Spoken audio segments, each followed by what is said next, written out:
Hello, I'm Surtur, and well, today it's gonna be more level 4 missions.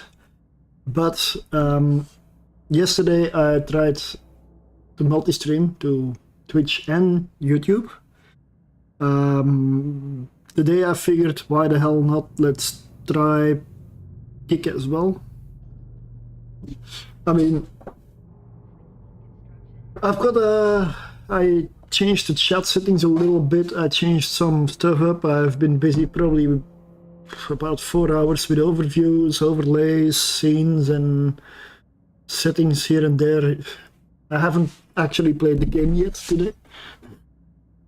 So, anyway, that aside, welcome, and it is another Sunday, which means it's time to get 3 more ships added to the fleet. So first off, for level 4 missions, I have the Naga. Not a very classic mission running ship, but I'm hoping it will do the trick.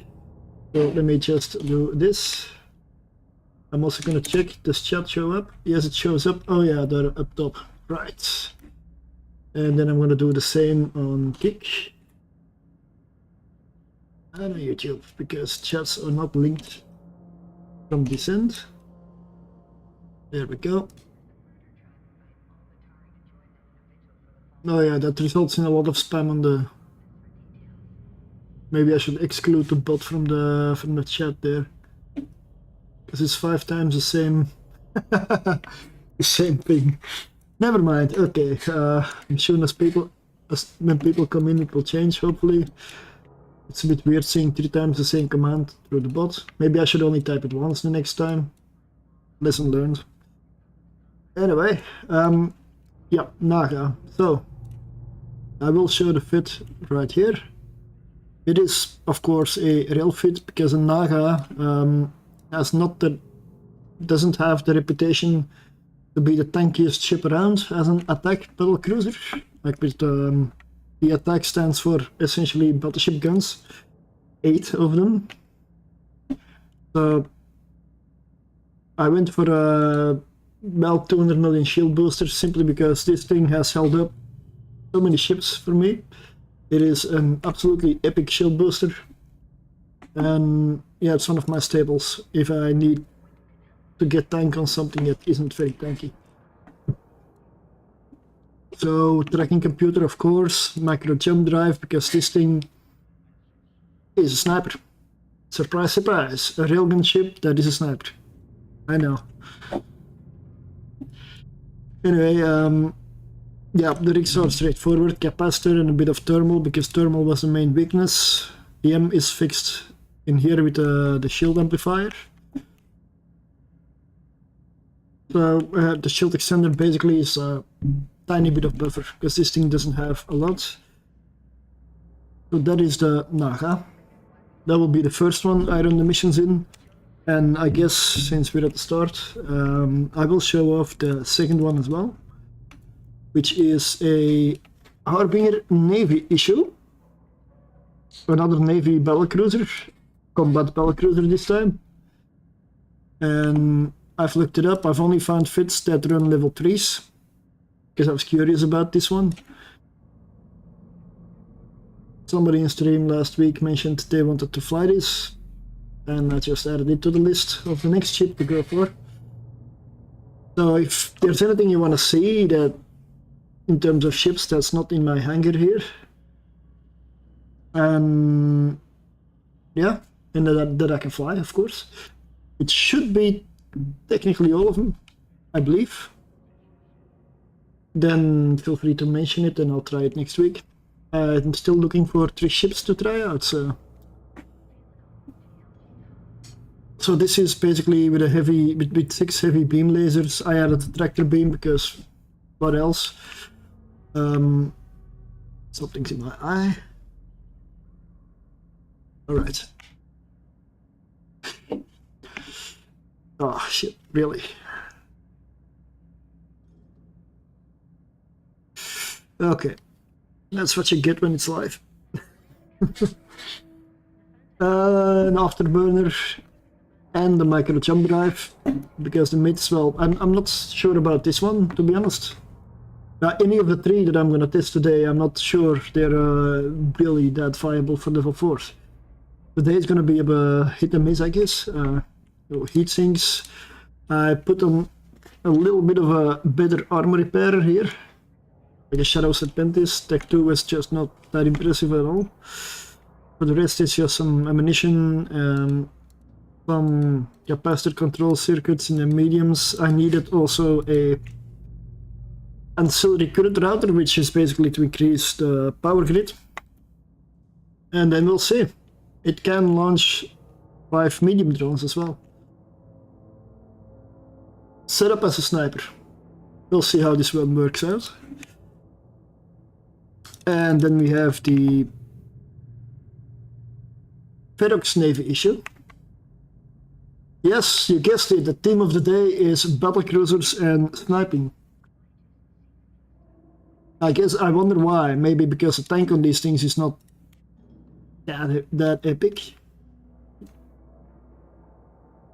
So this one is railgun, shield command burst. Could have put a tractor unit like on the other one, but this fits. Again, the same staple medium shield booster.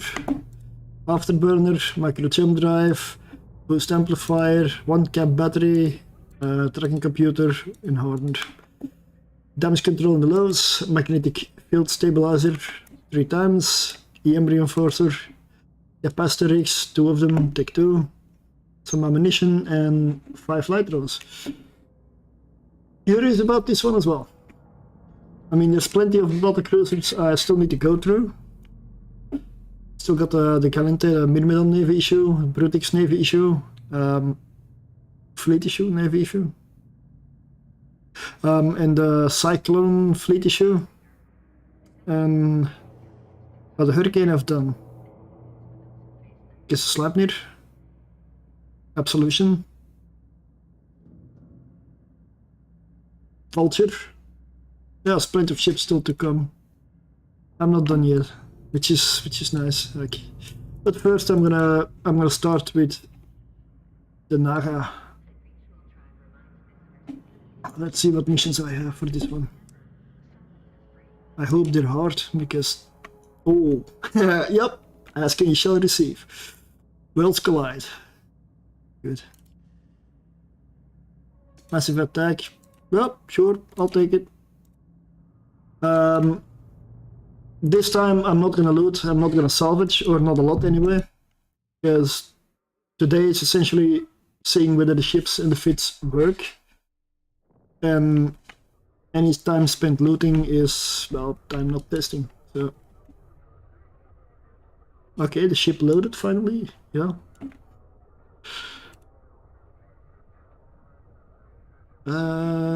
Let's see, I'll do the one... I'll do Worlds Collide, that's in system, that's a big one, good mission. I've got plutonium loaded for 98 valve, 68 optimal. Ooh. Maybe...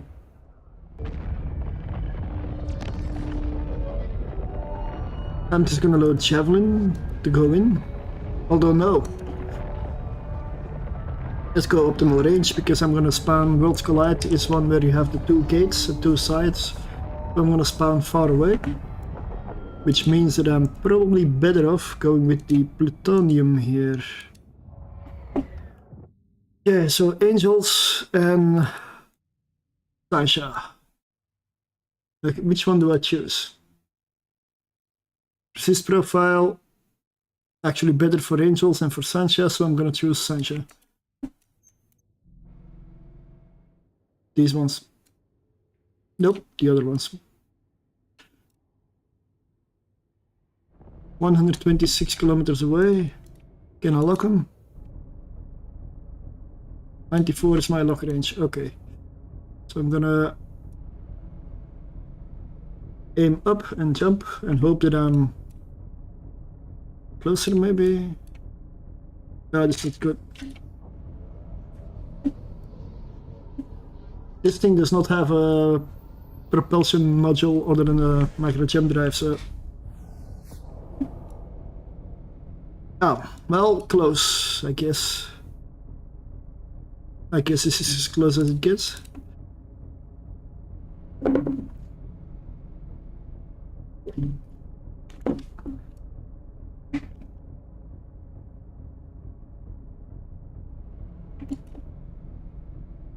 If I can lock it, my guns can hit it. And I didn't have much room to put a sensor booster on. I need my tank. But EHP 16,000, so not a lot with a big fat battlecruiser hull. I want to get rid of the frigates first, of course.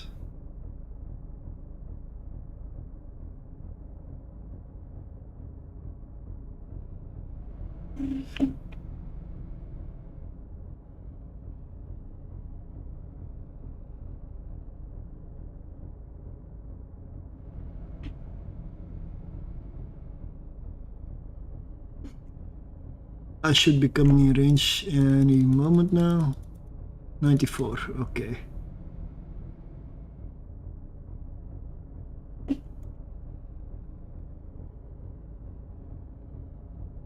There we go. This means I can probably level out, because these things will come chasing me. Let's see how this does. Hardly anything. Okay.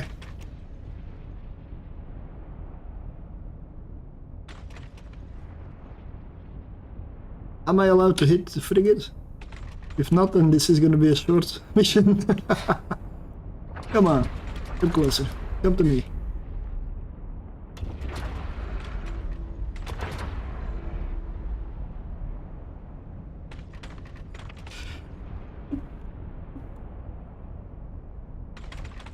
Let's switch to tracking maybe. And maybe switch target because there's one that's closer.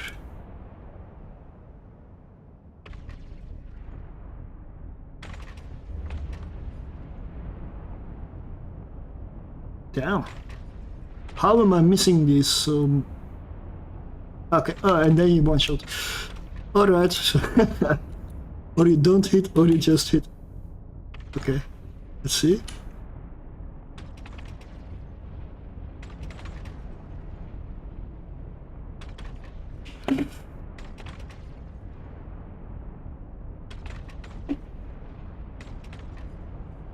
Okay.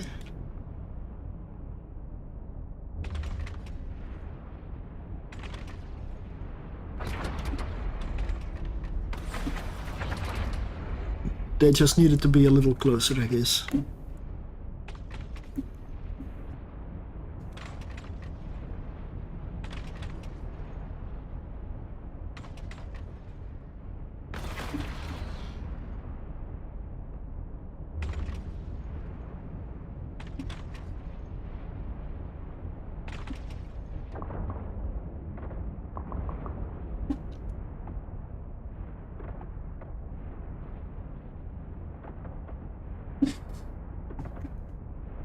I mean,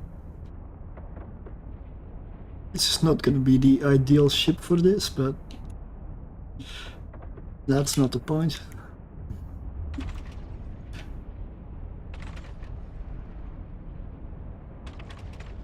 I am trying to kind of go like horizontal to them, like keep some angular momentum, or actually transversal. Angular momentum is something different.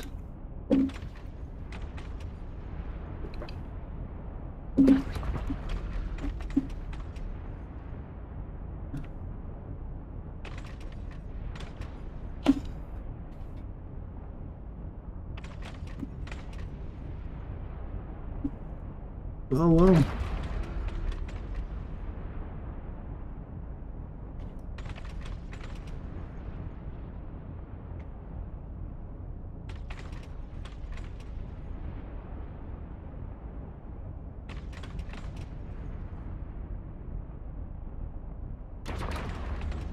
Well, this is technically the second live stream on YouTube also.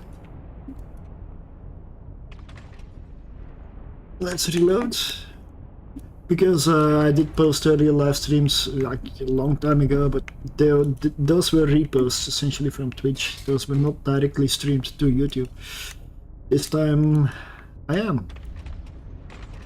Why did Gun 2 did not reload? No, well.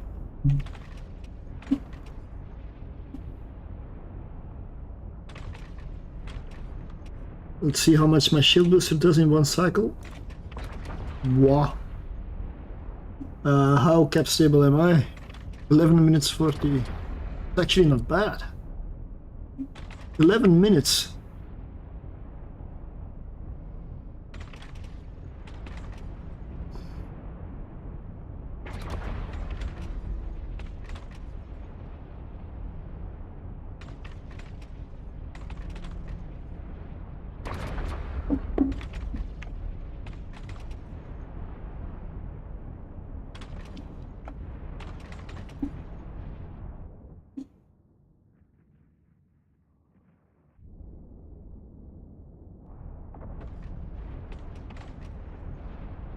So, the Naga with a tracking of 1.89 on these 425mm railguns.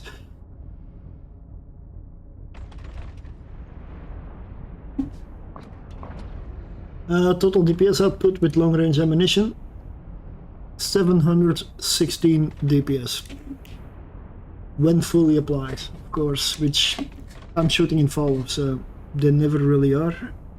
Although I'm actually almost hitting optimal right now. I'm just about on optimal. Ooh. I'm gonna turn back and head towards the gate. Because I'm gonna have to jump towards the gate or I'll be flying for a long time.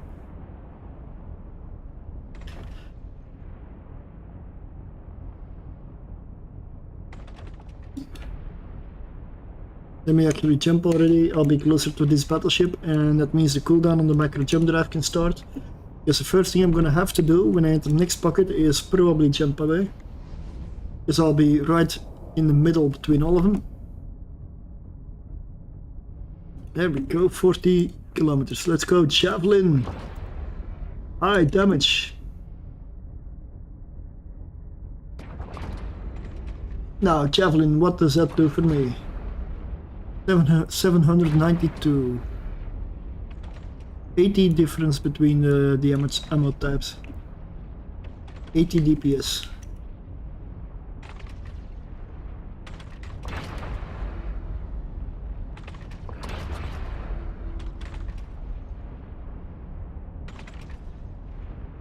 So far, Naga, I would say, feels decent. I don't get the feeling this is the fastest one, but it's definitely decent, and yeah, I have not exactly had the need to tank very much by being at range.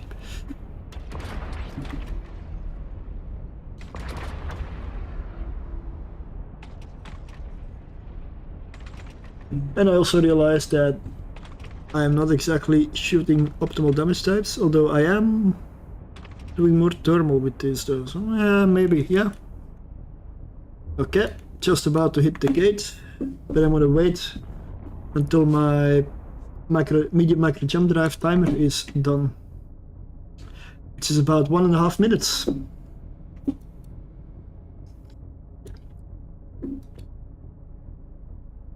So,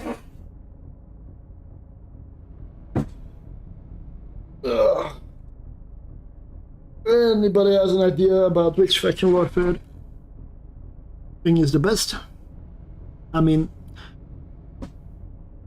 I'm gonna join probably with an alt, and let's see if I can meet up with some people and hit people in high sec. I mean, wouldn't that be fun? PvP in high sec? Under the guise of faction warfare. Maybe I should join the pirates, but security stats might become an issue, maybe, but blah, blah, blah, blah, blah. I'll have to see long range, long time, long term. We'll get there in the end. Let me actually check on my second screen the character I wanna use for it. So what is, let me see, what is my security status there, because I suspect that one is definitely gonna go. So my security status is 4.9. Okay, never mind, I'll have some time to go, it's gonna be fine. But then there, it begs the question, angels or Choristas. Timer's up, let's go. Let's go. Let's jump.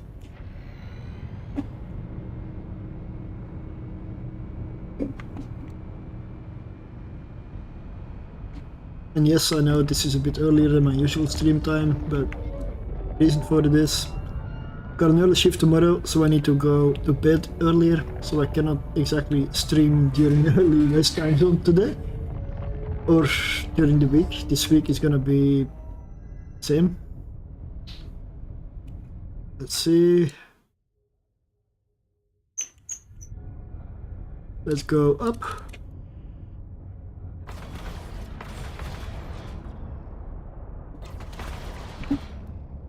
I can jump if needed, so we'll see whether it's needed. Can I hit the frigates here or not? I suspect I'm not gonna be able to hit the frigates.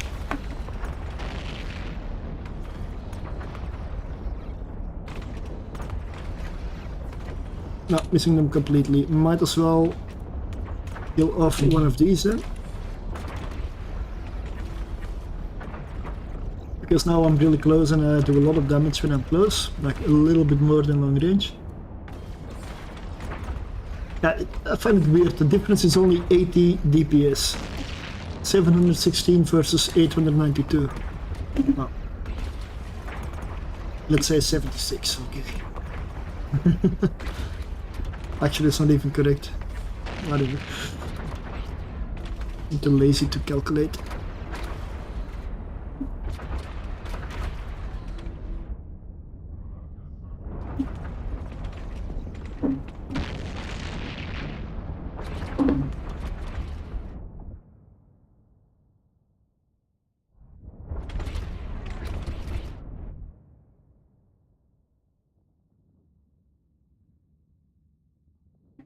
That's one battleship down. Next. Tank is holding. Of course, why is my tank holding? Because only a few ships are hitting me. The rest hasn't even, somehow has not even noticed that I'm here. I guess spaceships really don't have windows. Because it would be kind of obvious. And also they don't really have much sensors or radar or whatever goes for this kind of shit right here. They don't seem to have anything at all.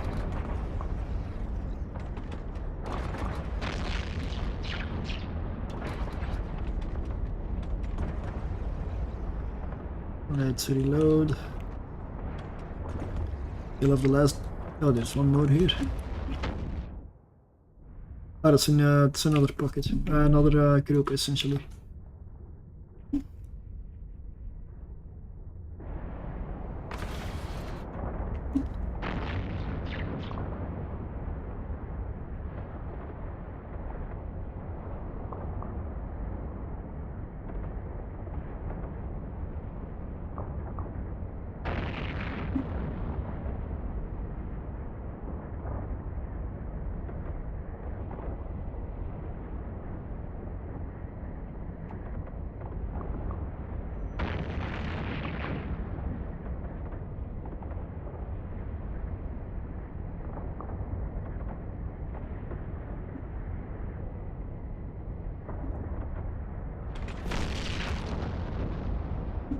Okay, first group, last battleship almost down.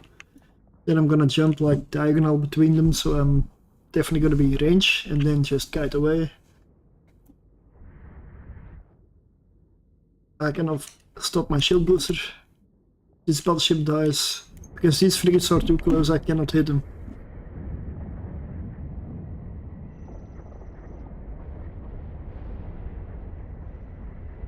So let's aim maybe this direction. It's a bit of a guess. Load the plutonium. Long range. Now I'm close, but soon I'm not gonna be anymore. Okay, let's jump.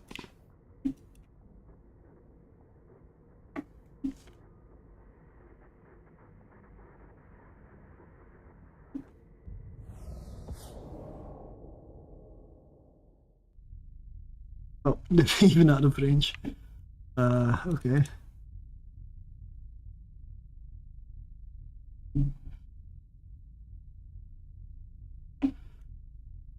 Let's try to snipe the frigates, like the small stuff.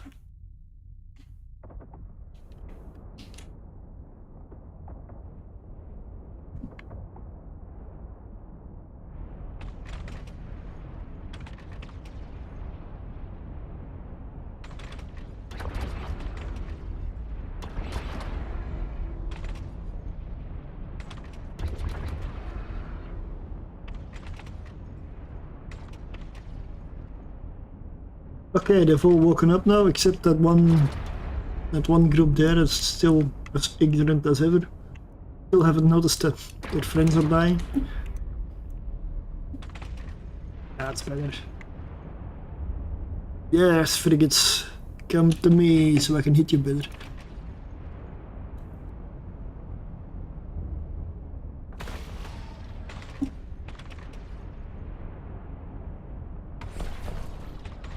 Come join me in oblivion.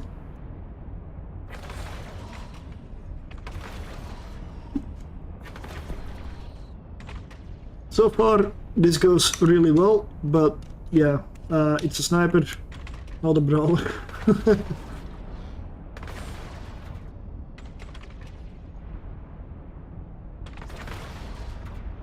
Definitely not a brawler. And I really believe that even if I were to fit blasters on this thing, it's still not gonna survive. This blasters is literally point blank range, and this thing's tank is not that epic. The fact that I'm surviving here now so easily is because they're far away.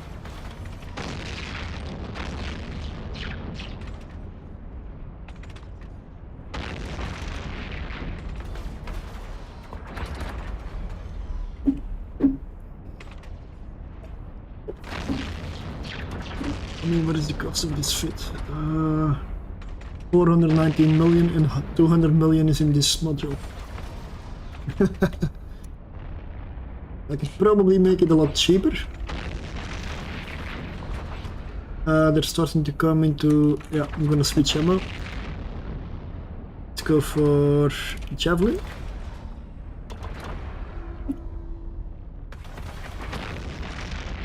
Now I'm gonna kill the cruisers first.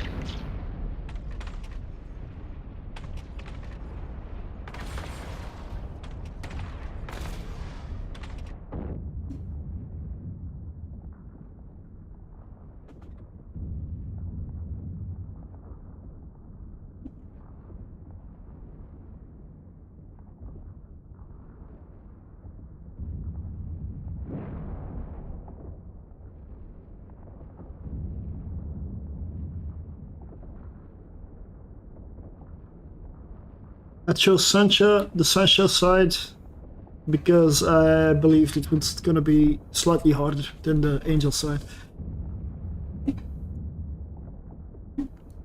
And I'm basically testing the ship, so taking everything easy is not the way that's done. How do I know whether this tank is any good if I don't go for the hard stuff? May have to jump soon. Yeah, this first one is on top of me now, so I'm gonna go probably head a bit down here, and I'm preparing to jump. I preferably want to kill this. No, I need to go. I may have made it too late, but Yeah. That's what I mean. This is not a brawler. Plutonium again.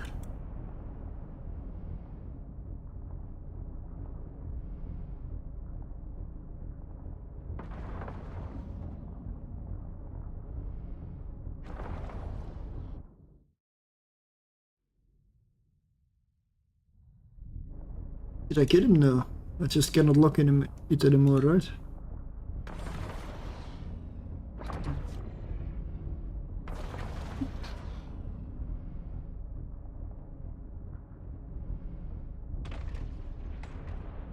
Yeah, long range ammunition now, so.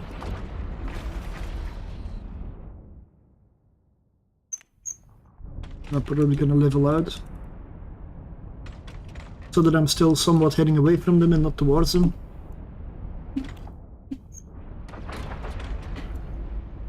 Yeah, so in this ship, don't get overzealous because it seems easy.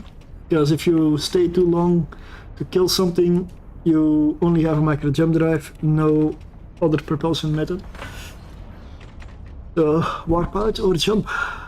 So when you jump, as you can see, the damage goes away. Except for the armor. The armor is not factored in, of course.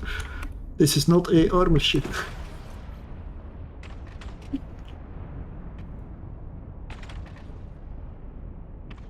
So that lesson was learned.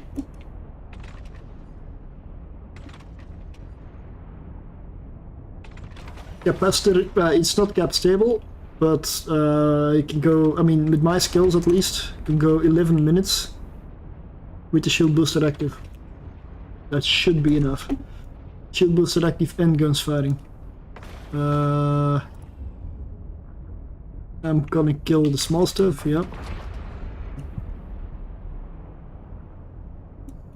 The battleships will stay at range and I can basically guide the battleships much easier. The cruisers are faster and they'll hit me harder. Because they come close.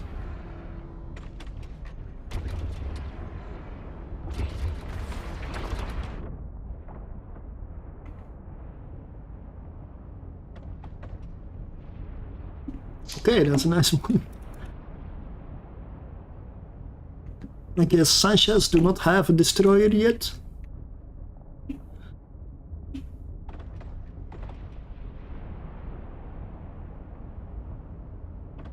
Okay, only battleships remain. I guess I'm gonna shoot battleships now.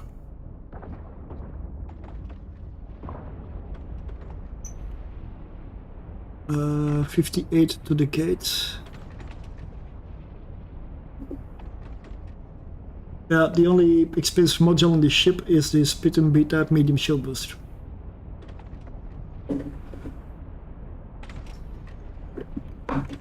And I do get the feeling that I kind of need a good shield booster on this one. Most of the time I hardly ever get hit, but it's for the cases that I do get hit. Or when because you gotta plan a little bit. This micro jump drive, if it's on cooldown and you need to get out, you better hope you can warp. Because if not, you might be going down. And I'm probably also gonna need a lot of ammunition. Like a lot, because my plutonium is already getting low.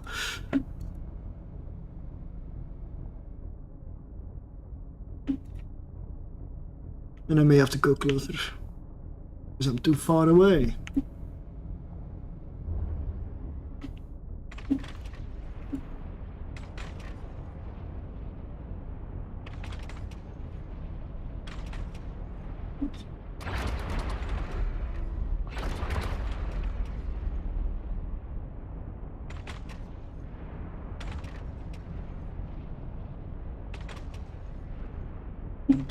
Because my range essentially is 68 optimal, 98 fall off with the plutonium. I didn't bring the spike because the spike goes even further, and that's beyond my lock range. Plus spike is also a lot lower damage. And plutonium actually falls right in the range that my lock range is, and it's perfect. That's why I'm using that ammunition. Spike goes further, but then I would need to start fitting sensor boosters, which would go at the expense of any tank that I have remaining. And then I'm going to create a true sniper, but at moments where you come in close in the middle of stuff, that's going to hurt. Let's go up.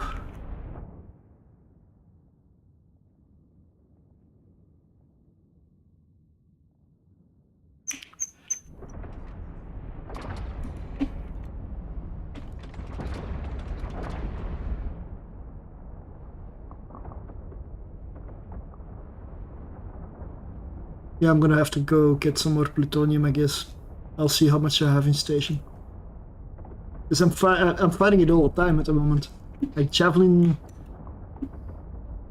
there's not much point yet. Well, maybe now, when I'm getting closer for the next one, I'll use javelin. See how it hits.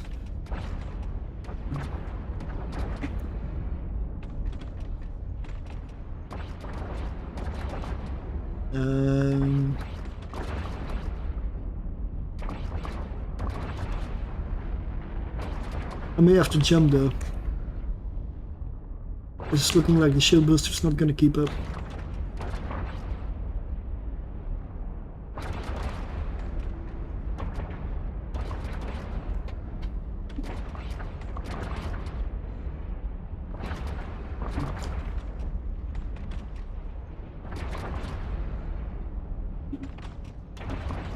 Okay,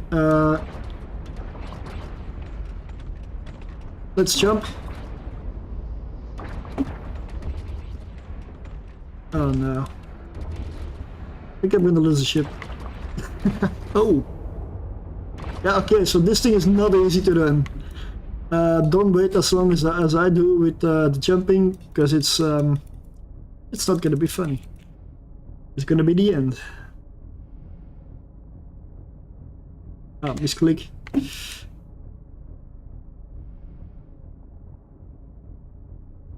Yeah, let's turn off the overheat.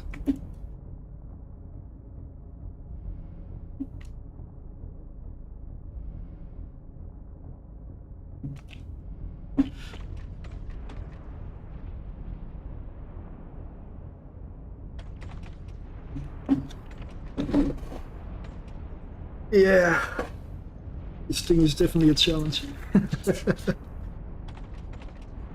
But it works so far. Like, I'm not dead yet. And if I were to die, it would be entirely my own fault, because I should have jumped earlier and I didn't factor in the spool up and the length of it, so I should not have taken that armor or hull damage if I played well. So that can be avoided.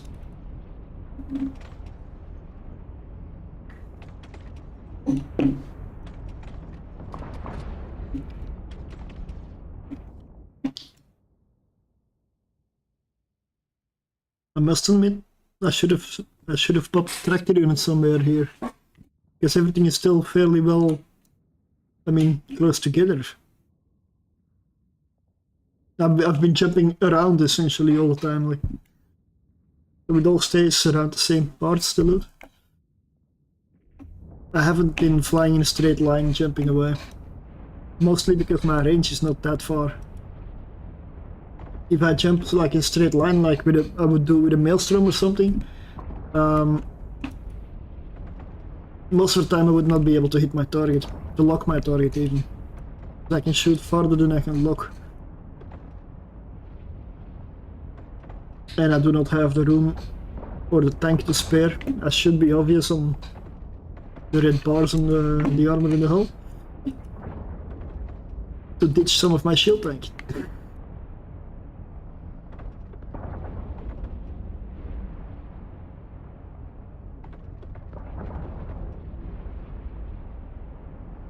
So now, with hull damage, I have no margin for error.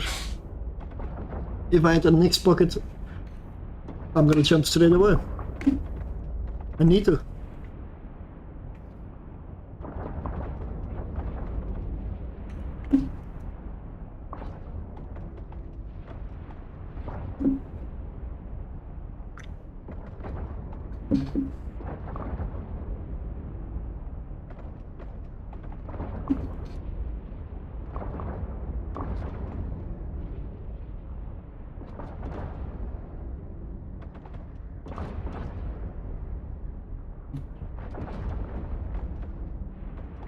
Let's try straight up, away from the gates, because I want to get far away from the gate so that I can jump to it.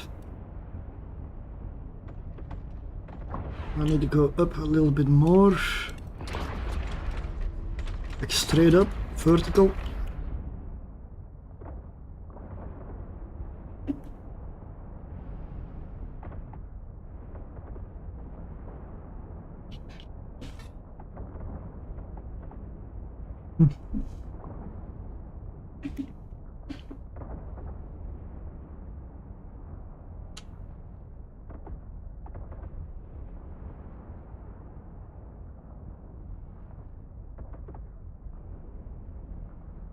This definitely wasn't the easiest mission to do with the Naga.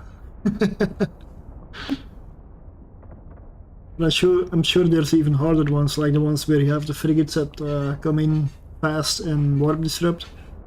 Although I haven't needed to warp out yet, but that came close. Like hull damage, I would say, is close.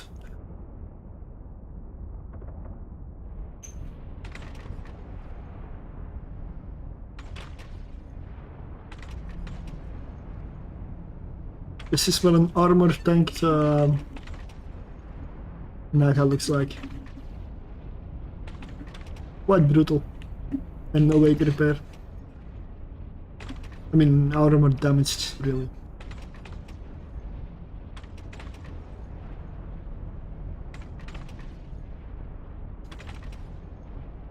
$71 to the gate.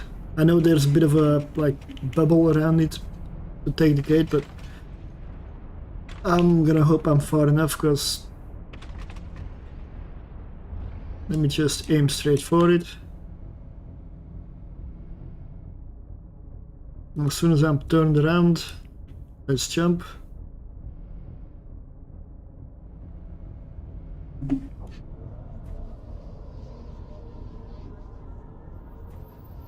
And hope I'm within the circle. Probably a bit beyond. Oh wow, that's close. It's almost in jump range. But I'm gonna wait. I'm gonna wait for this cooldown right here.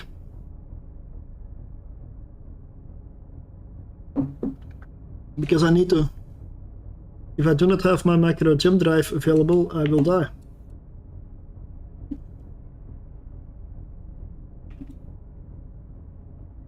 Because I believe in the next pocket it's all gonna be fairly close, and it's probably angels again, which come really close, so we'll see how that goes.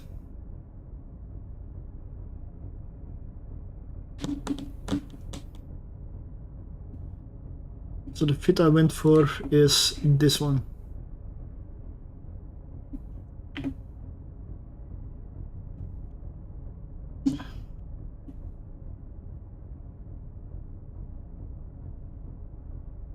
It is not a glass cannon fit, because a glass cannon fit would have died already. So I'm curious whether I'm gonna get the tornado to work. Somehow I don't believe so, but would be fun to try to run missions with a tornado. It's not gonna be the best mission runner though. There ain't no way. And the towels.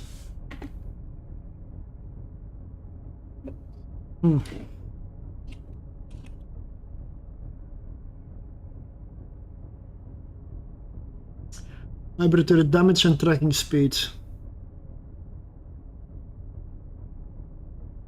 So as compared to the Naga, damage and optimal range. So the towers will track better. I'm still gonna fit the rails to it because with blasters, I doubt I will be able to tank it that much.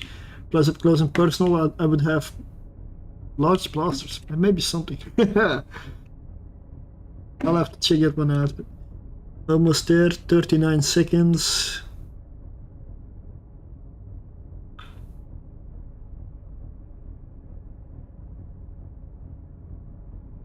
I do get the feeling that the ships I've tested for level 4s till this point were the easier ones. Because this one is definitely not easy, and I don't know about the Harbinger Navy and the Ferox Navy, how that's gonna be.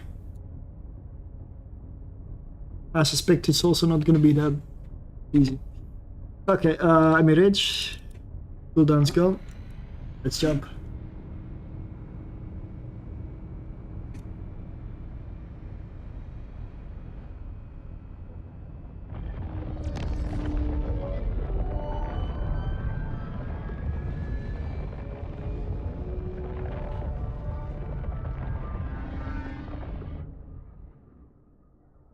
Okay, this is for one.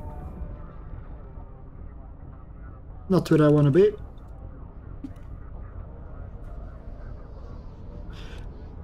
I'm not even doing the effort of locking anything because I know after this jump I'll be out of lock range of just about everything.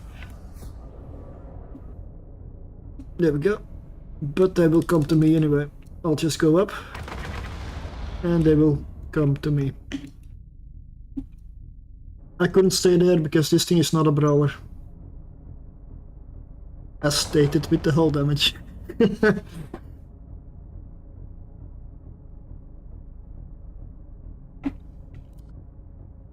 They will come, they will come. 94 lock range. Because I don't have the room to fit a sensor booster. Because then I lose out on or my shield, medium shield extender, which gives me a little bit of buffer. Or the like shield boost amplifier, which I believe does wonders here.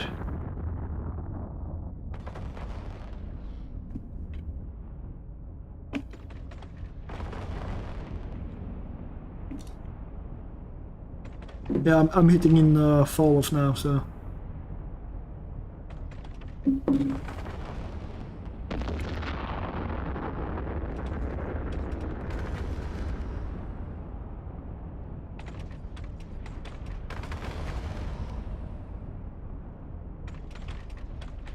The nice thing with angels is they do want to come close and they're always going to be approaching me, so they will come for me.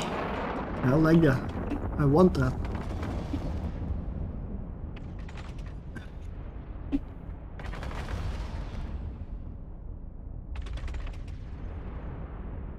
This thing does not have any drones, not even light drones to assist, so it's all about the guns.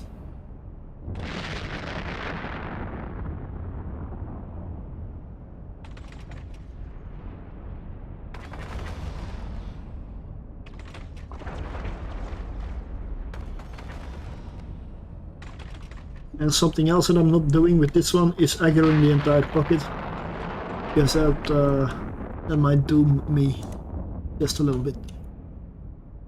So if everything comes for me at the same time, that might be a little hard.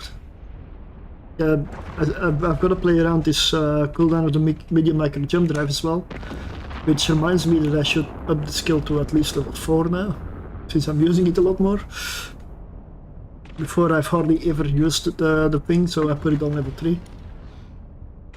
But this is proving to be quite the factor in this ship. Because I can jump around a lot more. I can escape a lot more.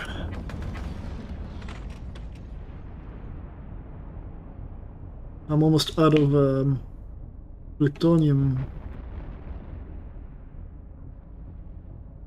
That's not good. I'm actually gonna reload to let's try thorium. Oh, thorium's the same range. Okay, I'm saved. I'll just fire thorium when the plutonium runs out.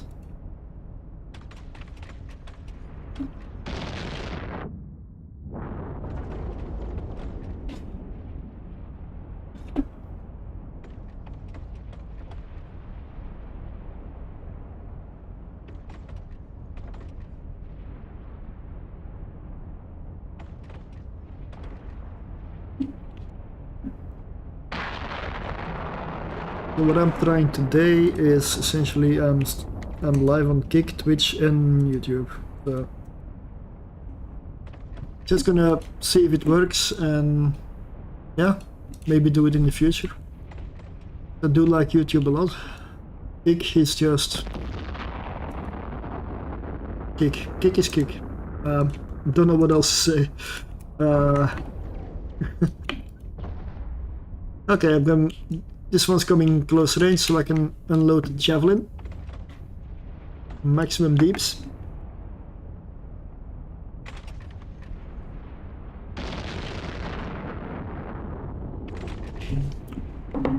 And then I'll have to go for another group.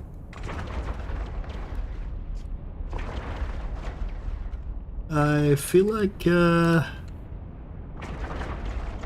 taking out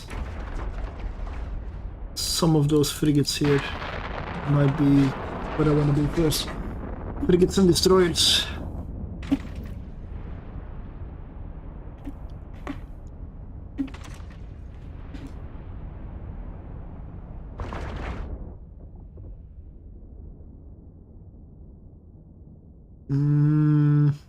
Well, let's go thorium now.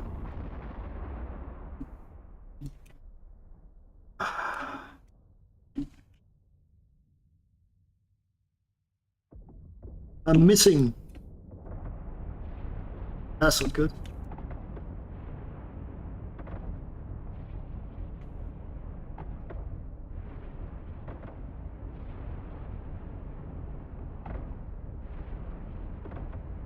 $95 optimal, 125 fall off.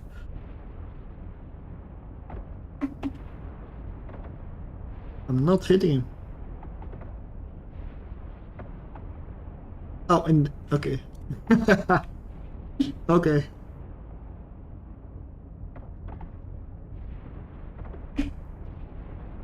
And then it just disappears. Okay.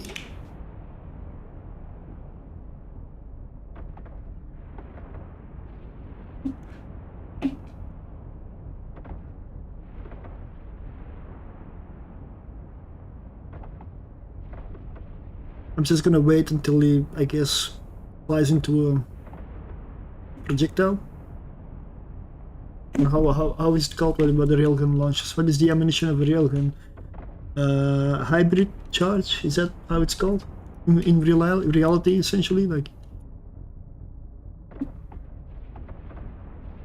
Probably not. Probably more like a bullet anyway, because it just accelerates some piece of whatever metal, probably.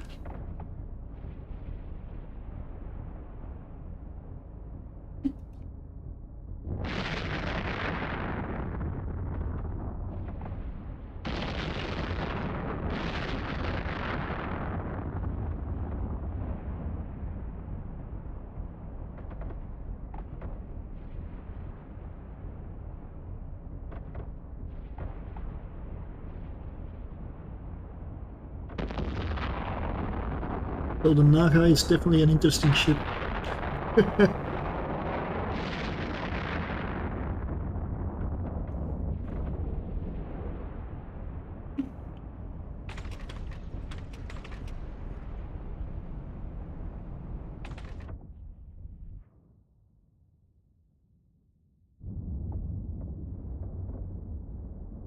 I'm firing long range, low damage ammunition now, so my DPS is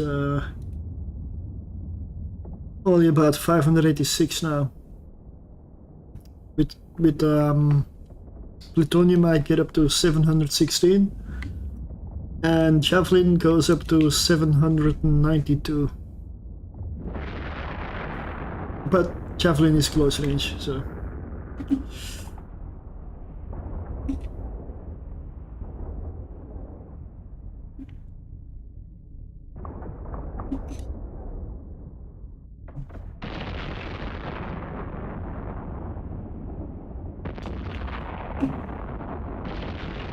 In theory, if I orbit this at my current, because this is the objective, the damaged Heron has the stuff that I need. So if I orbit that, I'm always gonna be basically jump range of my objective. Of course I cannot hit these things, which means that I may have to jump closer anyway.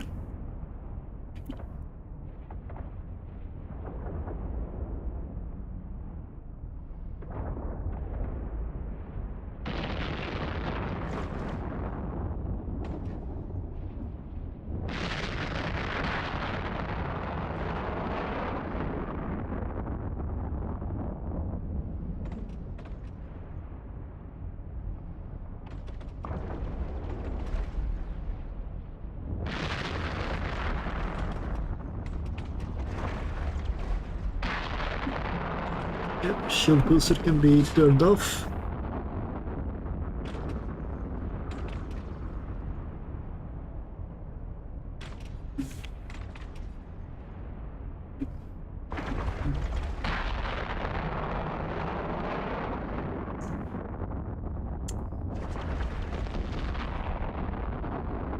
I'm gonna load half my guns with plutonium because I want a little bit more DPS maybe.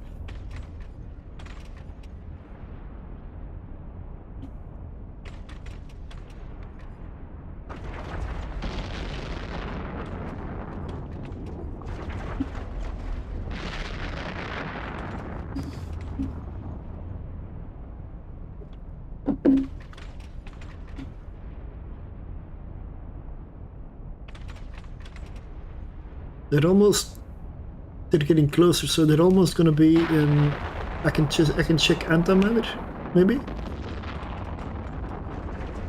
Maybe they're close enough.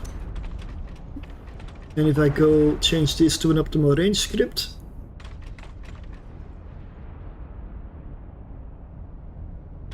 Yep. And stop these two and switch to antimatter, which is action close range ammunition essentially, so should be able to hit at this range, especially with the optimal range loaded. 62 optimal, perfect. Okay, that's a lot higher damage.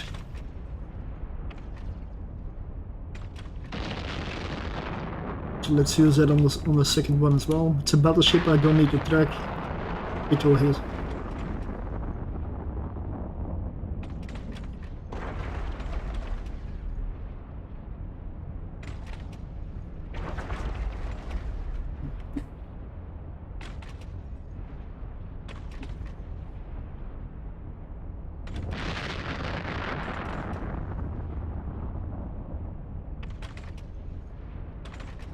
I'm slowly gonna go closer so I can hit the other ones by the time this battleship dies. Because I need to get within 94 kilometers for me to be able to log them.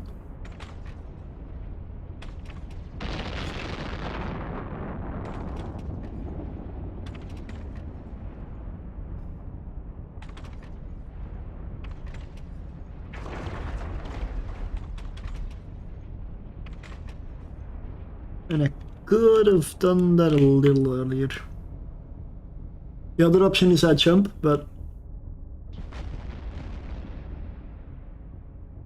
that's also an option, but not sure if I can tank those things on top of me. I could jump to the side a bit.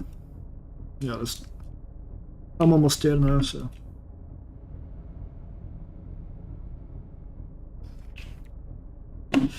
Let's reload back to thorium.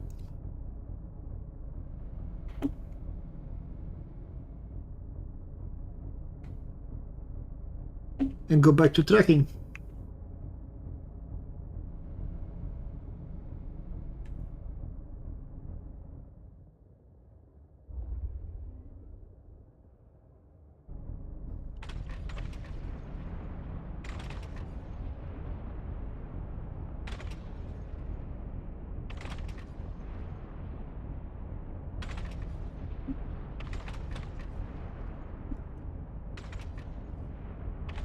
Still hitting well from this range.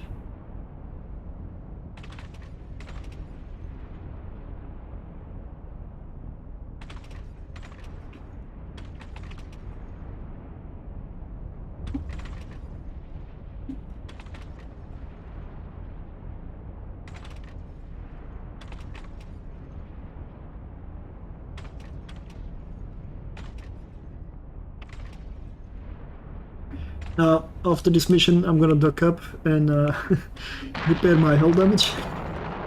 And then hopefully in the next mission, I'm not gonna get hull damage at all. Because I will have learned my lesson, and the fact that this thing has a serious spool up. So I should plan ahead. I didn't realize the spool up was that long.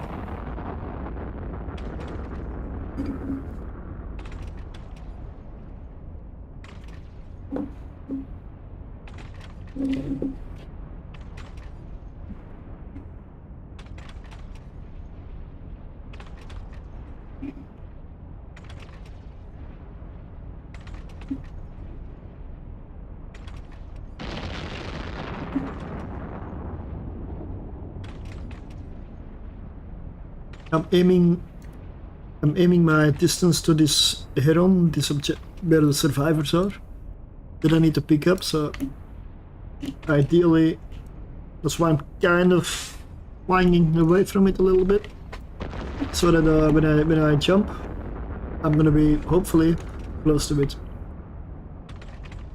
Which is gonna be just about now, because yeah, everything is dead. This mission is about to be completed.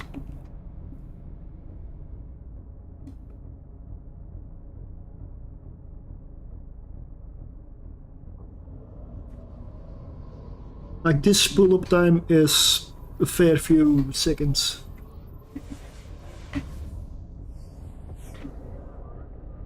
Let me just yeah.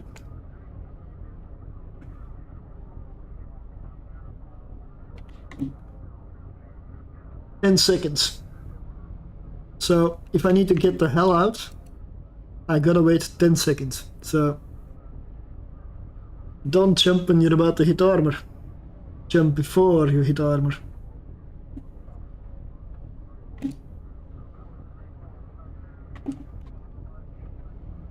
So that was Worlds Collide. The Naga.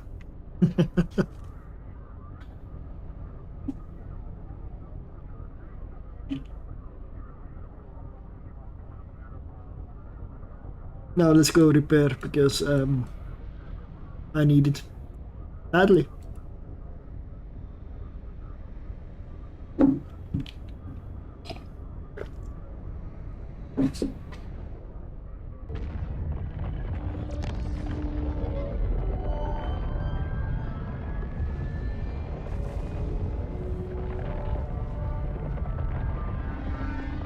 And yes, I know, this one doesn't have skin.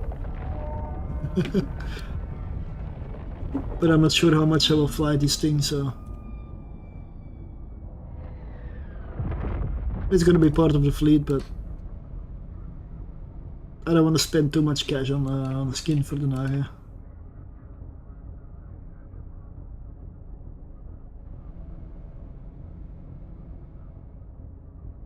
There's a lot of them though, lots of skins. Serene Song, is that one from Serenity? Canicer? Serene, Serenity, yeah, maybe. This one looks nice. This one looks good on the Naga. I like this one the most. But I'm gonna assume the good looking skins will always be a lot of risk. So maybe later.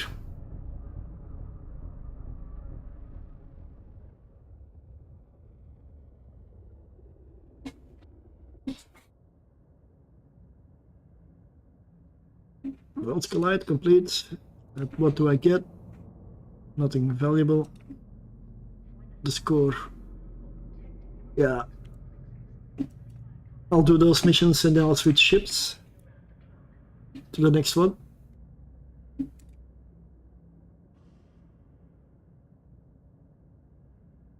Item hanger. Ammo.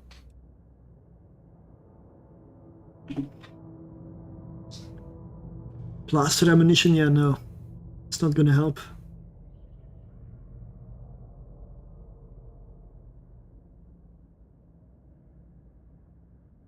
Ah, here. Thorium charge. Let's put some extra in.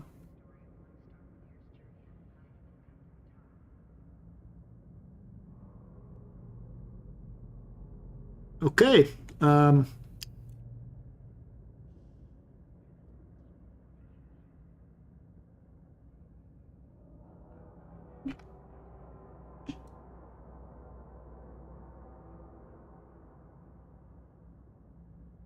gonna have to send an alt to go fetch me some more ammunition. So, but for now the thorium kind of cuts it. I'll be fine for this session, I believe. So let's repair the ship and continue. 3.3 million. Yeah.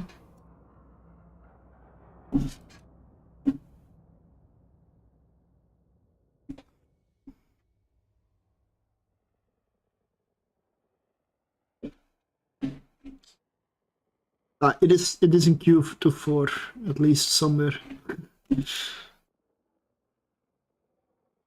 5% in activation time per skill level.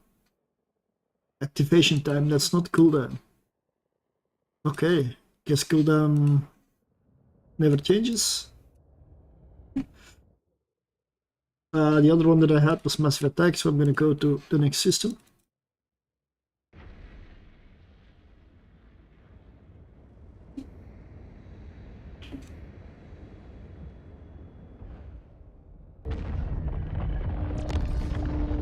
And I'm gonna log my other character in.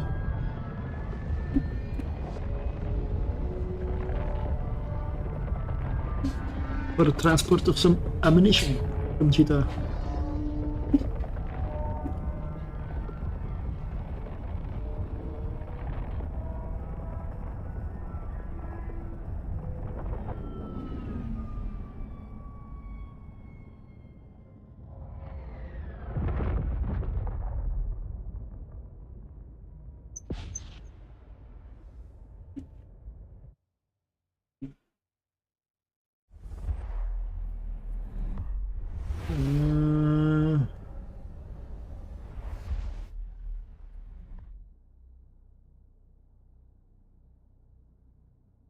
So much anti-matter charges that I have. Hybrids. Harbinger Navy iron. Yeah, no.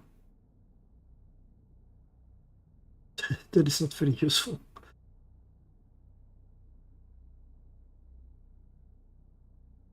Lead.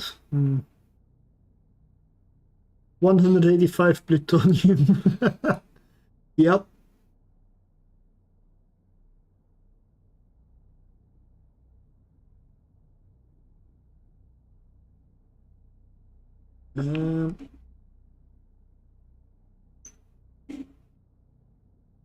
Let's warp to the mission. And in the meantime, let's buy some plutonium ammunition. About 15,000 rounds.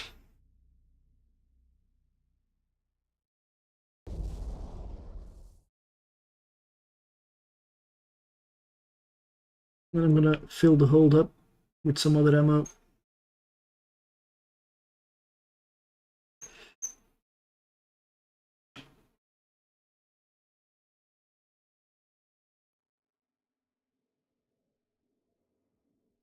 Tungsten, I don't know very well, but I'll bring it along.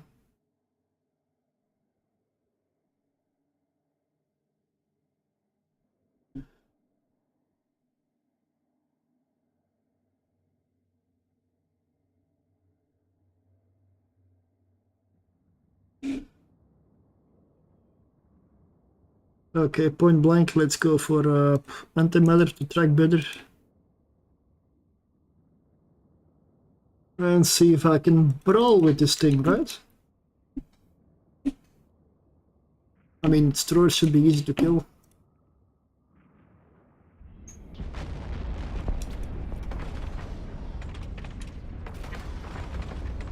If I can manage to hit them. Maybe not.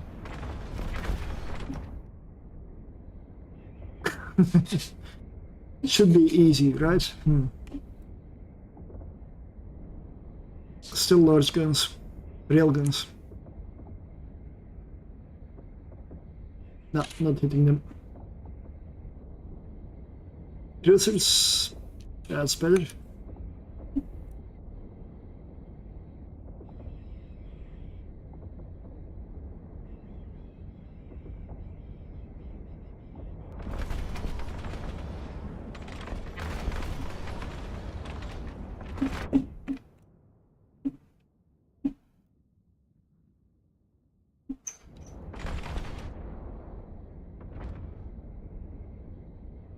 Not much though.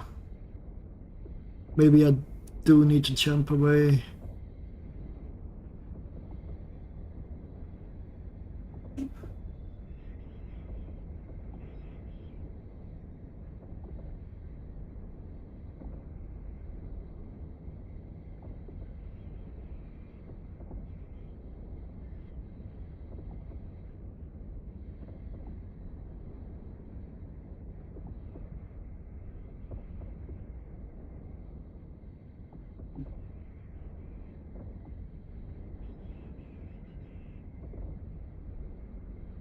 Okay.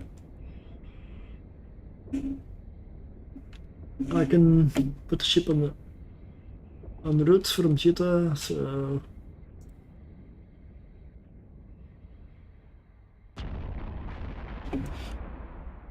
see if I can hit them now. I'm a bit farther away.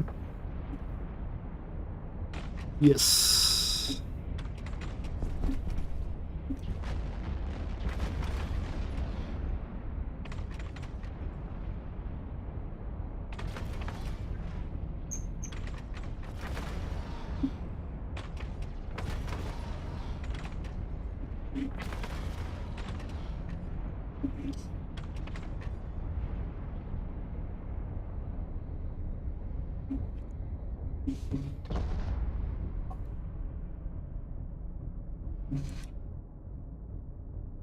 Okay, let's get back on top of the gate, stop the shield booster,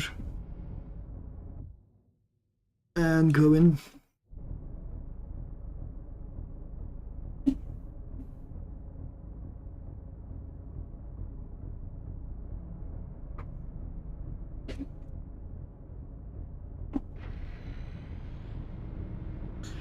My micro warp drive, micro jump drive is off cooldown, so I can always get the hell out if I need.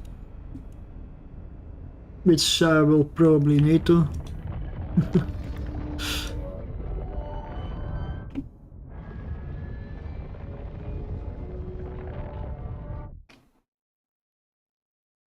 Mm-hmm.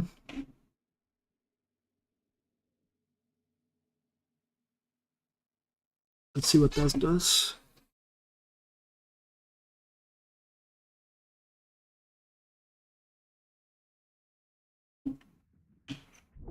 What's my range?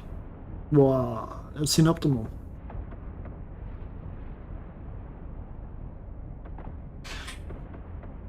They need to move and come towards me first, I guess.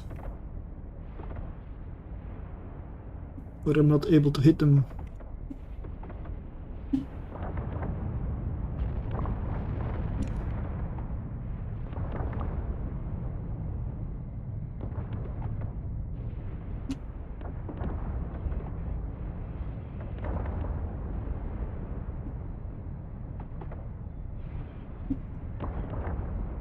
Oh, that frigate's gonna be a problem.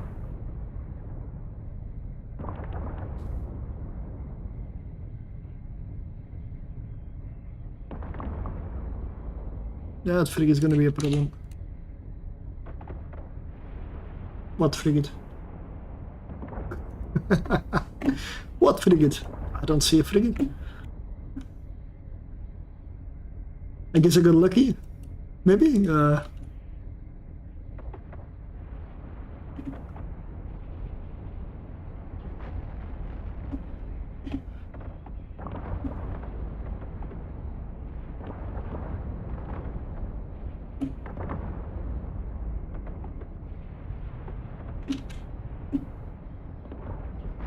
So far, so good.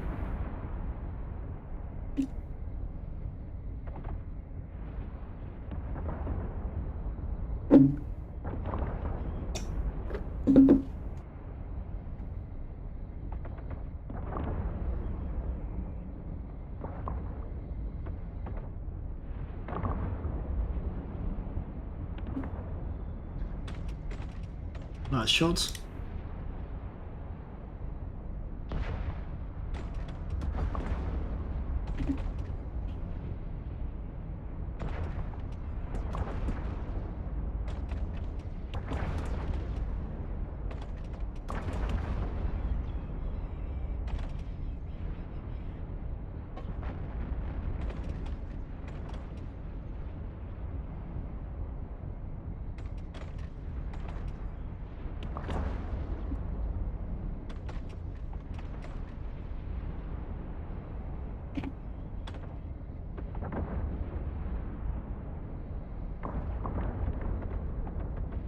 You know what I'm starting to feel? That streams during the day, earlier at least, are much slower, for me at least, than late that evening. Because it seems like a lot of people, at least that watch my channel, are all US time zone. And unfortunately, I am not. Maybe every other week. Should switch for another game. Do a few other games in them besides Eve. I'm just thinking out loud here. Maybe I can, I mean, I am also looking a bit towards faction warfare, which is something that I've not really dabbled in more than like 15 minutes in 15 years of Eve. So maybe I should.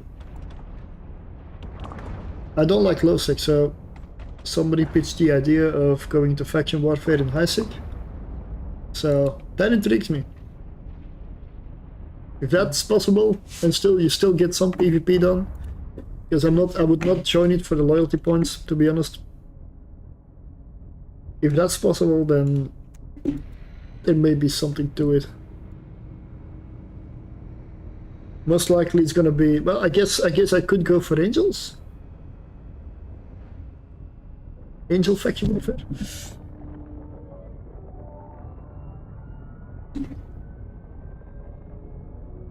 Of course I'm gonna use an alt.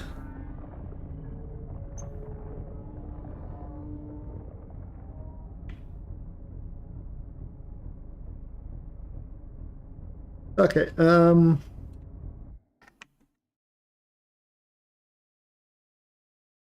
let's kill that first. I love that other group. They're at extreme range, which is something that I absolutely love. Let's see.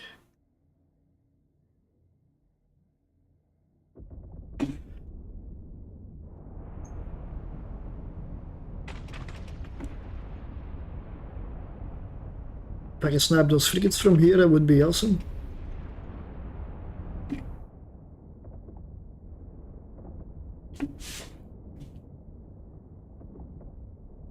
It looks like I'll have to wait for the lucky hit.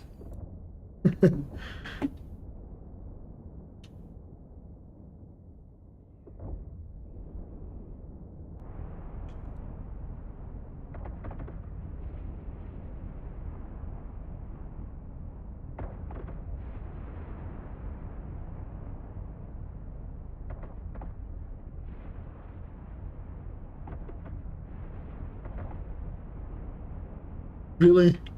Okay.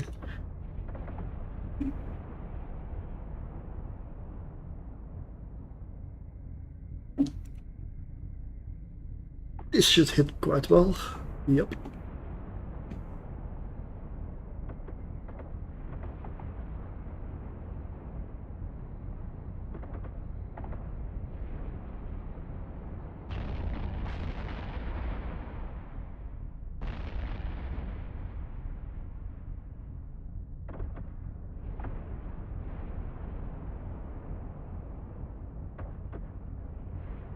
Alright, so I'm almost in range of that next patch.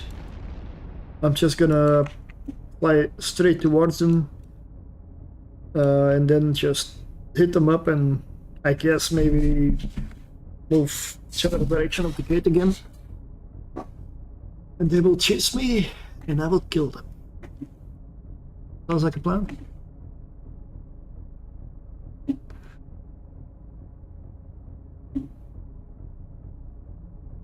Yeah, I'm gonna Okay, you're already looking me? Okay.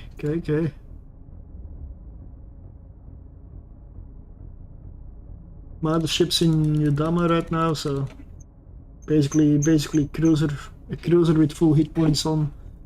So, but I still don't like the autopilot there.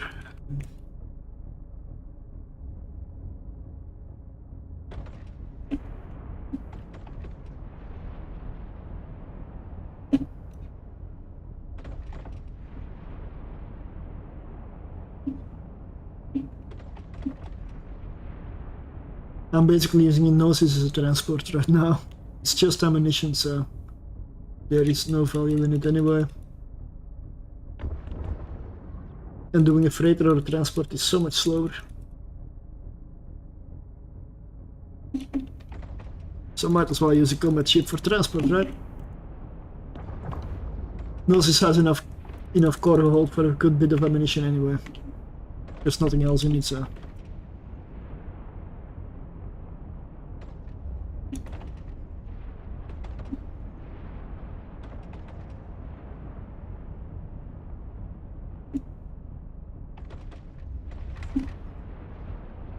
When I'm at range, it's fun. When they get too close, I start to suffer.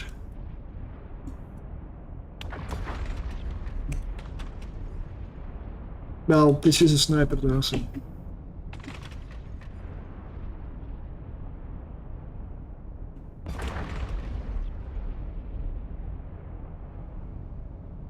Thought I heard something.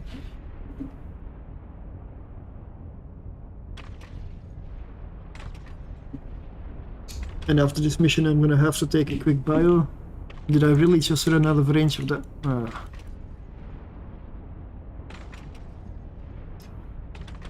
Let's head straight for it then.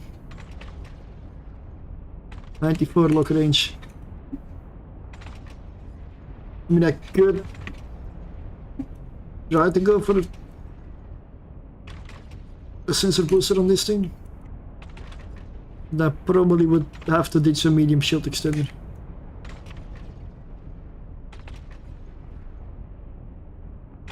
$1,100 hit points out of... Oh, I would absolutely have no shield remaining. Like that's more than a fourth of my hit points. Yeah, may not be a good plan. And I do feel that I definitely need this tracking computer. Micro jump drive is essential. Shield booster, yeah, obviously. Resists, yep. EM, I would say yeah. So, I mean, there's not much I can exchange.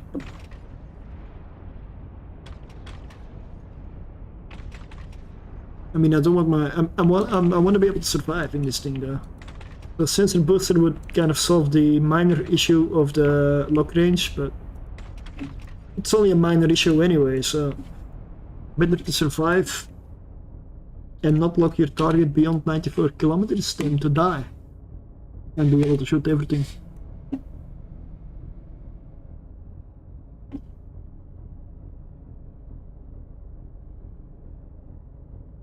Yeah, it's not worth jumping with the micro jump drive now because I'm only gonna get farther from the gate, and I don't believe I'm gonna be that much faster if I warp out of the site and back in, because I would still need to slow about 10 kilometers to the first gate as well. So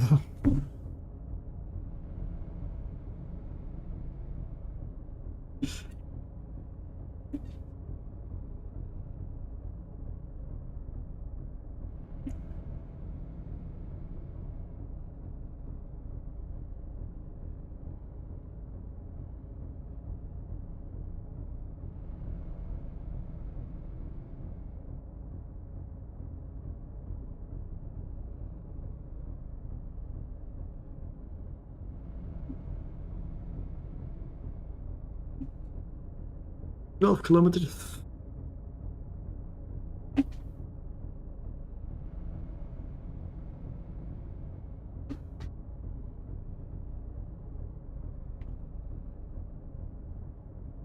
Almost there.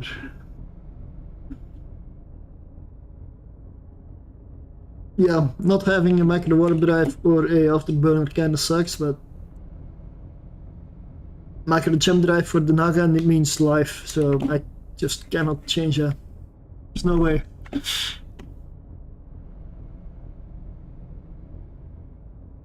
Okay, let's go. Next bucket. Let's load Javelin before I enter.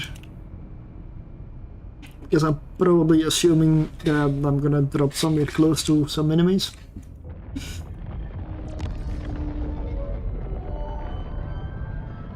And given that it's already almost 6 PM for me, after this mission I'm gonna have to switch to the Harbinger Navy.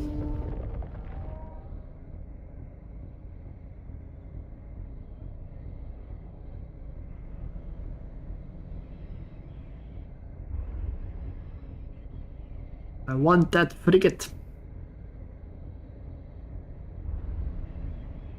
to die.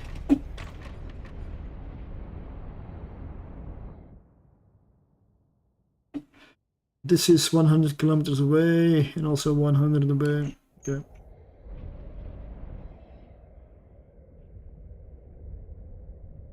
Almost.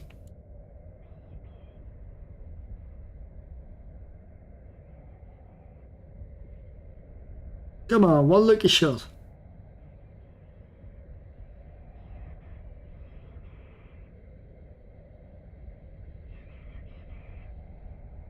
I think it's too close now.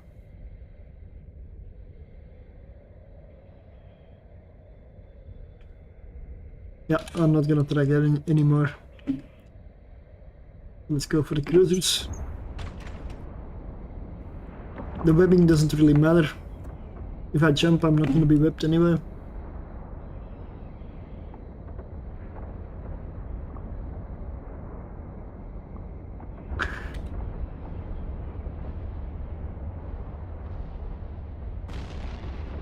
If you want me to put in another music style, possible.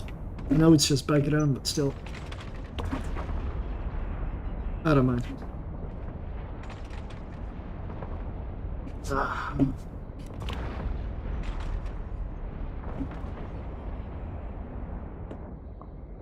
Now this thing is way too close, and with large railguns, I'm not gonna track this at all. Good thing is the group that was close is only a small group.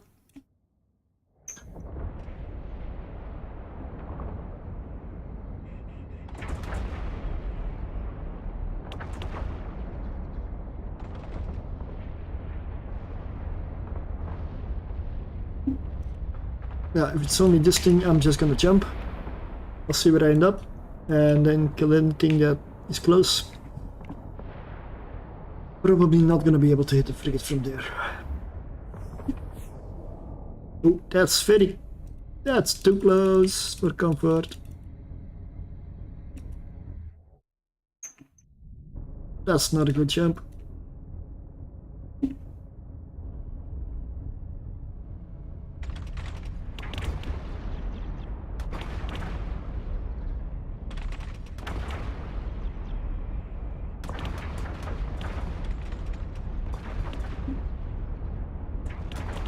Can I kill this before it gets on top of me?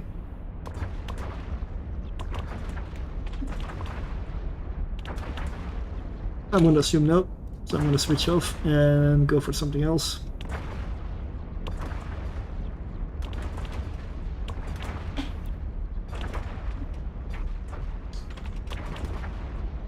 Oh shit. Well, I need to survive for 2 minutes, or I am dead. That's a warp disruptor. Warp disruptor that I cannot track.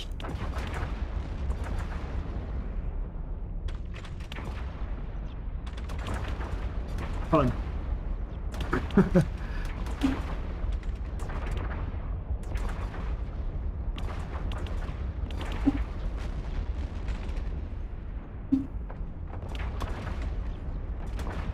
I'm gonna try to see if antimatter tracks it.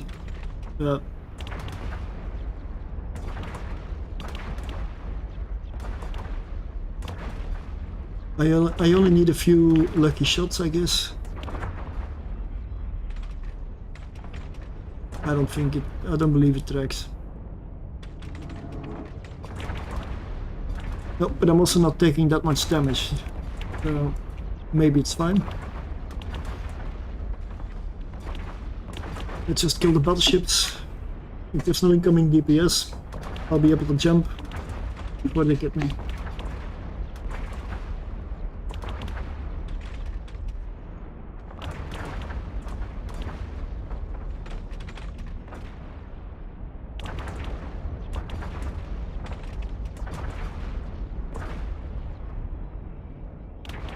The larger the target, the better against hit, of course.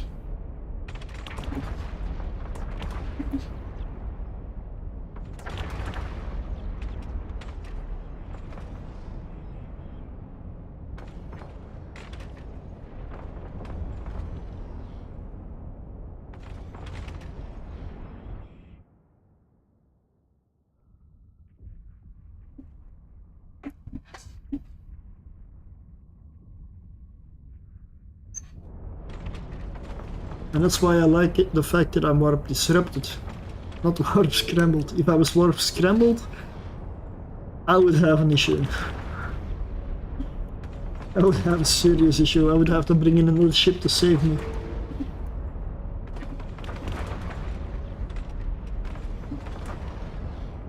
I don't believe there's any level 4 mission besides, of course, the burners that warp scrambles you.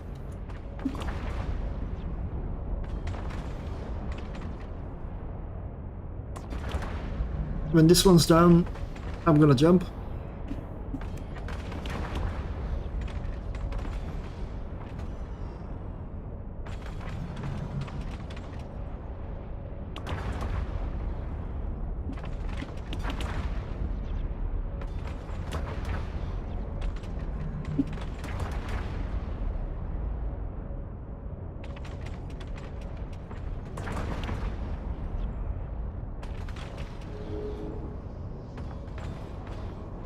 Go for thorium.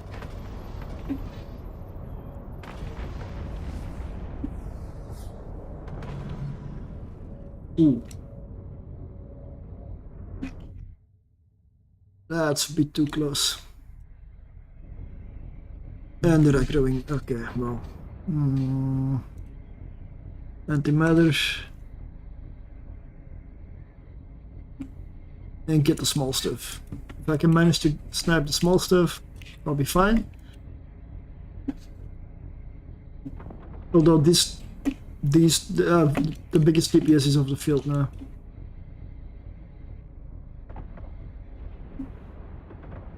That's more like it.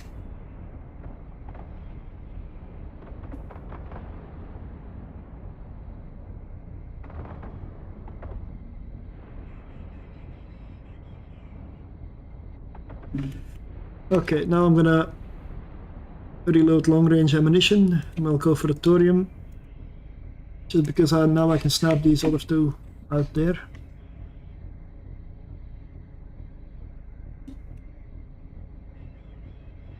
Sensor dampened, no, come on. That's just annoying.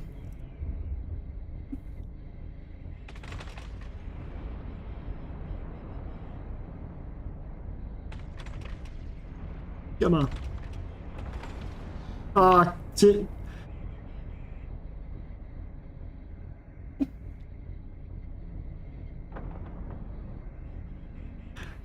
know, when you're a sniper, sensor dampening is super annoying.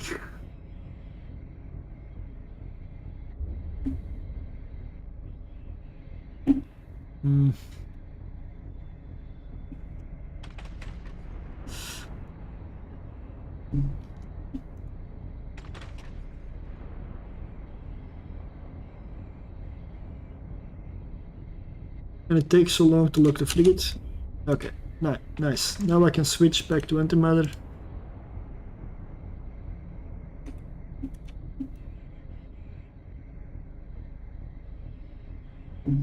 And blast these ones.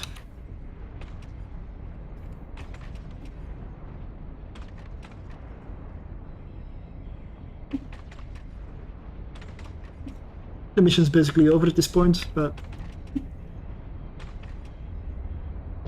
So, yeah. Frigates getting on top of this thing are a problem.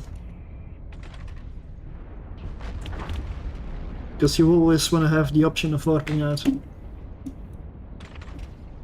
So first target should always be the frigates with this thing. I mean, if you can snipe them, if they're too close, then anything that's doing high damage and easy to kill essentially. But frigates priority. Especially if they're warp disruptors. This may be a bit too close.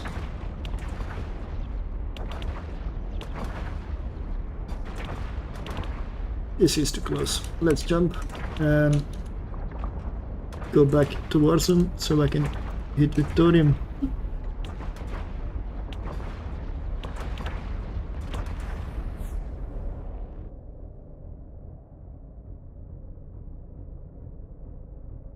I'm gonna be out of lock range for a bit, but they're coming towards me and I'm flying towards them, so it's gonna be fixed soon.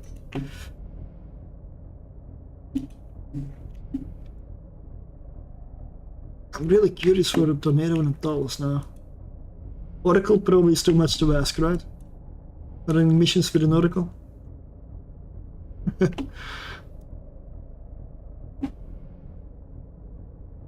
I even doubt Tornado though.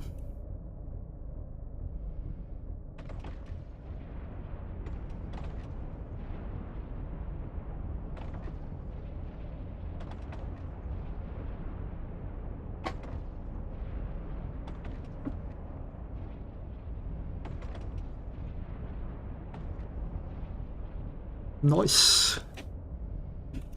Okay, so for today at least that's gonna end it for me for the Naga segment. I'll move on to the Harbinger Navy. But, well, I would say it's definitely possible to run level 4s in the Naga. But, I would suggest good skills. It's not gonna work out if you try this when you just unlock like large rails. You do need some damage and excellent tracking specifically. Also shield tanking needs to be on point and basically a bit of timing or you'll end up with armor and hull damage like on the World's Collide mission. And this is still a shield shield.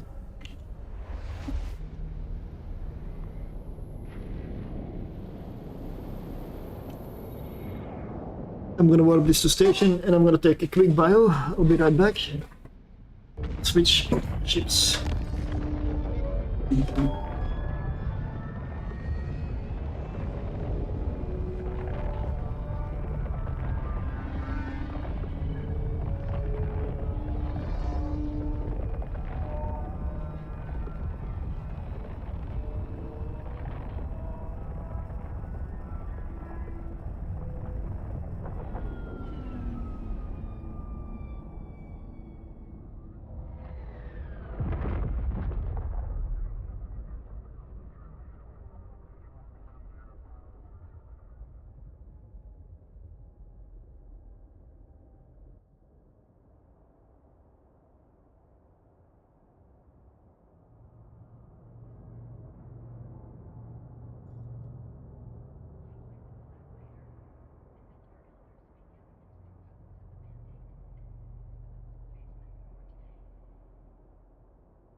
Let's complete the mission.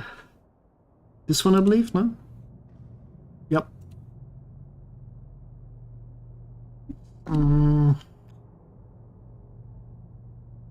Smuggler interception. Sure. Now I don't need to repair anything or do anything with Naga. I'm just gonna switch the ship. Next one was the Harbinger Navy issue. And that would be this fit. Also, normally there is something in the mid slots. What happened there?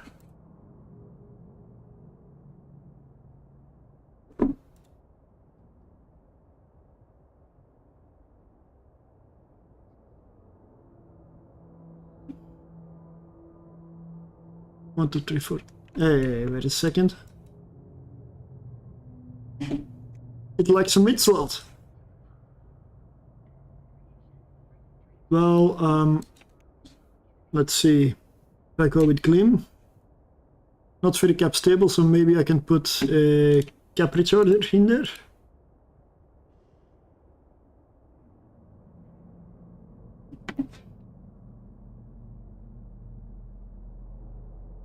Well, I'm just gonna go for another ship and I'm gonna remove one.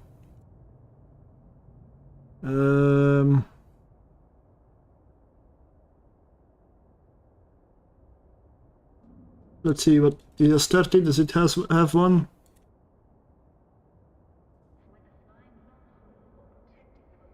Yeah, battery. Well, if it fits.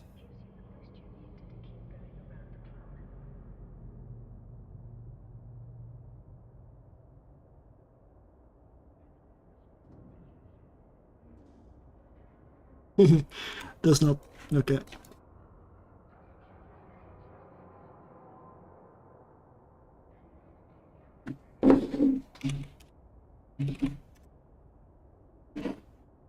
Probably gonna be Rens or Heck, I presume. Or in the station, maybe not. Oh, well, it's nice actually. Awesome. Good. Good. A little bit more cap stable, so that's good. So this is the fit, basically some beam lasers, Republic Fleet cap battery, micro jump drive. This one does have an afterburner. Basically propulsion and capacitor in the midst. I don't need any EWAR on this. Maybe tracking computer could. Oh yeah, I'll see. Then Serpentis armor repairer, 3 heat sinks, multi-spectrum membrane, reactive armor hardener, some capacitor, a capacitor, one for power grid, and a tracking energy turret. I think I did find out what was meant to be in the mid slots. It was a tracking computer. Which makes a lot of sense. And it's even in the cargo hold for some reason. Okay, let's go with the tracking computer. So this is the fit end with this tracking computer. The reason it is a meta is because of fitting issues.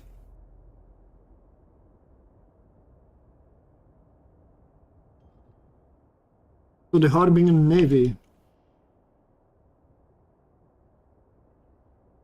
Let's go.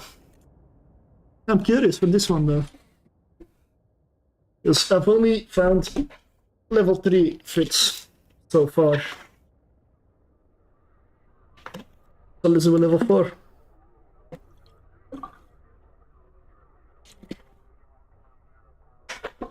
It doesn't have to be easy, it has to be able to do it. There's a difference. Let's get the Vespas going. And the Hornets.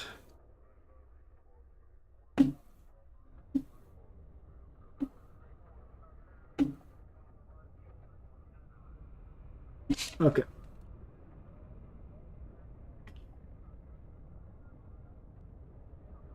Two sets of 3 guns, that looks alright. Let's go in with multi-frequency because I like tracking when I'm close range.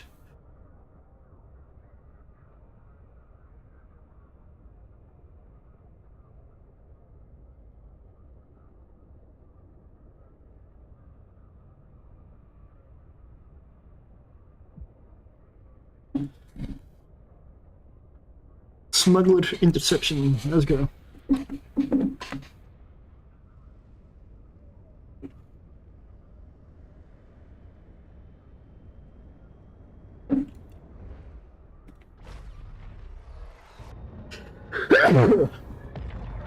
Sorry.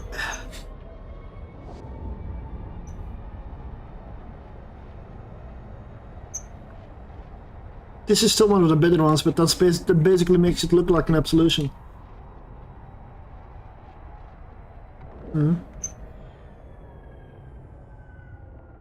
Ah, acceleration gates.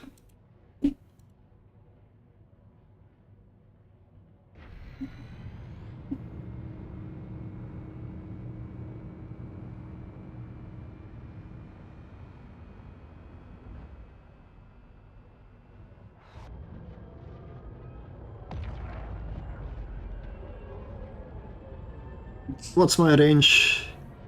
21 optimal, 33 fall off. Ooh, this is not exactly a sniper, but I'm with close range ammunition, so I'm far away from everything, so Aurora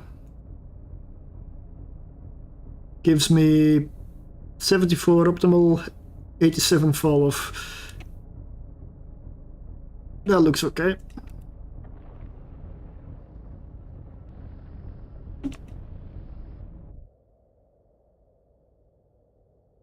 Means this should be in my optimal.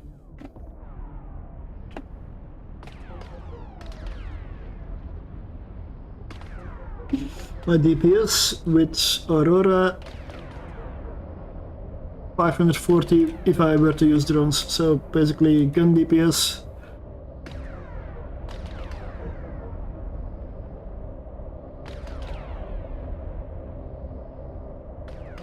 $392. Not epic, but this is a low damage long range ammo, so.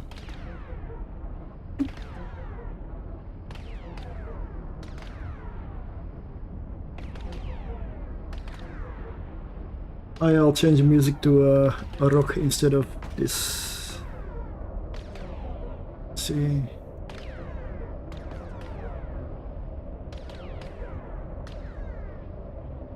Let's go. Okay.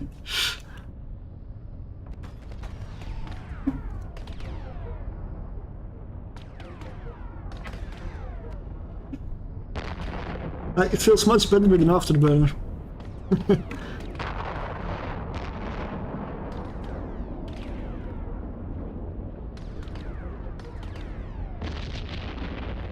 I'm getting closer, so maybe I'll check what is standard. That was also a good one. So standard gives me 41 optimal, 54 power. That's what I'm in basically, so yeah. Good. More damage.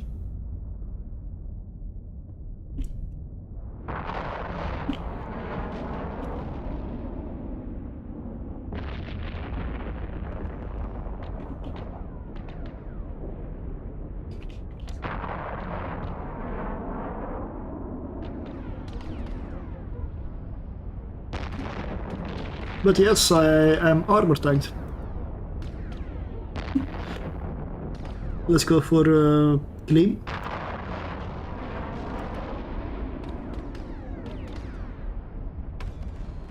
Oh, 10 kilometers, fall of 23. Whoa. One blank ammo. What damage output with this? 571.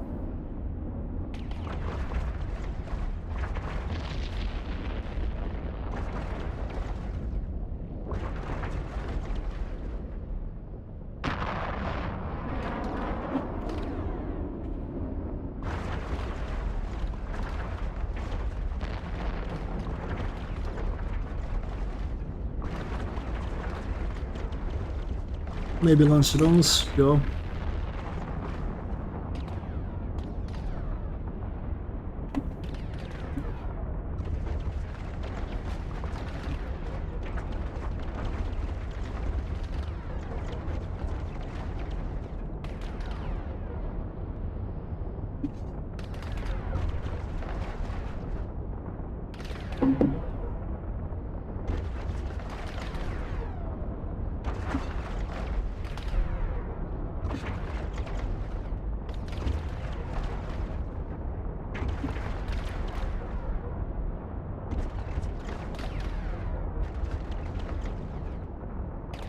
Oh no, my shields.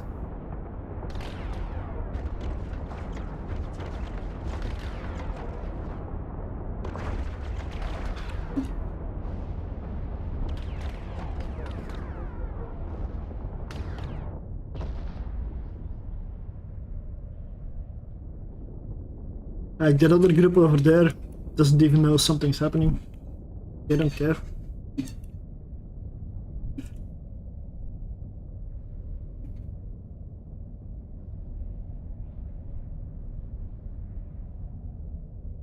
Good damage output. Then again, it's the missions with a lot of frigates that really say a lot. They might not be as easy, but then again, I do have the medium micro jump drive, so I can get the hell away. And I can come back with the afterburner to hit them with the radio, or the, what is it, Aurora.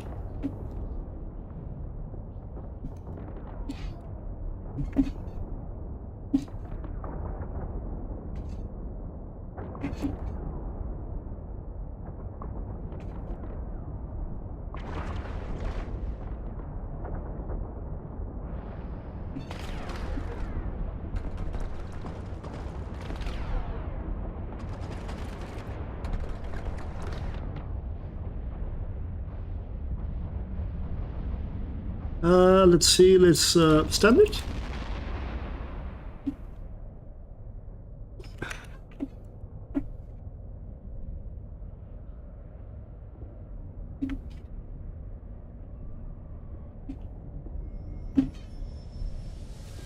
$41, yeah, well, still good.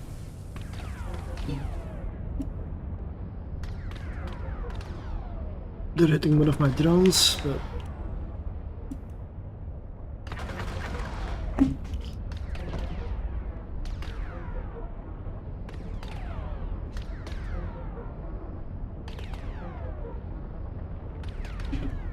like one of the main benefits of lasers is switching ammo is instant.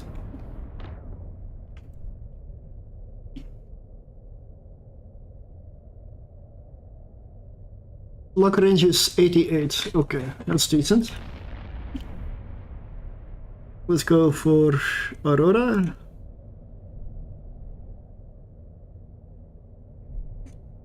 And I can hit them from here. Like the fall off for Aurora is 87, my lock range is 88. I know it maybe doesn't work like that for lasers, but yeah. Anyway, if I can lock it, I can shoot it.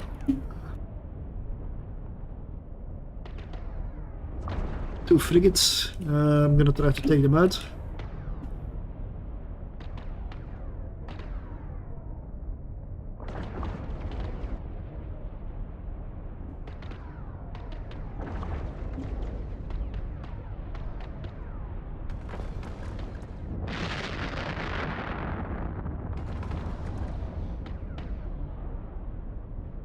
I must admit, so far with the ship it's going great, but it's not like I had to tank any damage. I mean, I never even made it to armor. This thing is an armor tank. So, can't say it tanks well because it hasn't tanked at all so far.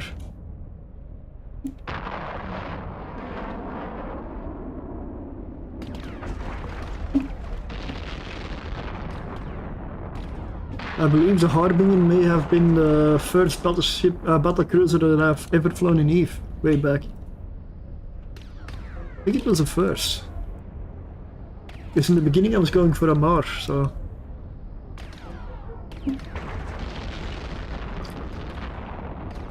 Because back in the days with the old graphics, Amar ships looked golden. They held a gold shine to it.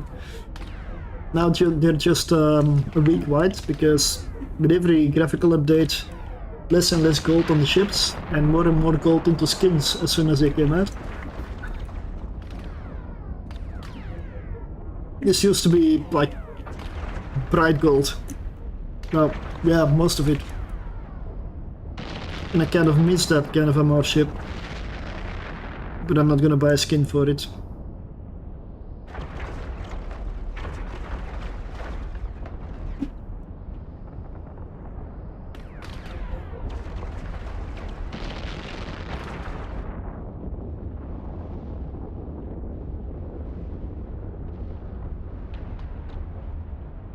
If I fly a bit away from the gate, I can probably jump back on top of it.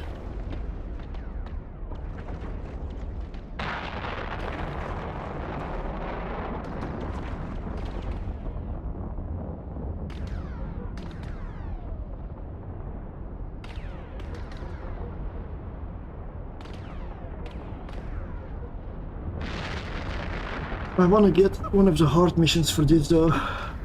I need to test this ship in a hard situation. Not in something like this where I don't even hit armor. I could have not tanked this vessel at all. I mean, I don't have anything for shield and it didn't even go through a shield.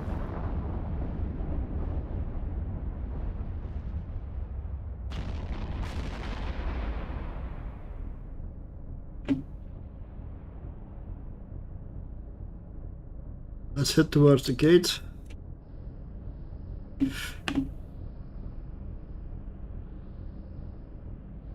And jump.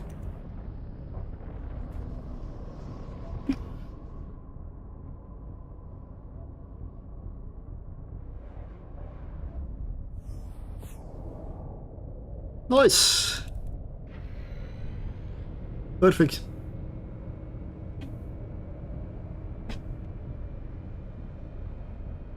I must admit the macro jump drive is really useful here.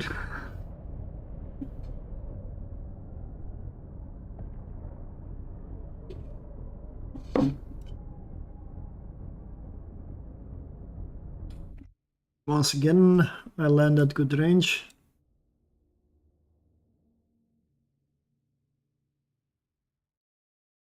Not a lot of frigates. Oh, they're down there, all of them. Okay.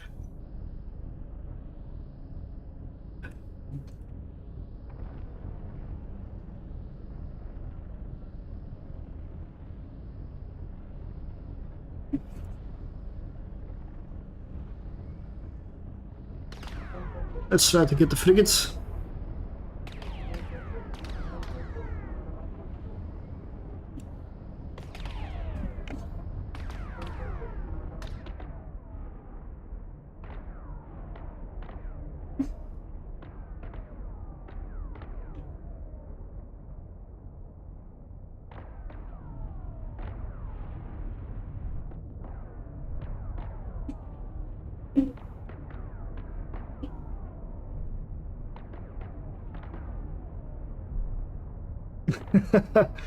My window right next to me, there's a dove sitting there, like making a lot of noise. I'm not sure if it comes through, but it's loud. On the balcony.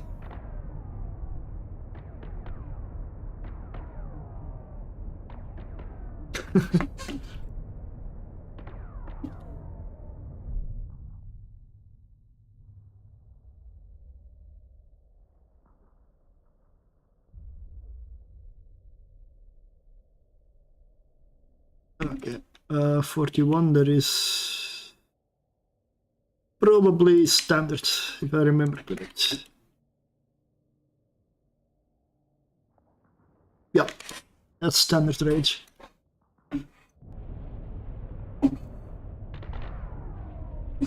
And I can also launch my drones here.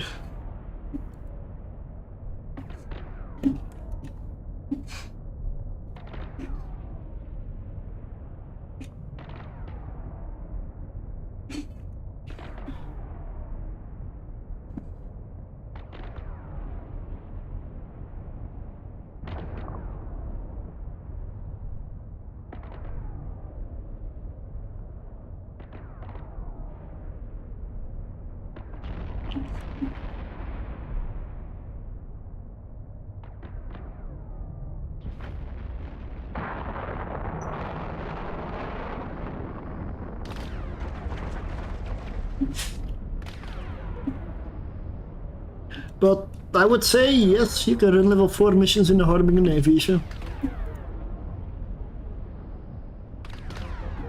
Maybe in some of them you need to watch out still, but if you're careful, it should be possible.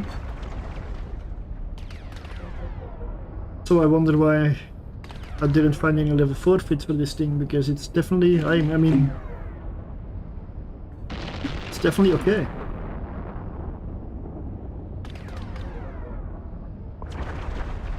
I can switch to multi-frequency here.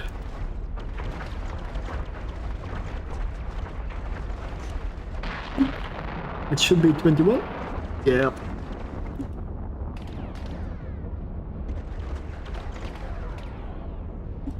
Ah, the rest is waking up. 2 more frigates with them.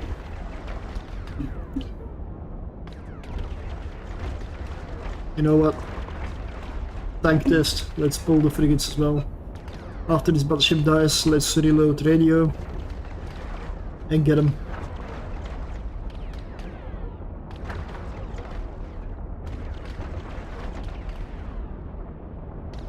Will I have to use my armor repair on this ship at all? I don't get why I'm not even... It's not even going to armor.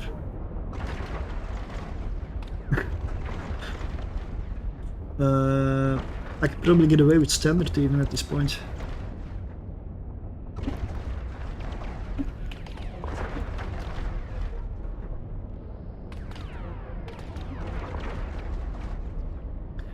Let's go for Gleam.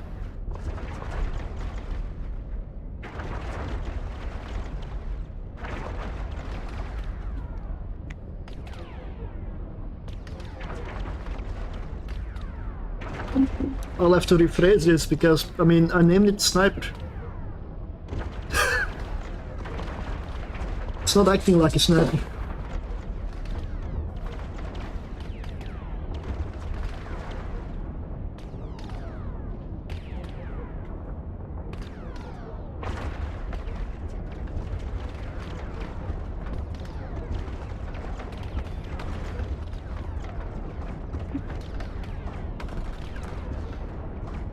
Like all of the things are now on top of me. So I'm gonna activate my armor up, finally. I mean, I always have my get out of jail card here with the jump drive.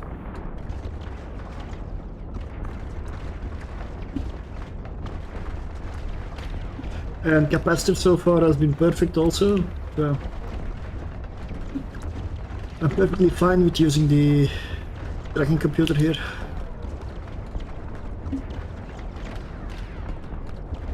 Yeah, my armor repairer doesn't seem to keep up, which is what I expected.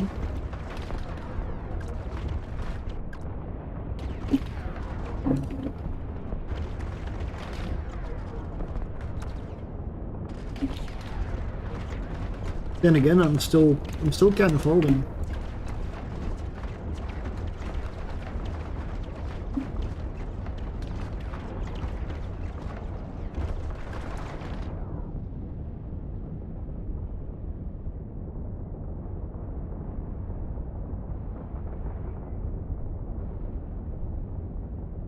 Oh, they're stuck under there.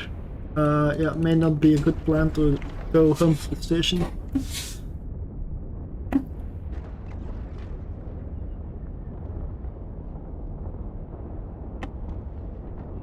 Yeah, armor's holding.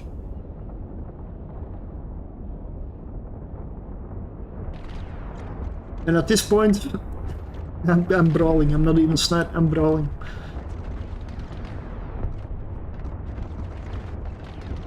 Maybe it depends on the resists. Yeah, wow.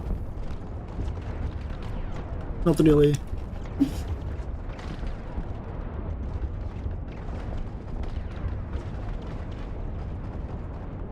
Okay, armor is slowly breaking now. So are they.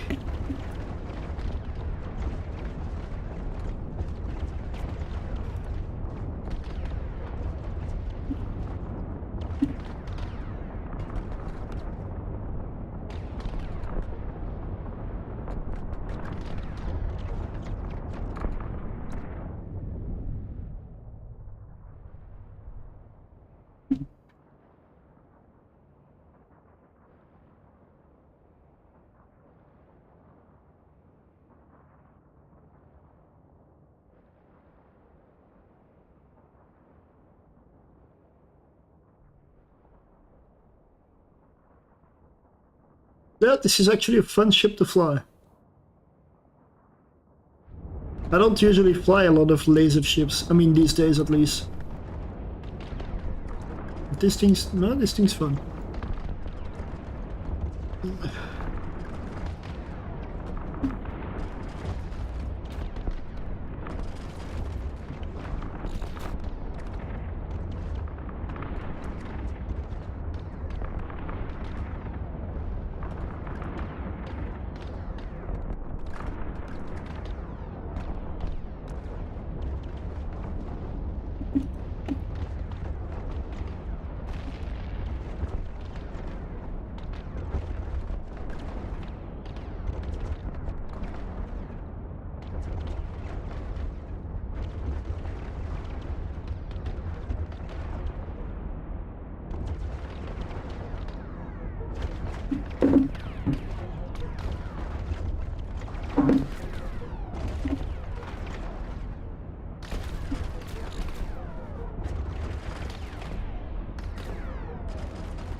Now I'm wondering what the Ferox Navy will do. This works so well. Because that's also a railgun sniper.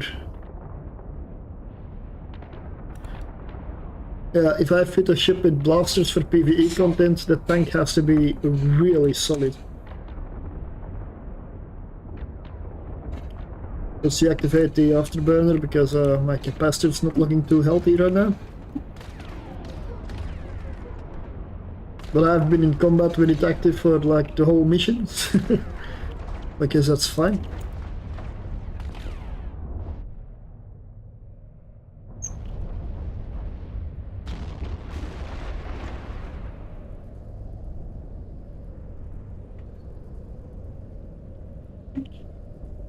Don't need this to use capacitor when I'm not actually shooting.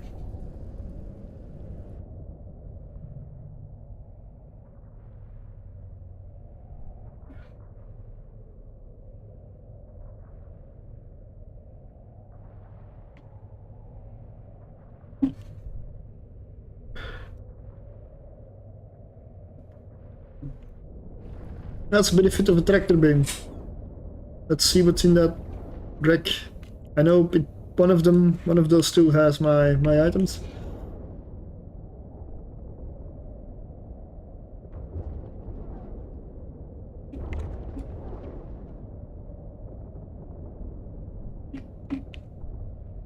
I'm letting my capacitor come back a bit while making my way over there.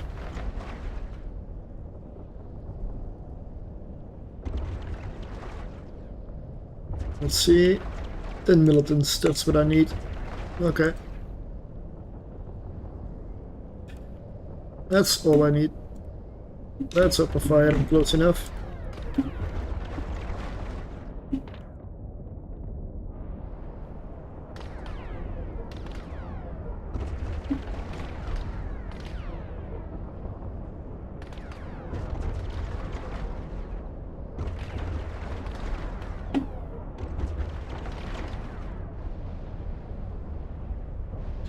And that's mission done.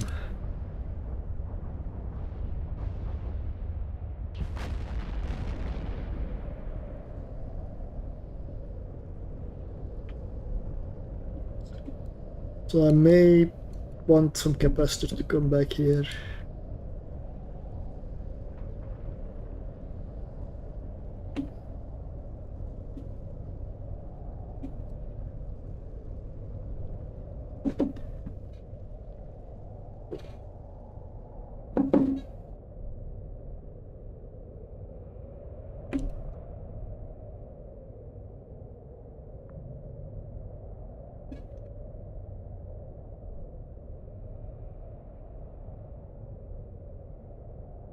White MR Navy, because there's not much gold remaining.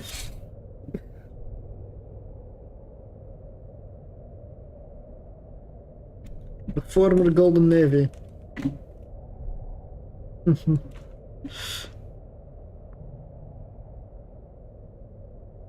Few more graphical updates and this is gonna be pure white.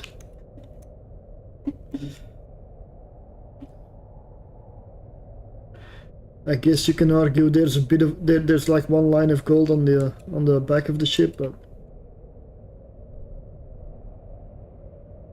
there used to be way more. Let's warp to the next mission.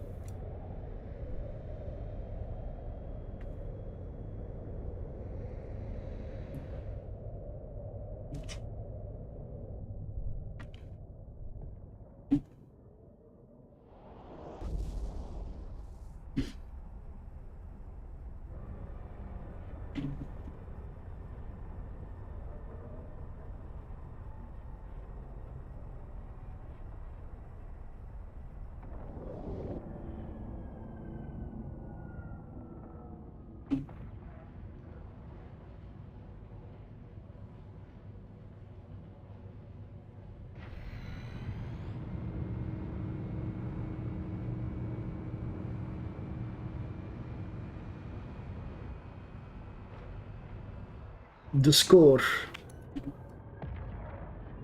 Let's see.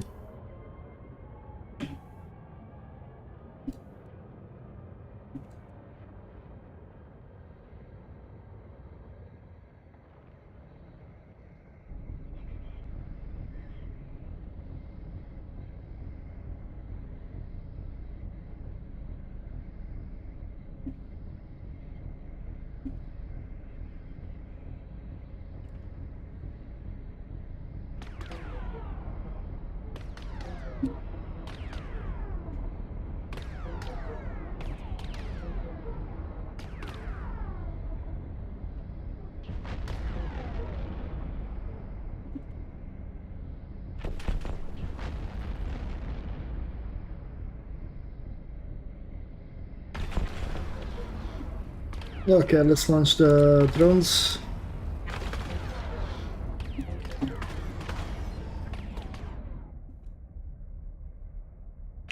The frigates are further in the distance and they haven't aggroed yet, so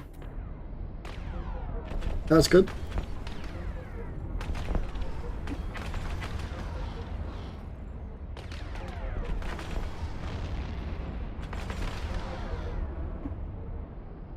Like here I'm not gonna have much problems with sensor dampening because well, I'm probably gonna be way closer. The Naga has issues with sensor dampening with the rats, but that's only because I'm not using a sensor booster on it.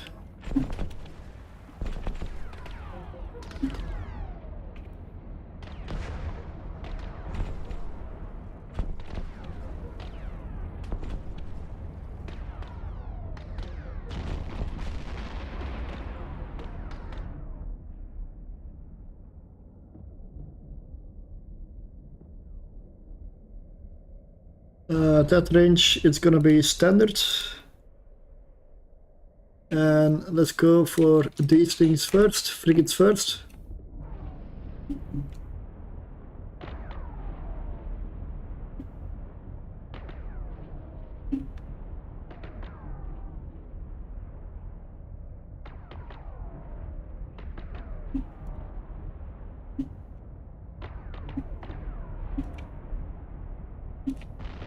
This is awesome, like this is a lot faster.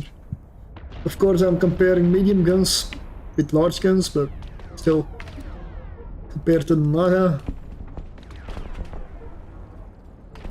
this is a blast.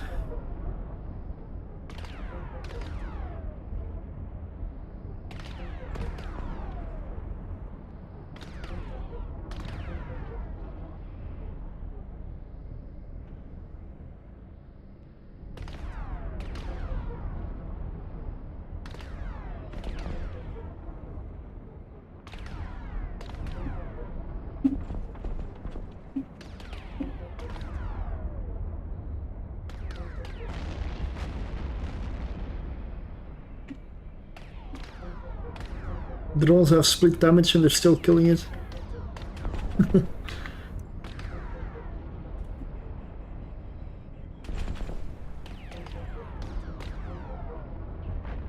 I'm just gonna head straight for the acceleration gate and I'll even activate the afterburner.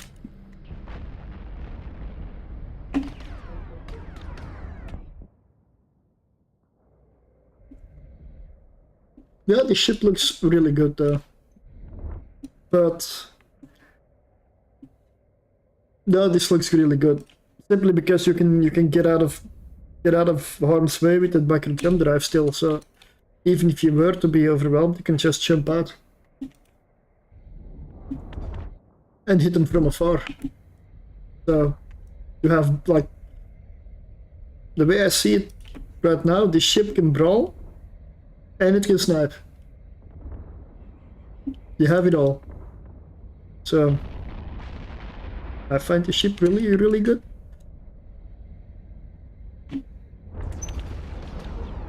I don't know why I couldn't find level 4 fits for this ship, because it runs really just normal, like.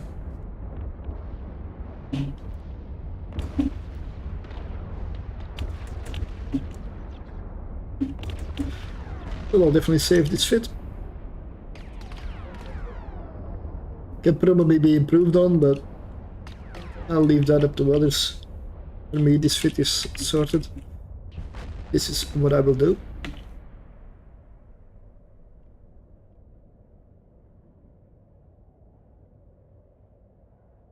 Next pocket.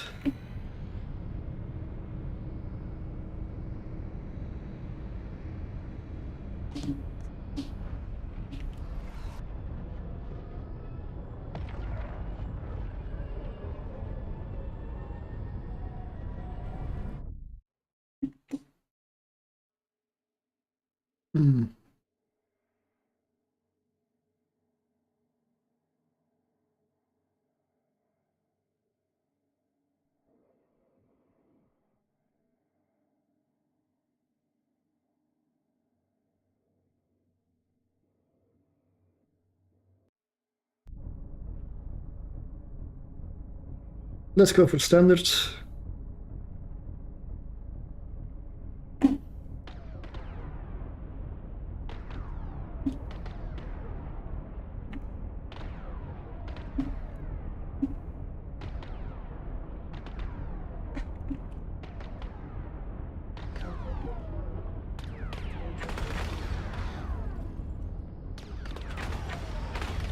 Yeah, I know. I tend to split my guns.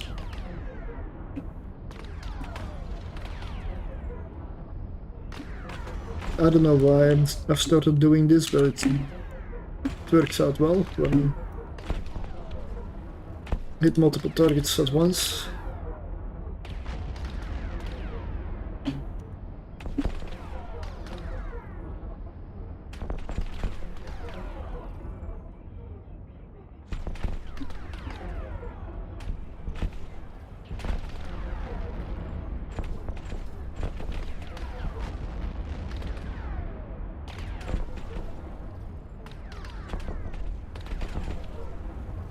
After this mission, I'm gonna change to the Ferox Navy.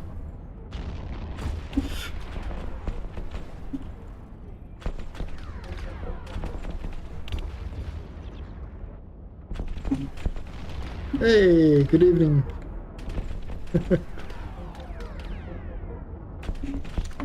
Good evening.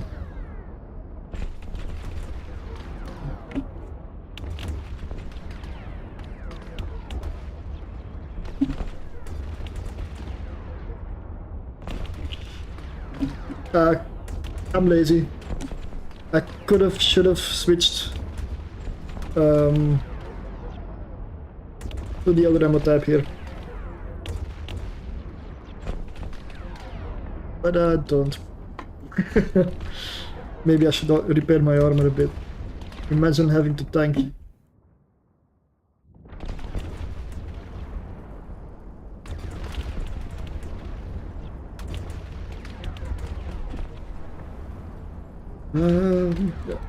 These things are approaching, like, the battleships are not gonna be a problem. Let's go for the Aurora.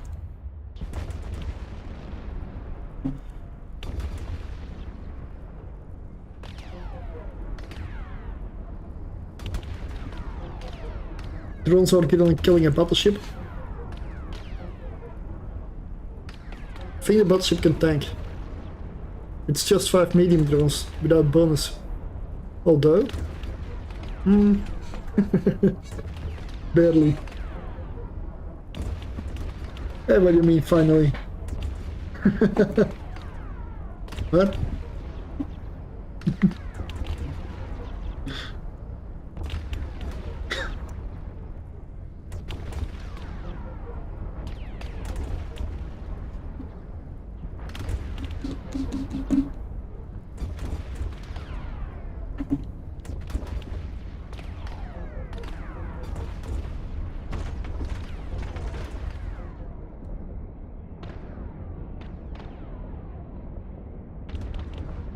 Okay, let's switch to standards. I'm taking out the cruisers first. Then I'm just gonna go for the battleships one by one with gleam, high damage ammunition, but lower tracking the multi-frequency.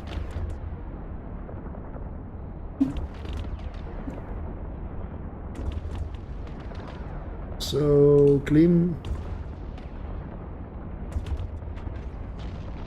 Oh, no, this one.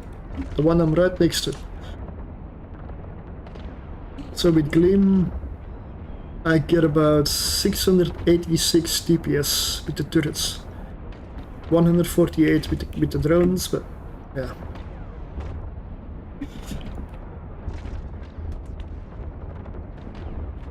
The drones are capable apparently of killing a battleship. 148 drone DPS and they're killing a battleship. So you don't need much.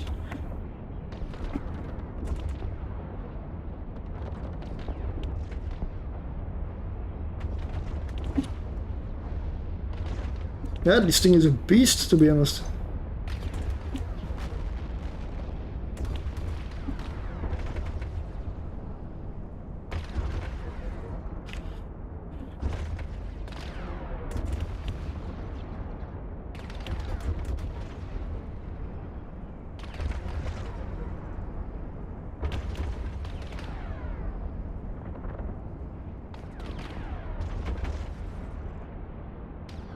Okay, drones go for the next battleship already. Let's activate finally the afterburner and go back to standard, because that's about 40 optimal.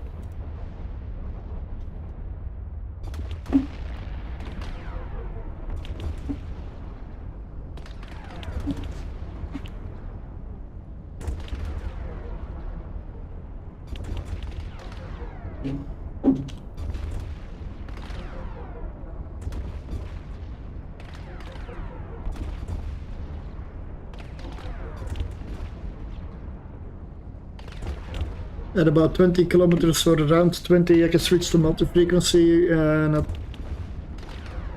15 or under, it's probably gonna be clean. But I'm not gonna make it there. This thing will die before that time.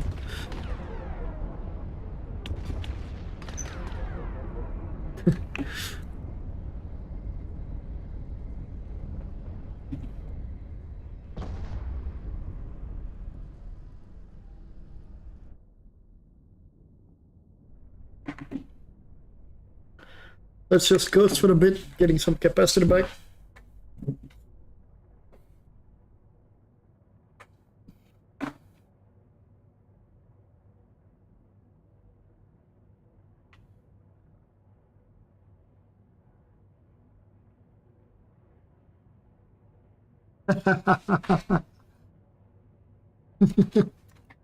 Yeah, well, the fact that the beard is grey, and honestly always has been, I find that a bit weird. I mean, even when I was like 20 something, 22, 23, if I grew any kind of like longer beard, it would turn grey. Always has. I don't know why. Always immediately grey.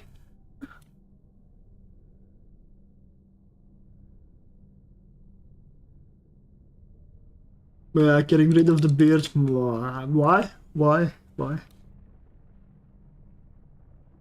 Not going to. Not gonna happen. Oh, 79 ping. Ooh. I see potential here. This is fairly far away. So why don't we get close? And jump right behind them. You won't see it coming. Here we go.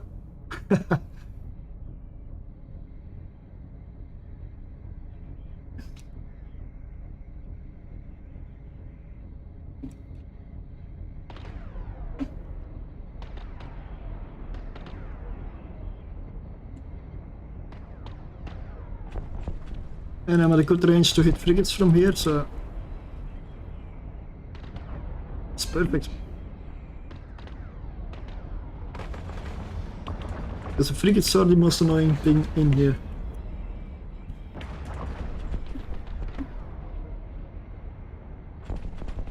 And they're already gone. Let's go for multi-frequency, because I'm getting into that range now.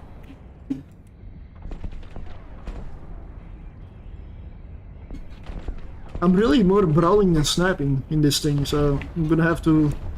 I mean, I made a fit that I figured was meant for sniping, and I'm brawling with it, and it's holding. So, not bad.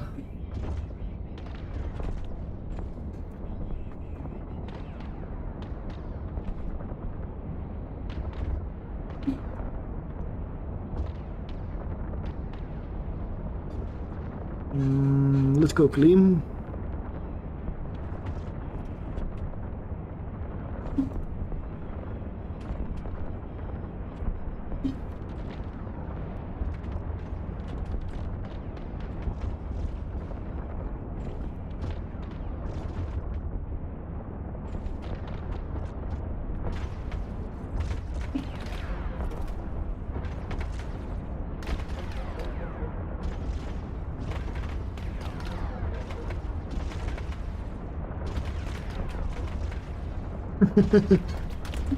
Hello there. Yeah, I'm actually broadcasting at the moment to Twitch, YouTube, and Kick. Just trying some stuff out essentially. Let's see how it goes. Why not? I know even line in Kick is basically non-existent, but we'll see. There are no expectations, so also no disappointment. And I'm not here to make money, so it's all the same.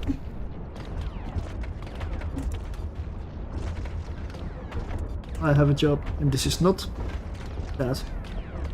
This is fun.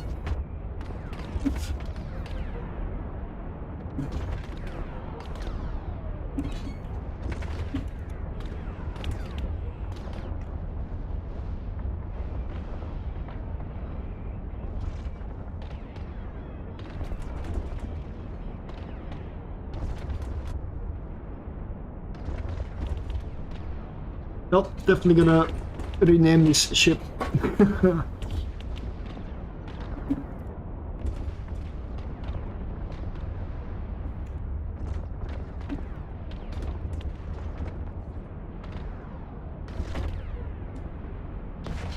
one downside with doing YouTube as well is the fact that I can no longer use Spotify.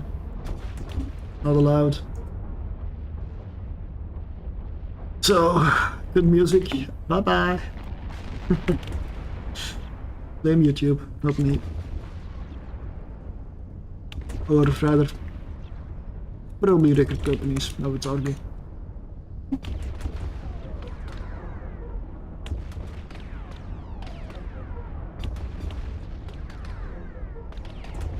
Internet connection. Well, my internet connection is really good now. I'm on fiber essentially, if that means anything. I have a good connection.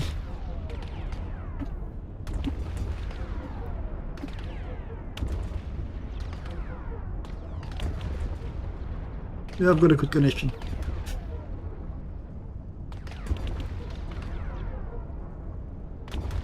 If I didn't have a good connection, this would not be possible, probably. It would be lagging like hell. I imagine. And if it is, let me know, please. But so far, from my point of view, it looks good. So. Right, mission complete.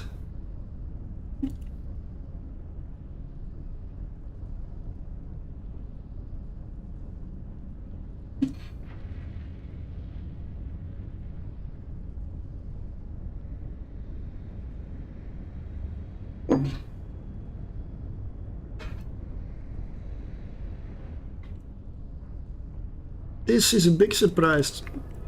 The Naga was difficult, and I expected that.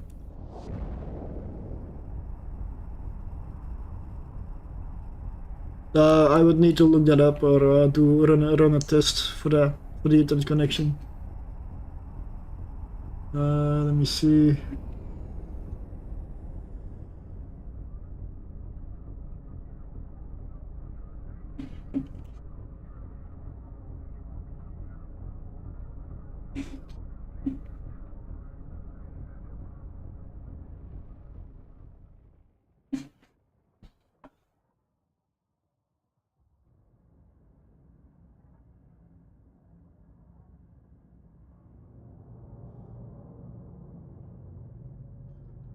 Okay, yeah, I'm running a test on the other monitor.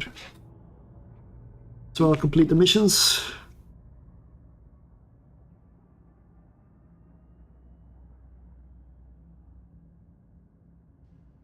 Okay, and let's quickly get the fit. Apparently, yeah, 471 megabytes download and 483 upload.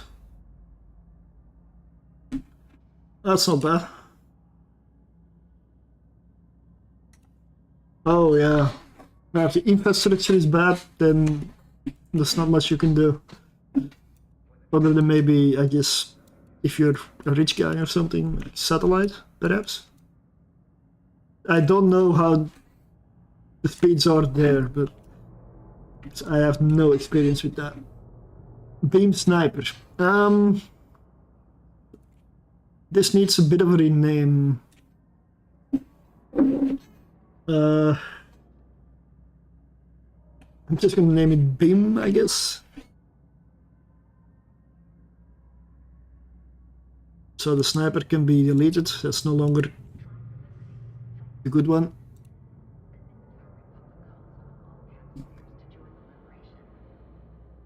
So let's go for the last ship of today.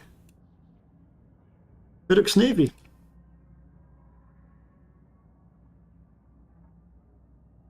Let's see if this has all slots fitted. Yep.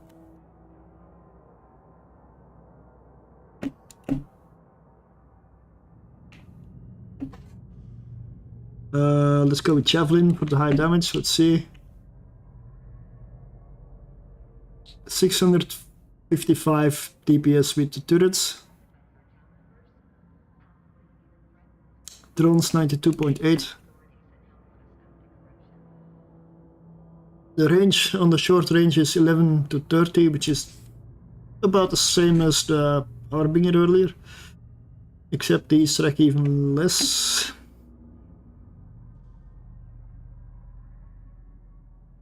So this fit, yeah, I can only launch 5 Hornets, just like the largest railguns that I can put on a cruiser. Shield command burst, which I have active shielding in now. Pit and B-type medium shield booster, which is again like 200. This is half the cost of the fit is in this one module. It's 200 million, but same as with the Naga. If I end up being able to use lower grade shield boosters, I will. But the Naga showed me that it really couldn't tank that well. But this thing is of course better. This thing has actually a defensive bonus, I believe. Other than that, afterburner, micro jump drive, shield boost amplifier, and a tracking computer. This thing is fully cap stable. Completely cap stable. For once. So yeah, and 47,000 EHP, which is the Naga had 16,000. This is gonna do better, I believe. I'm not sure how far this hits, but I'm gonna find out. So I'm gonna... Dread Pirate Scarlet. Now, if there's ever is a test for a mission, this is one of them. Nice. Yeah, decline. Decline. Vengeance. Yeah, another good one. Ooh. Oh, man.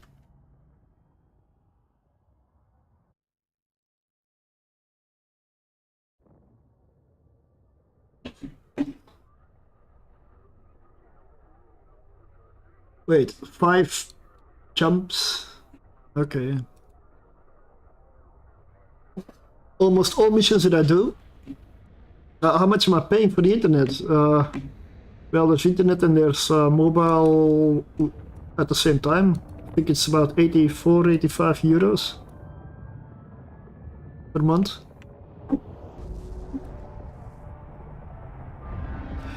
Internet in Belgium is fairly expensive. A lot of things in Belgium are really expensive compared to even the Netherlands.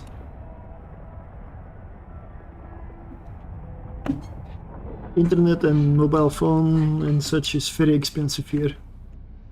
Electricity also.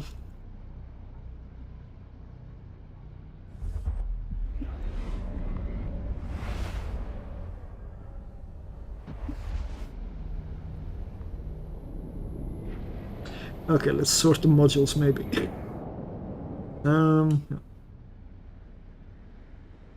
I like to put my passive modules to the side, but I do like to have them show.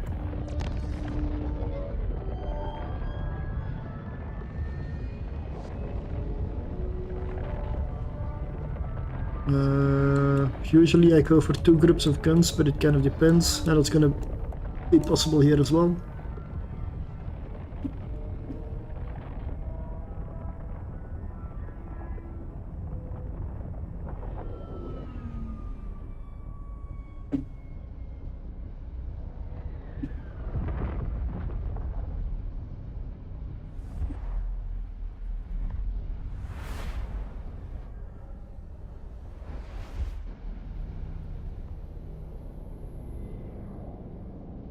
He jumps.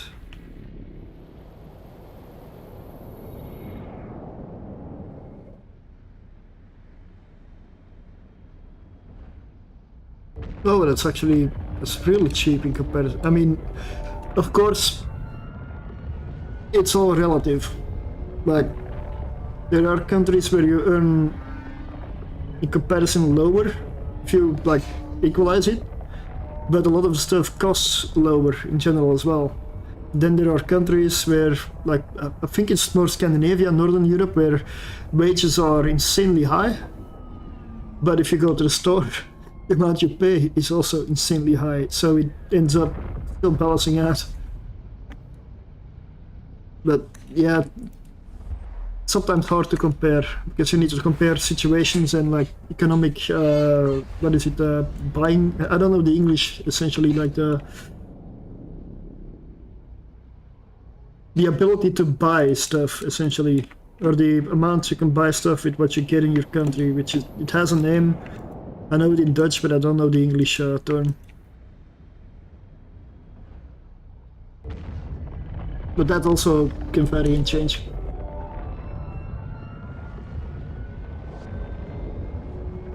Economic, I don't know.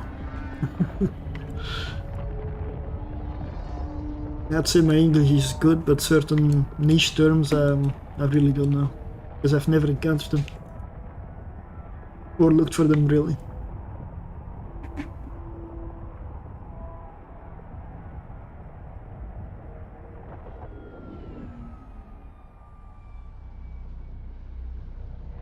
But fully cap stable, that's interesting. Like, the Harbinger was not even close to cap stable. I mean, actually 11 minutes, I believe.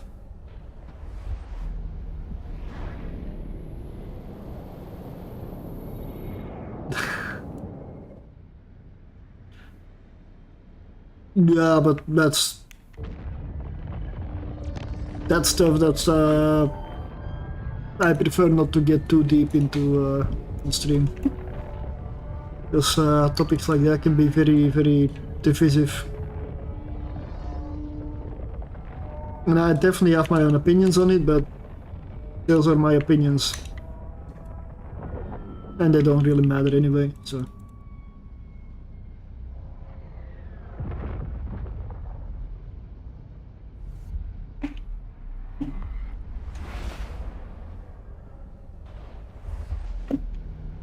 Okay, I have arrived in system. That stupid government, to be honest. I kind of hear everybody say it in every country. I know in Belgium it's like a circus. But yeah. I mean, tiny country and still they cannot manage it. Basically corruption. Full of corruption. But yeah. Let's get into the mission.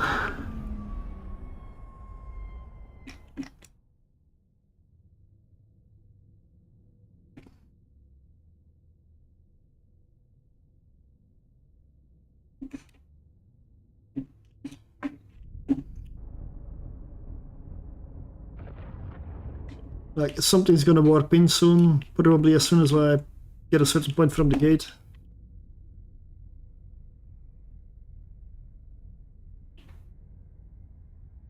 Yeah. I know exactly what you mean and who you mean.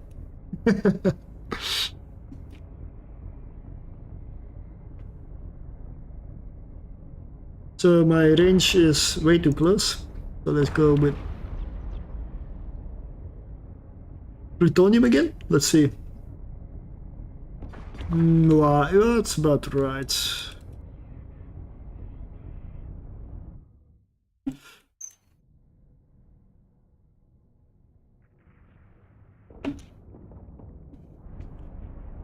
Let's launch the drones.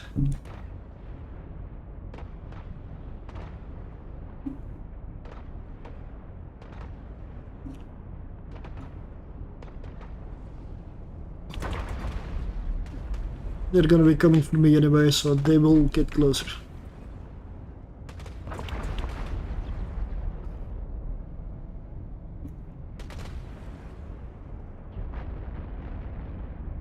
So this is the Ferox Navy issue.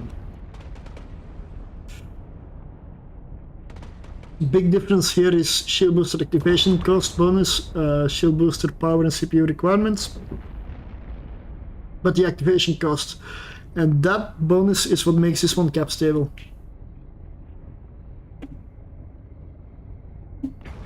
That's what makes this thing so good.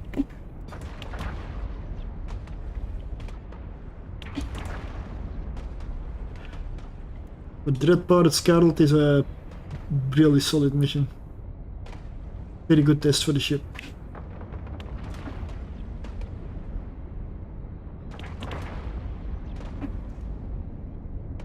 But I also still need to find 3 ships for next week. So far, I'm gonna do 3 ships every week. And I may have to grind during the week to get Hisk to buy them. I have definitely had the need to grind ships. I had to grind a lot of Hisk recently. Like, my Hisk income is pretty damn decent for the time that I play.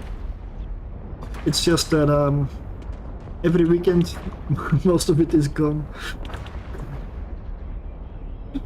But I'm having fun and I'm testing new ships, and most importantly, I'm not selling any of the ships.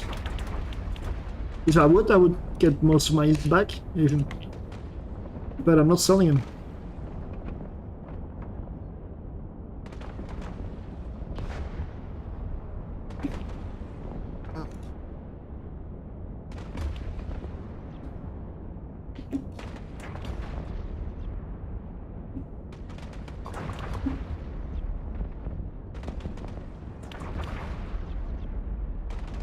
Yeah, I agree, but yeah. I agree. Well, I'm also not gonna activate the shield command burst if I don't need to, because it's expending charges, and if I don't need to use them, I'm not going to. 13 kilometers, let me see. That means I can change my ammo to javelin. And maybe I'll just go orbit this one. Because then I have more damage. More damage, good application.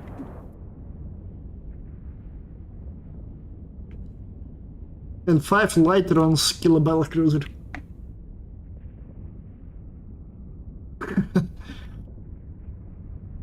Light drones.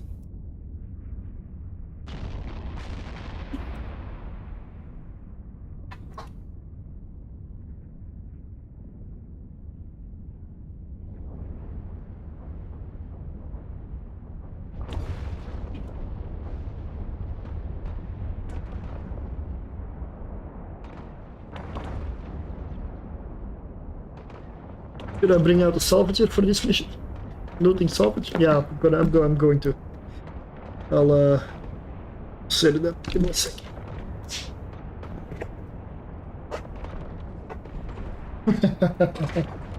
It ain't bullshit, but yeah, well, sure.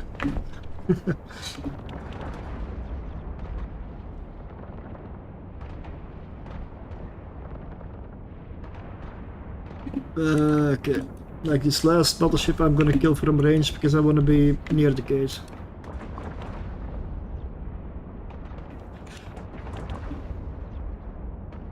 I'm gonna have to reload long range ammunition for this anyway. Probably I'm gonna have to kill him with Spike. Unless I go all the way over there. Let's see what Spike does, because Spike is notoriously long range and low damage. Ooh. What are these flashes? What the? Hey. What is this? That's in the game, so 467 DPS, 374.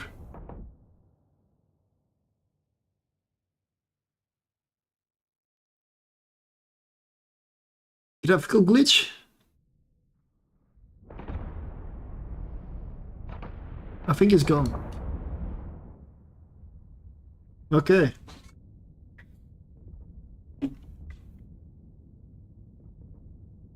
So what's my range? 100 fall of 81 optimal. What's my lock range? 84.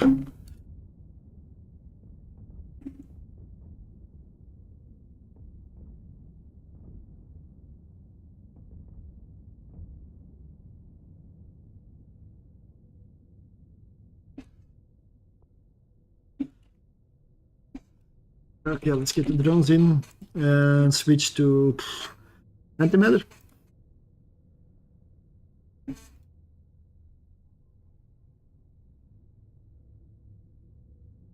Oh yeah, I don't need to turn these off because I'm cap stable. Right, and maybe for warping. Gate key, oh no. Really, the last ship had it.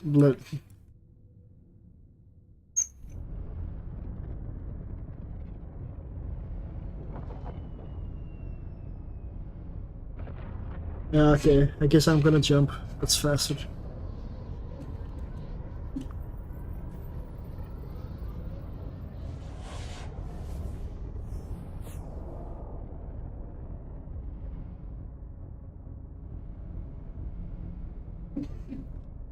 Should have known. Oh yeah, I was gonna set up the looting salvaging. I guess it's gonna be my Scorpion Navy again. Let's invite the character into fleet.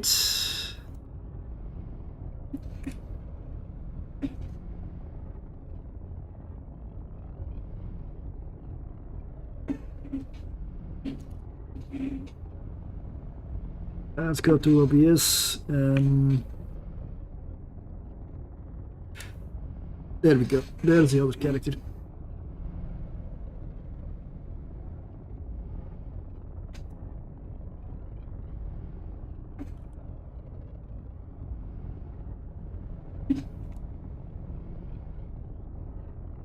Oh yeah. Right. I mean, Usteli. 5 jumps. Forgot about that detail.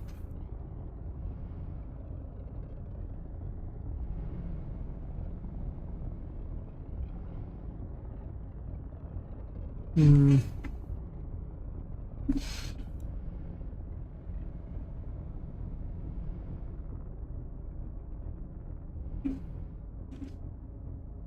Okay, I was distracted. Let me get this gate key. And then go straight for the gate.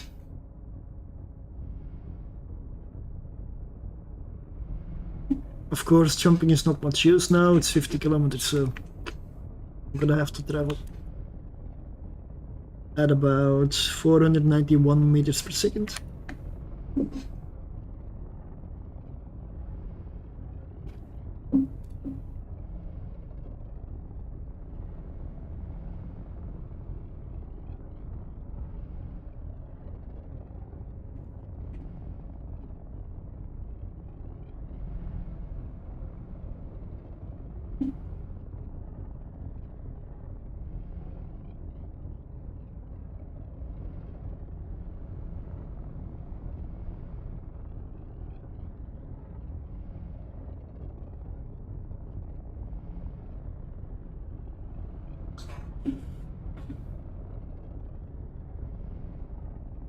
Yeah, the Scorpion Navy is this time only there for looting and salvaging.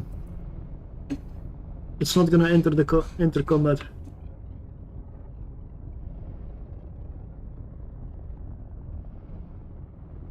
To leave the Eve. Wait, what? What do you mean? Or Eve clan leave? No, no, no, no, no, no, no. That's a Diablo 4 clan. That's Diablo 4. That's not Evil Line. I am not gonna be playing a lot of Diablo 4 anymore, and that's why I asked people, anybody on the Discord, anybody playing Diablo 4 that's in the clan, whether they would want to take it over. They don't have to, but the end result will be that their clan leader will go AFK indefinitely.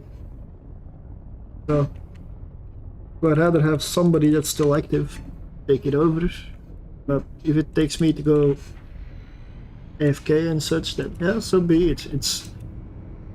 I cannot help it. I haven't played much, and this season was looking really good, and I still haven't played much, and that told me more than anything.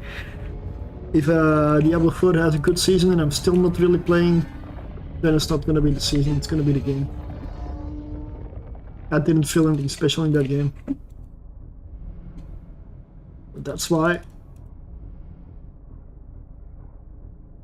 I'm gonna leave the clan. So, antimatter has 23 optimal, 41 follow-up. Yep, let's get lost. Okay, thank you. Bye. The first pocket, if you target and fire, don't have to hit. She jumps. And now Scarlet, that is.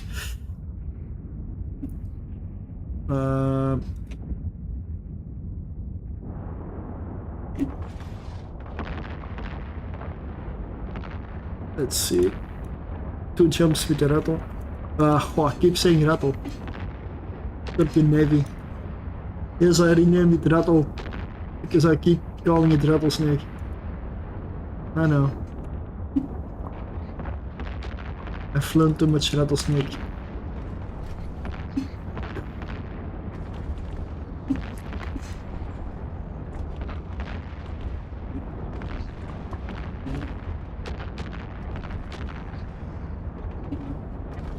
Hey, I gotta know my own command.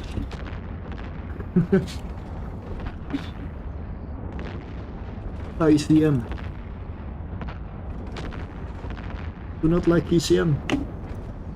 But it's not what it used to be.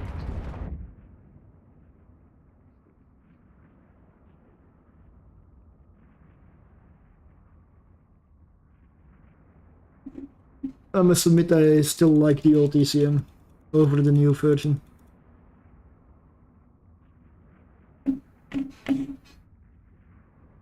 If you jam somebody, they shouldn't be able to look. That's called jamming. Like it is now. No.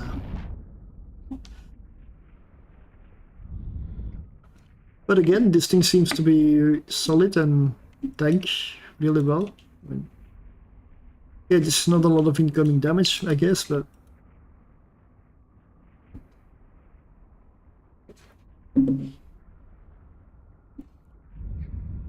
I know in the last pocket of the mission there are several waves that appear, or at least a few waves that appear, and I'm gonna see if I can pull a lot together to see what this thing can handle. Because as with the other fits, this has a micro jump drive, so I have a break free. Or I have a break free option essentially. I can just jump out 100 kilometers and regenerate and boost my shield back up.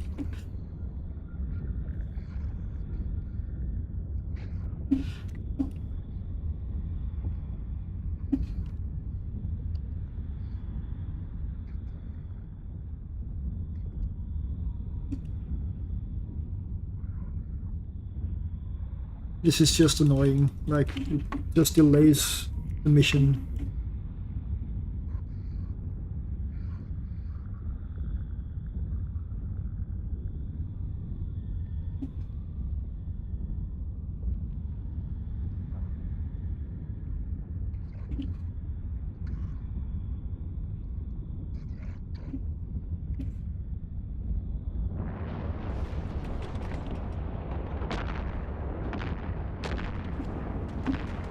I'm fit with rails and yet I'm brawling.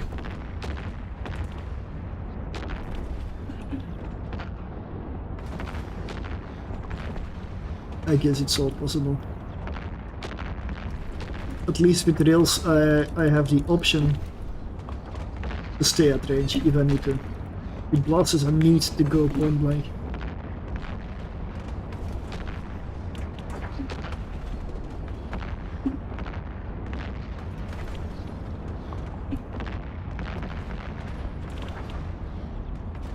I'm tempted to bring the Harbinger Navy in just to get rid of these jammers.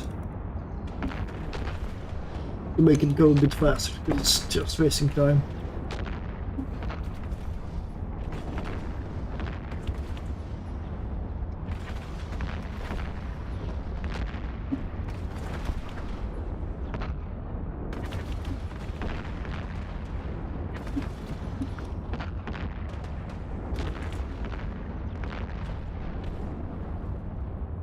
But next week on, I don't know, I'm still considering Wednesday or Thursday.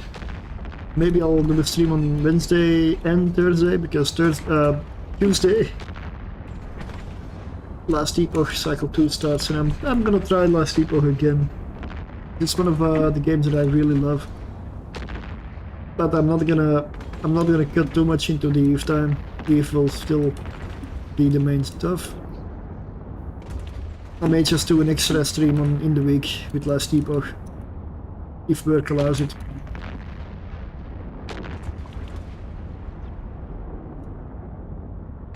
Because I'm still gonna try to set up the Triple Hawk setup again.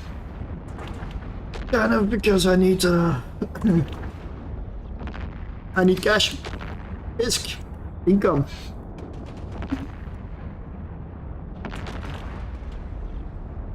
To buy the ships for next week, which I still don't know which they're gonna be. Anybody got a suggestion for level 4 mission ships to try out? Can be anything. The only condition that I have is not in my hangar bay yet, and at least look capable on paper or in Python. Just don't ask me to do a level 4 mission with a rookie ship. That's not gonna be a big success.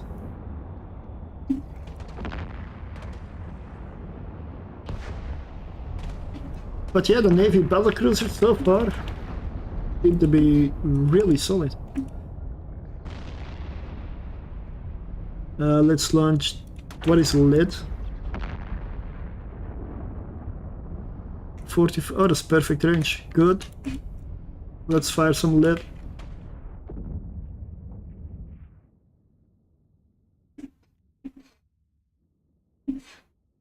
Oh, Scorpion Navy needs to have the gate key. Okay, I'm gonna have to warp out and guide that ship in.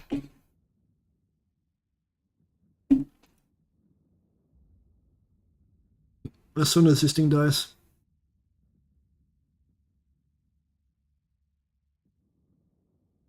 I forgot to bring a gate key for the Scorpion.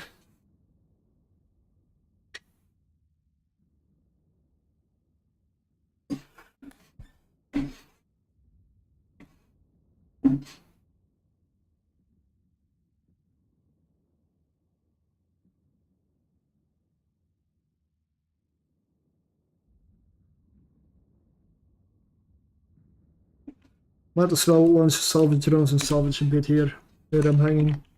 There are a few ships around. Few things to salvage. It's free loot.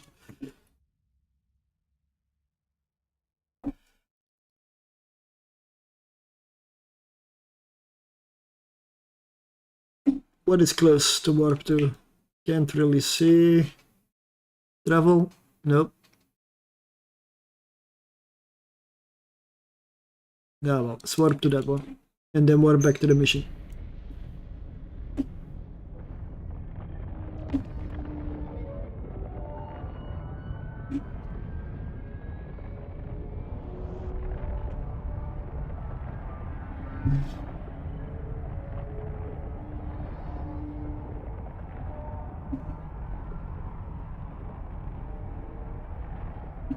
Also kind of wondering, I put the chat essentially on the top right, but it feels a bit cramped there maybe. But it's easier over the banner than if a line has a lot of text, so if I put it over a lot of other text, it's gonna be really confusing to look at. So that seems to be the best location for now. I also don't want to obscure my overview or my other account there, which might be a prime spot to put it, to be honest. But now let's see if this works now. Let's switch accounts around a couple of times. There we go, Scorpion on the big screen. Oh, the things work.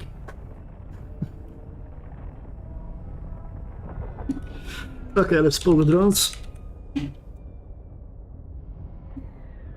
Yes, a Ferox has arrived.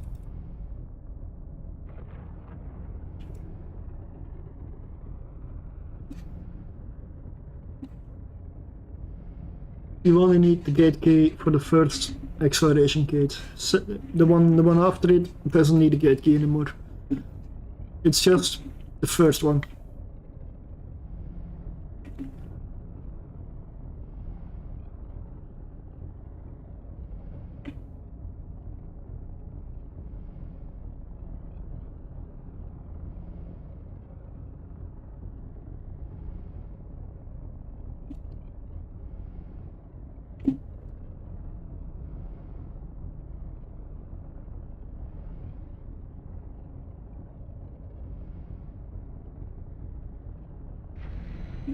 Okay, let's activate Scorpion as well.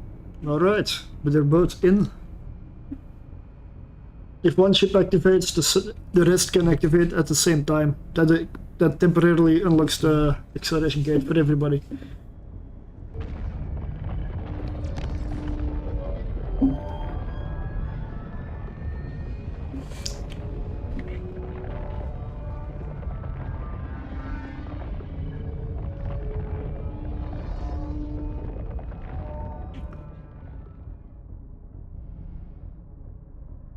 Let's just launch the salvage drones.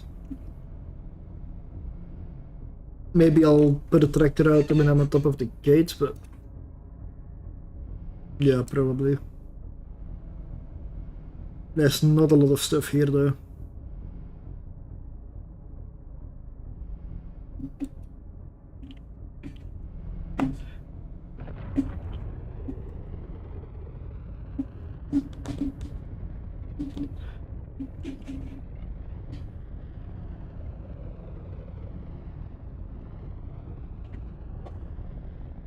And in terms of Valheim, I'll probably go back to that one when the changes to the Ashlands from the PTR actually drop on live.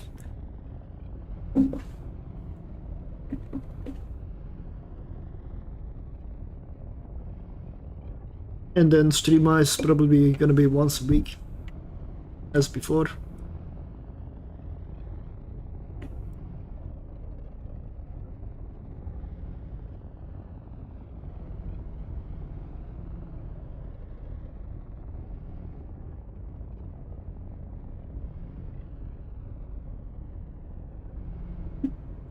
Okay, let's go for the next bucket. Scorpion still 15 kilometers off. Yeah, it's a slow ship and only has an afterburner. But it does not need to be fast.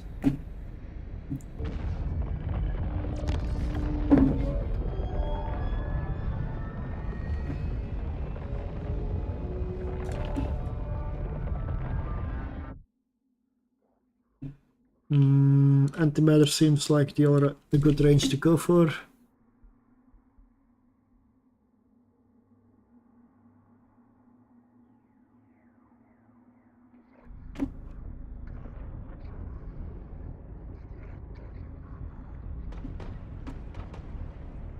Yeah, Scarlet will just jump.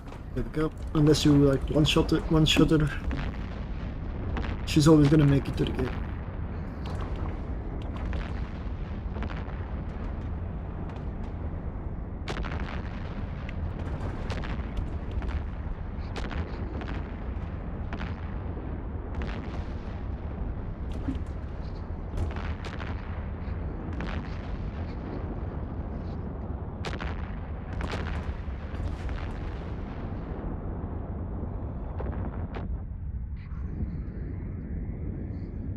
Okay, Scorpion is at the gate, so this is gonna be a while. I'm just gonna drop a tractor unit.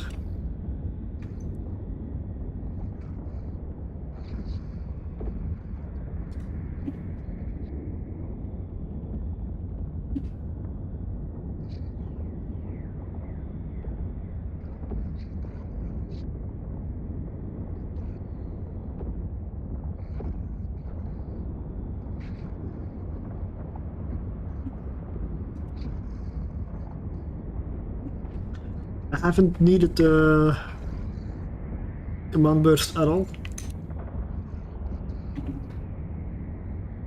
Maybe I'm tanking my ships too heavily. Maybe it's not needed at all. Maybe I'm better off putting something else somewhere. Or maybe I can go ahead and downgrade his shield booster.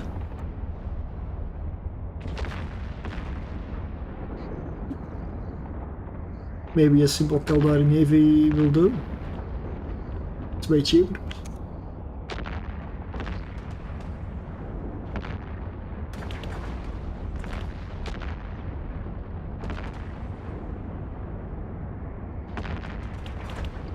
Yeah, light drones are not gonna break this battleship.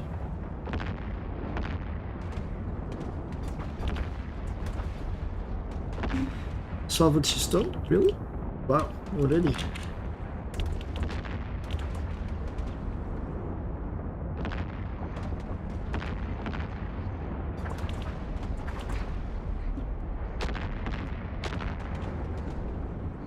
I mean, the way I'm flying now, I could have put blasters on this thing.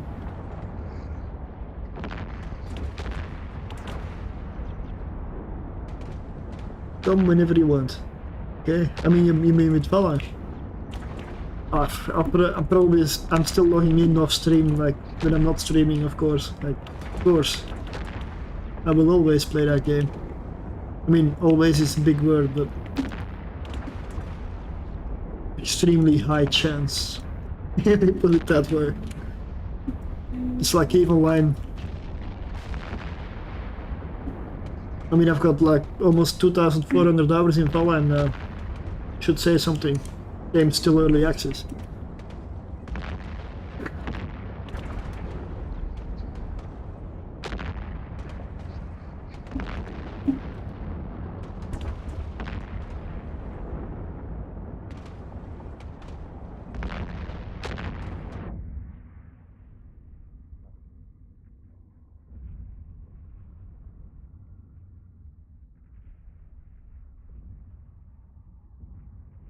Should I bring in the Scorpion as well? It's only one ship, but this is not going to be the test, so I'm already going to bring it in.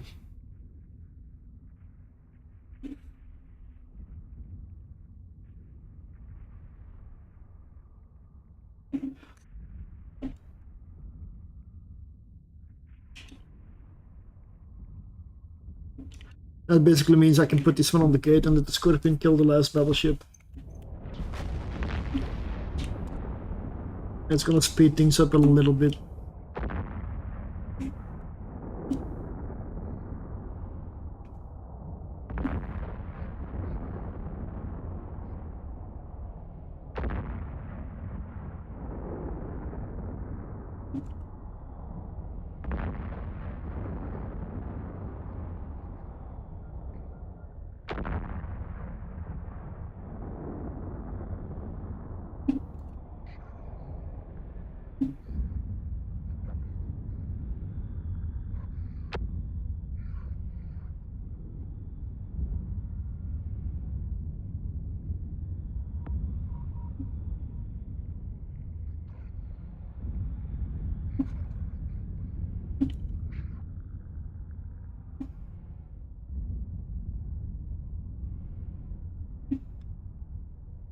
There's cruise missiles on the Scorpion. I'm just firing tech once, and yeah, I mean, 3 of my low slots are cargo expanders, so because it's actually just set up as a support ship. But it still does good damage.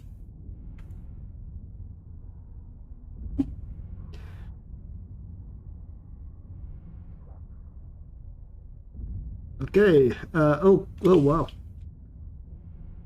Did not expect another spell. Okay.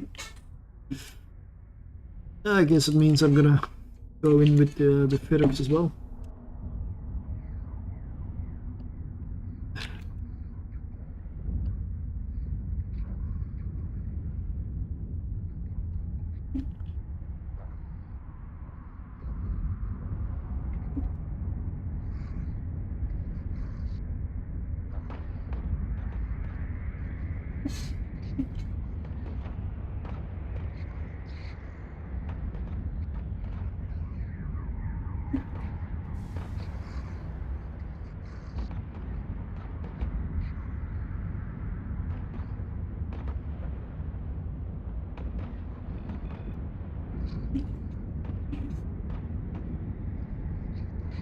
Have warm soy milk? What the? Ugh.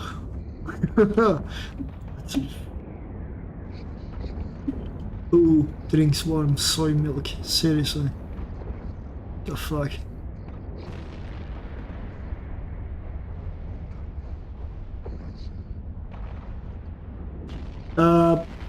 In Evolan, you mean? I'm in technically my own corporation within a larger alliance of PvE people here.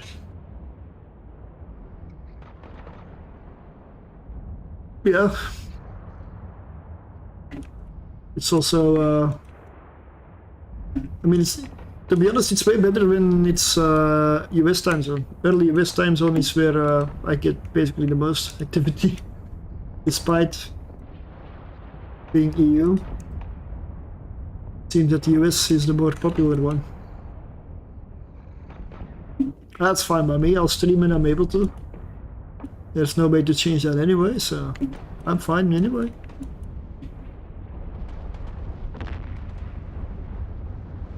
And the YouTube is essentially a bit of an experiment. We'll see. I mean, I've done the same with Kick in the past, like for the past, what is it, 3-4 months? And Kick, most that Kick ever gave was hardly anything. Okay, I met you there with Navyl, which is, I guess, the best that came out of Kick. But other than that, basically nothing, no activity, no anything. So I consider Kick to be only good for chatting, pools, gambling, Fortnite, Grand Theft Auto, and a few shooters. Essentially. For the rest, Not too much there. Even Valheim is not very active on Kick.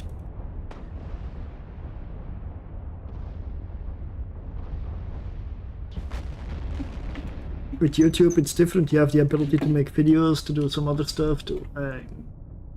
YouTube is a much better platform, but then again it's also been around way longer.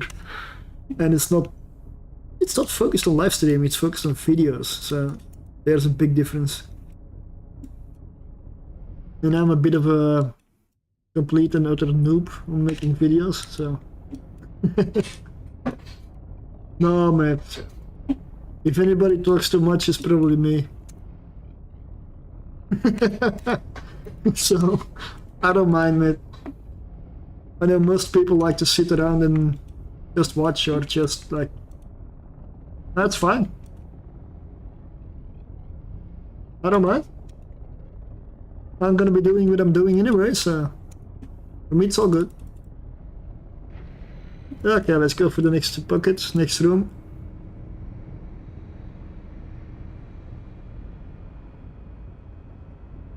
But yeah, I mean, especially EVE community, I've met a lot of friends and good people. Also through Twitch. So if anybody needs help with anything, I will definitely try to help out. If it's EVE Online, so you gotta say if it's reasonable. Because I know people in EVE Online, it tend to be, some people at least, a bit weird at times. So if I can help out, I will, within reason. It looks like there's gonna be some frigates here.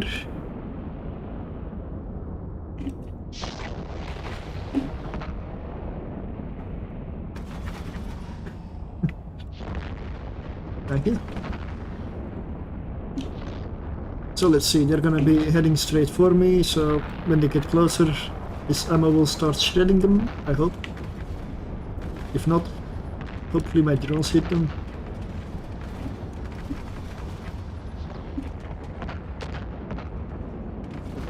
And then you get jammed.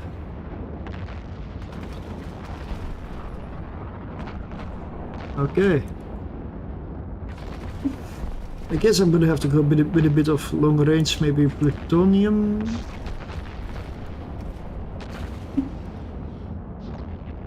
Frigate is down at least.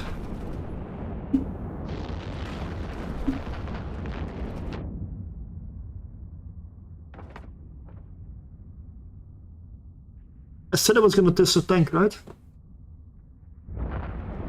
So let's head for the battleships.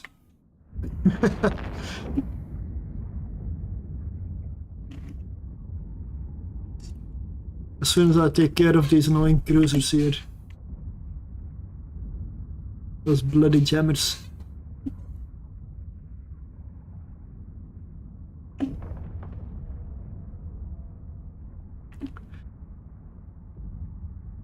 And maybe the sentry turrets.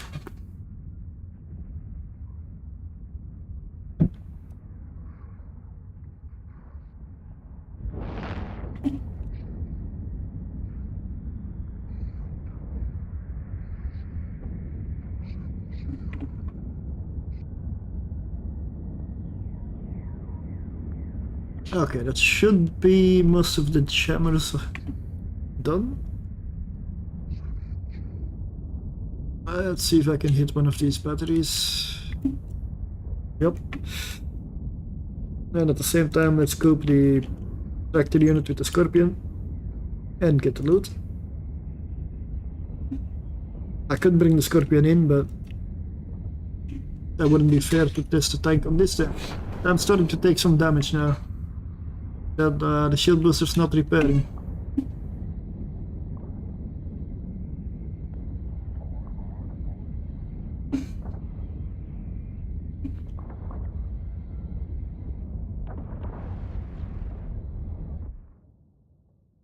All the ships are on top of me, so I'm just gonna pick one and orbit at close range.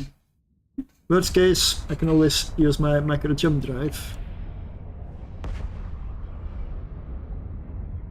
And then let's load to Javelin, because I'm right next to almost everything.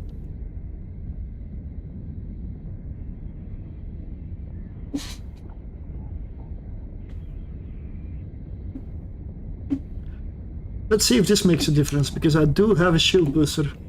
I mean command link, shield command link.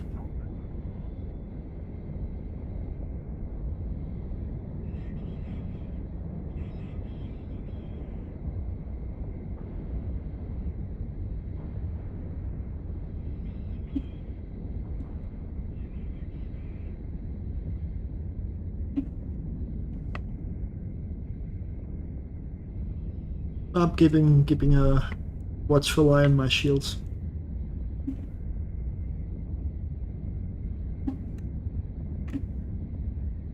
It's about time that I activate this stuff here. Yeah, let's go. Let's go. Let's get out of the way.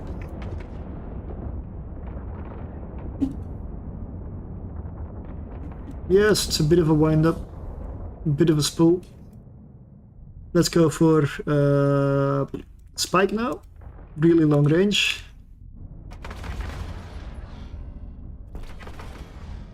And because they're hardly gonna hit me, my shield will crawl back up.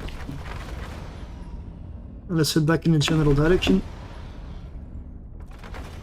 Fully cap stable, so I do not need to worry about capacitor at all.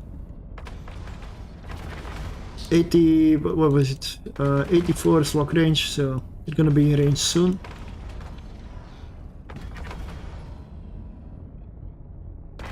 There we go, first ship in range.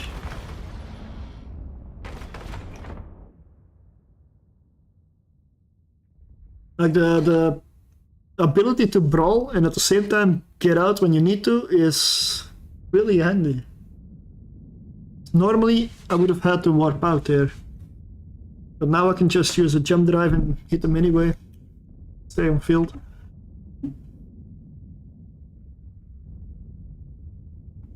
My shields are completely back up.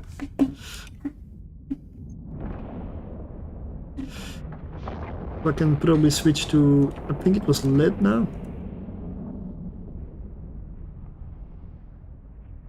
Yeah.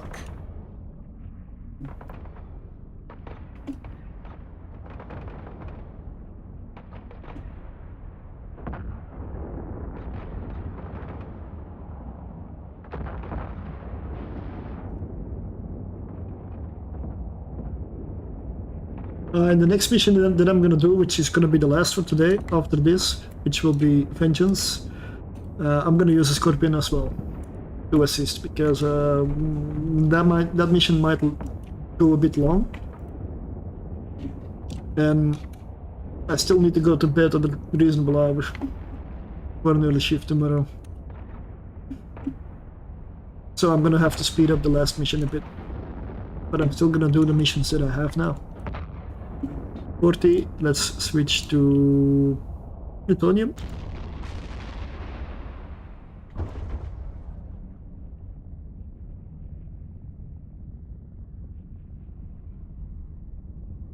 No, not my own drone. I'm not gonna fire on my drone. I'm gonna fire on our Scarlet over there.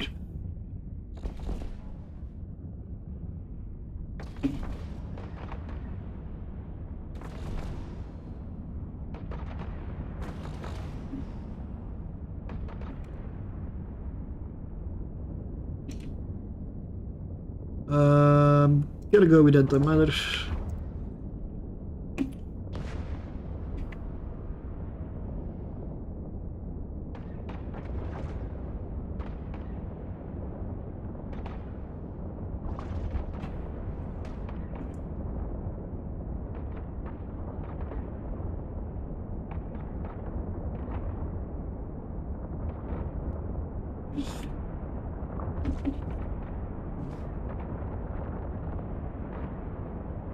That's something I'm still...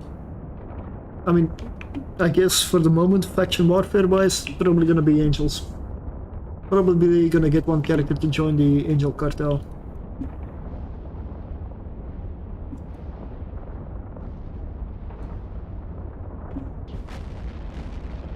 That's most likely. Although Goristas is tempting as well. And then see if I can group up with some people to hunt other people in high sec. Because faction warfare you can do it. If they're of an opposing faction, that is. I'm not interested in low sec. Low sec for me is not where my fun is. There's gate guns that kind of kill all the fun. So I'm not gonna bother with it. That's personal. I mean, I tend to fire on targets if I'm able to, regardless of security status or consequences, when I'm PvPing. So being able to do that in high sec would actually be nice. I know ganking is not PvP in my opinion. But do not consider that at all.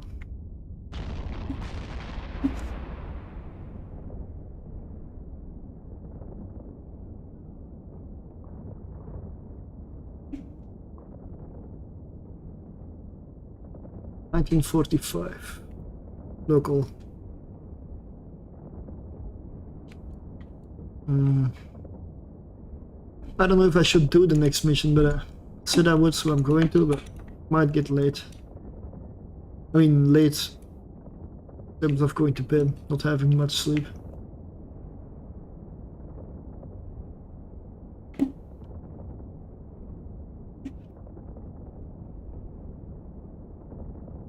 Okay, I'm gonna bring in the Scorpion.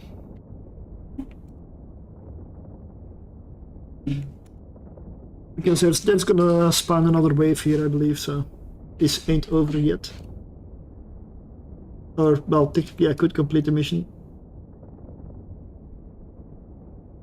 If I can complete the mission, then I'm probably gonna complete the mission. Let's complete mission, start conversation, objectives complete. Okay, yeah.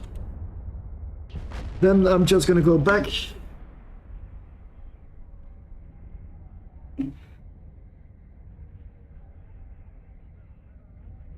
And I'm gonna skip out on this part of the mission.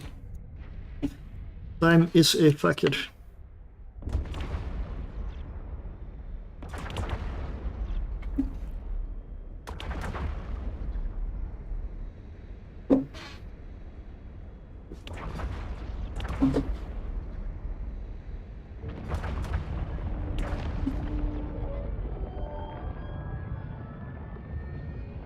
So yes, so far Navy battlecruisers was definitely kind of level 4s. Because the Hurricane fleet issue nailed it. It's a good sniper. Harbinger, good overall ship, I would say. Ferox feels really good as well. So I can only imagine that the others will also be decent.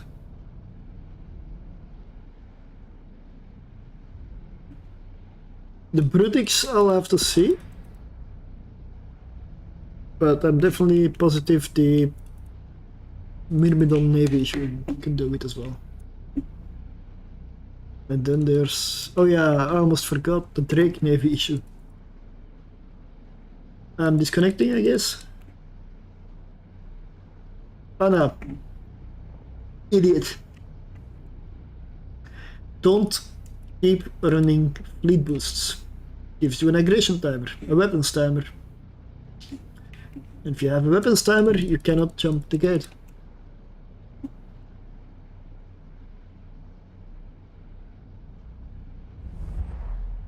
There we go.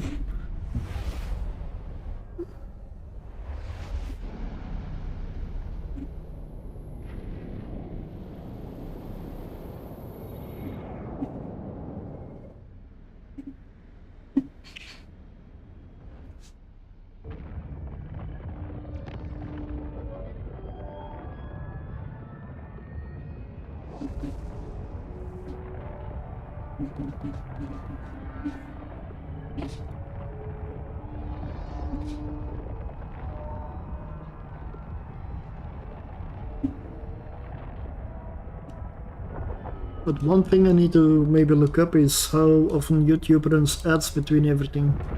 Is that something I cannot see and I assume cannot even control? Because I'm assuming when you live stream on YouTube it just puts ads everywhere. Like on videos. And I'm not gonna see it because I actually have the premium that doesn't show me ads. So it's kinda hard for me to check. Maybe with a second account that doesn't have it, I can check it. It's something I wanna know.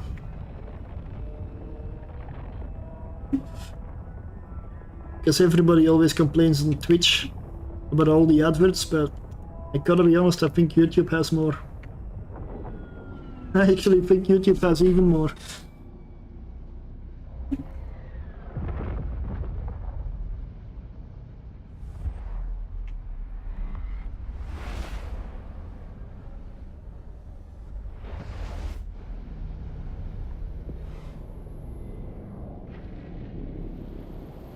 Of course, the battlecruiser will make it to the mission before the battleship. Smaller hull, just faster.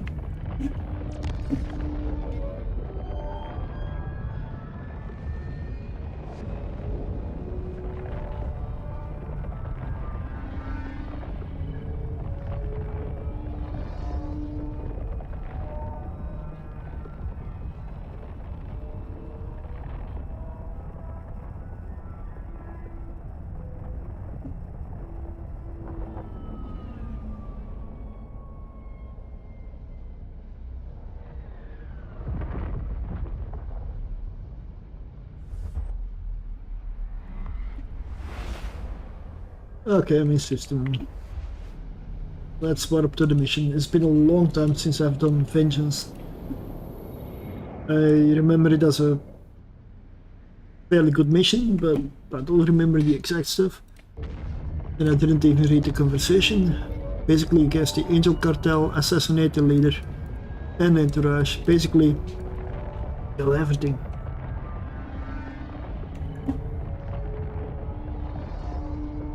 It's a mission you get 6 hours for, so that means usually it's at least a decent mission in terms of bounty and rewards.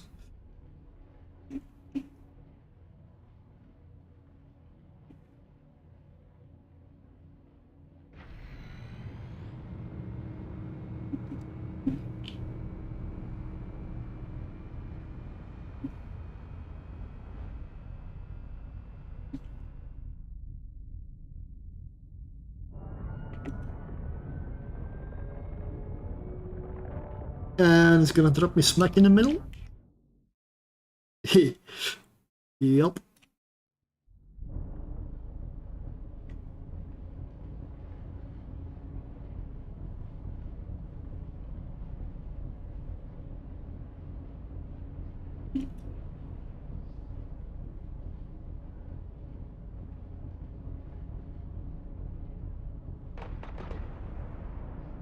As always, let's get rid of the frigates first.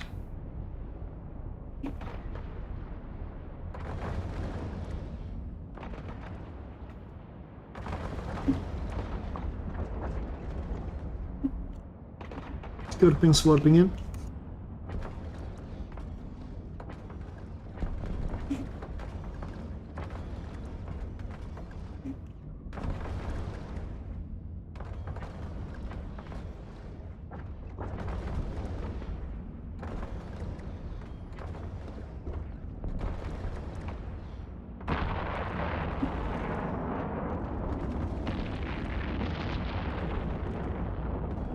Okay, I'm just gonna put the Scorpion on the battleships. It's cruise missile, so that's where it shines. Range doesn't matter. I have range 111 kilometers, so everything's in range. Straight up gonna launch salvage drones and drop a tractor.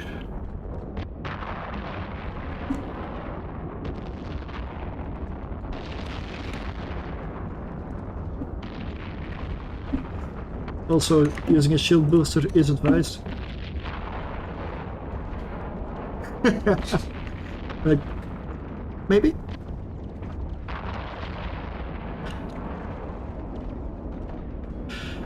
I'm probably gonna have to jump because I didn't use a shield booster. Yeah, I'm gonna jump.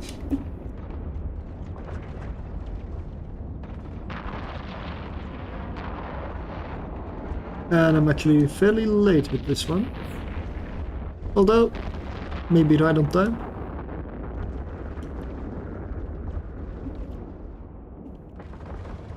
Let's go Spike.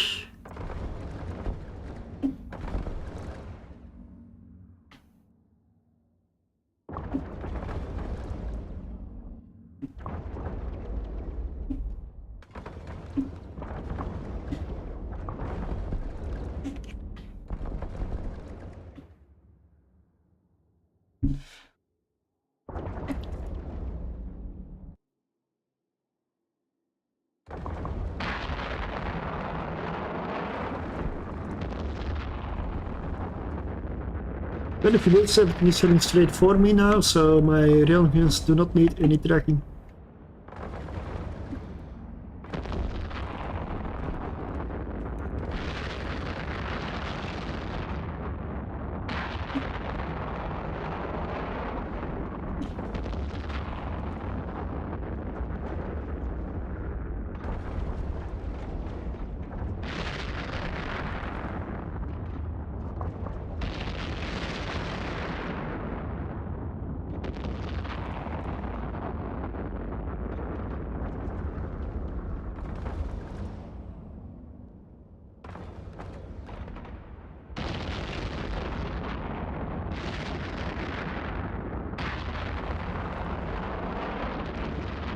.46. I can probably move away from Spike already. Antimatter. Nope, it's gonna be too soon. Plutonium?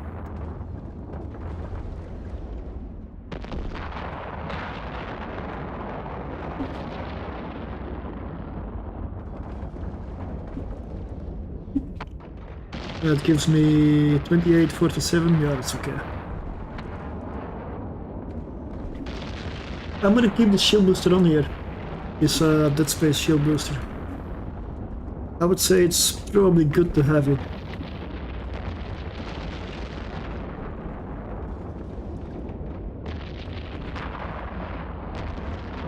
I mean, I could cheapen it up a bit, but then it's gonna turn into really a sniper instead of any brawling capacity. Because this thing will not be able to brawl without a good shield booster.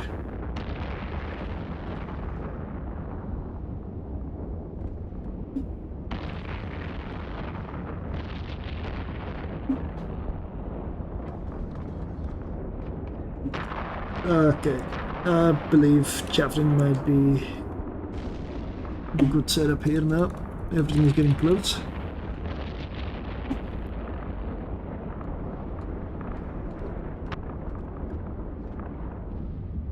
And let's just go back to the gate. Everything comes with me anyway. These are angels, they wanna be on top of me. So I'm just gonna drag them to the gate.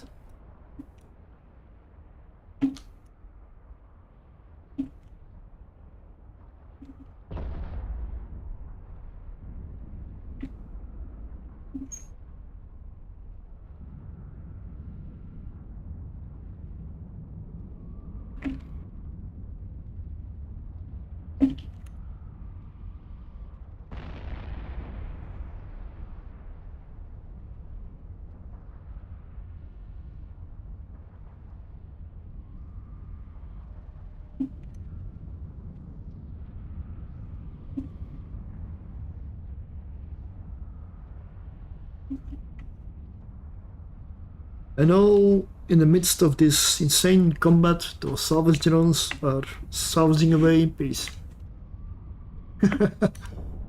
Something dies right next to them, a drone's picking apart the remains.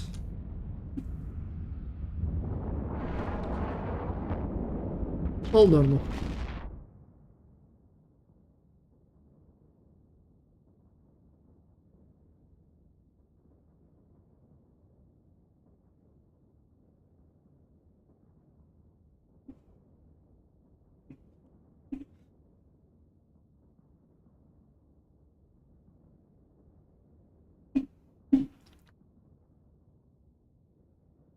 But Ferox, I would say, very, very good ship. Though I do suspect it kind of depends, as always, a little bit on skills. Like if your railgun skills are, I mean, specifically gunnery support, I would say.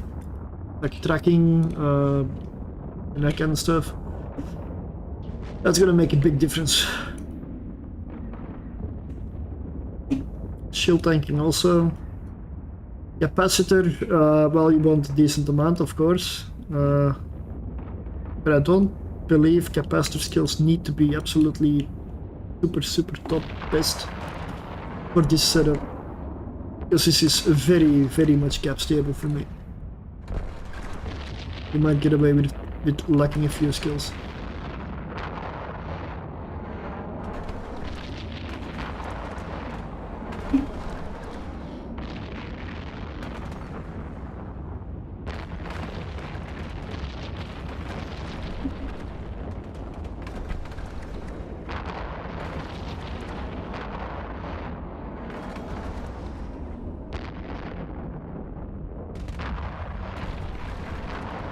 This cruiser is dying to 5 light turns.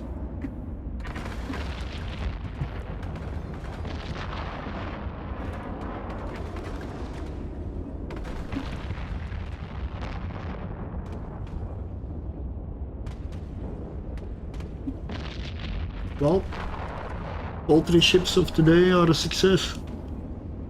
But I'm gonna put some remarks with next to the Naga. As in, don't try this with low skills. Not gonna work out. Naga's, well, it's not known for its tank. Harbinger is a really good ship, way better than I suspected. Than I expected. Sorry. Okay, so let's build the drones, reload, get it to the next pocket. How far is the subzine gone? Not even close. So I'm just gonna get the Ferox to the next pocket, and I'm gonna pull the drones, get the loot from the tractor, and leave the rest behind.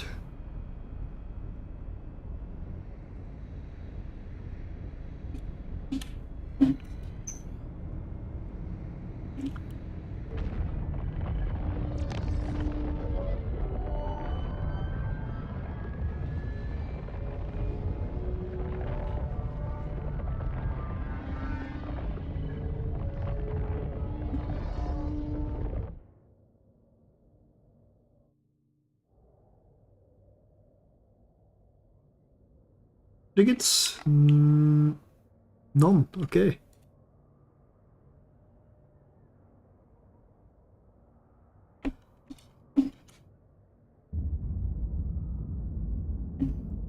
Okay, same thing. Gonna drop the tractor unit right here. Gonna sit here with the Scorpion, and I'm gonna take out the battleships with it. And there are not a lot of battleships. No.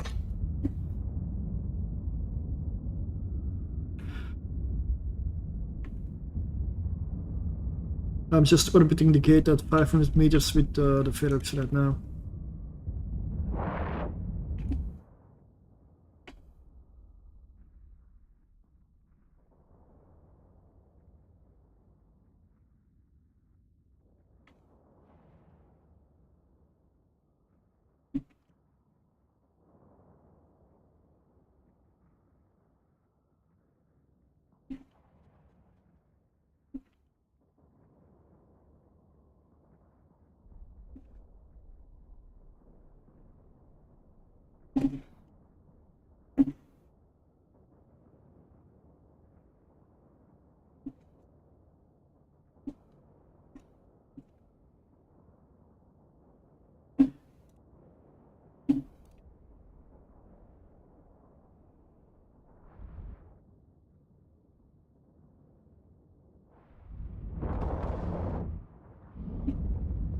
I actually gotta check how many ships I still need to go through before I'm done with picking all the level 4 ships. probably around 50 or 45 ships to go. A lot. Not even close to being done.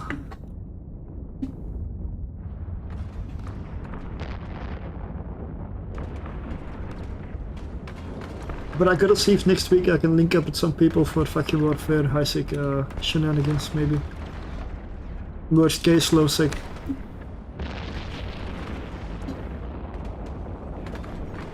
I want to do something different than missions and abyss in the future.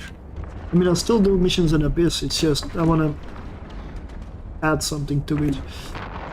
And maybe start doing a bit more like fleet stuff.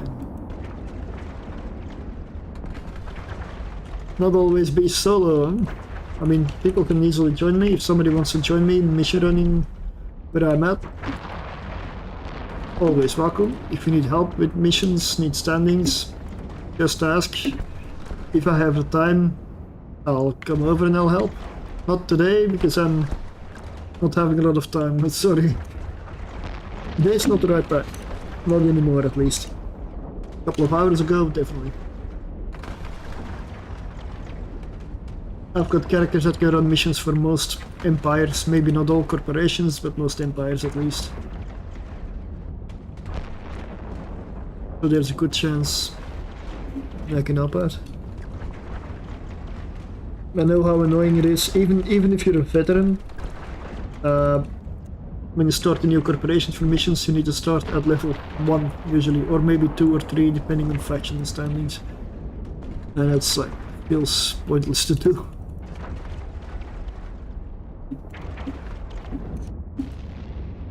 It can be annoying. Let's launch salvage drones.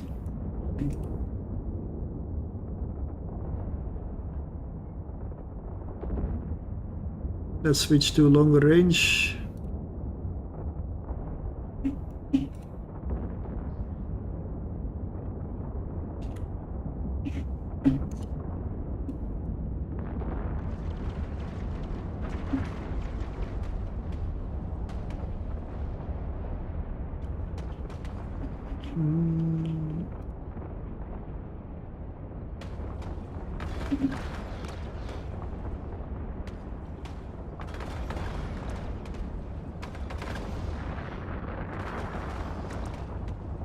I mean, before I had a Loki as a combat support salvager character, and the DPS of the Loki was like 300 or something with heavy missiles because of the strange fit.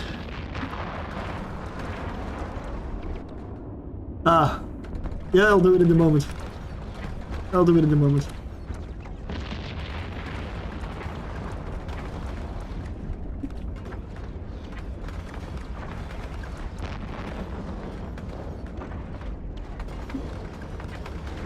I'll look in a moment. When everything is just about dead, I'll take a look.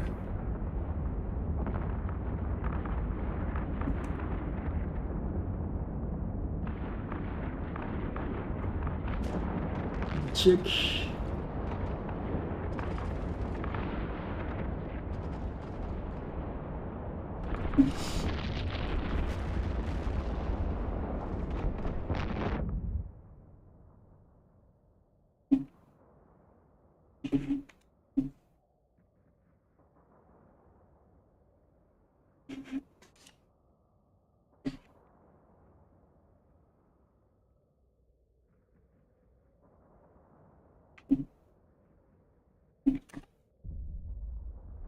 I'll take a look, mate. Yep, kill 2 at the same time. Always nice.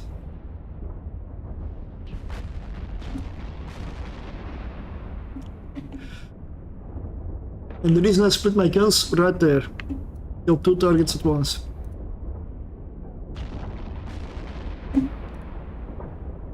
You don't always need all your guns on one target. And you can still do it, you just have the option to do it differently.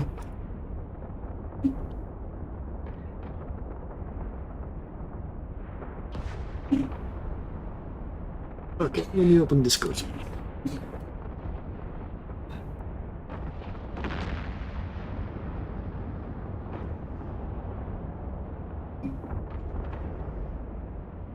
Mm.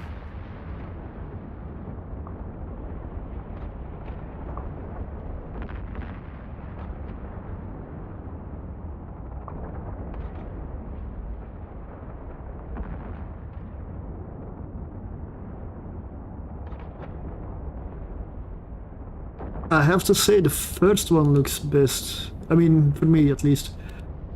I really like the first one.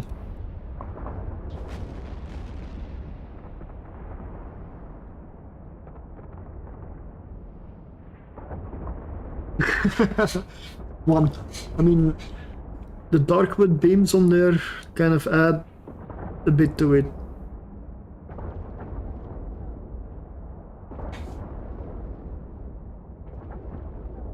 Okay, let's go and kill this.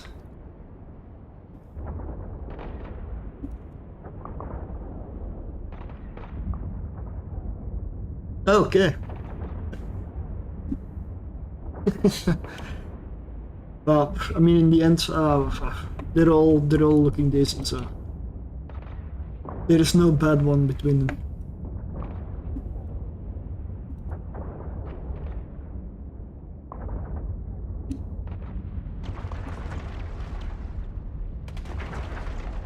Okay, that's everything done. Everything down in this pocket at least. Let's reload. And apparently I lost the drone, I completely missed that. Okay. What's to loot and salvage here? Not a lot actually, so...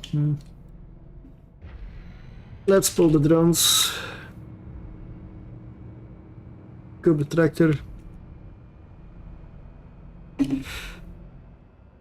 These days I'm scooping the tractor unit and then picking up the container that drops, not the other way around, because then a lot of times you will not have enough cargo for the tractor.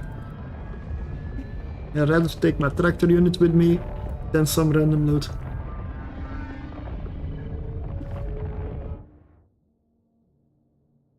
Final pocket, okay.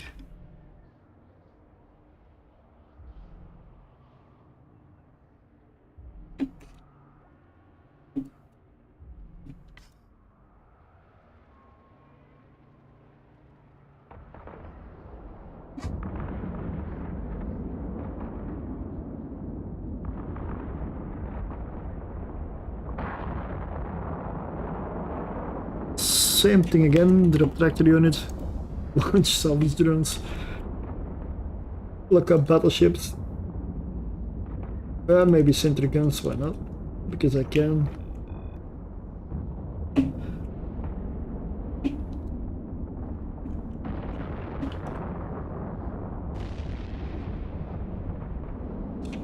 Hobrak Moon was a guy I needed to kill, so...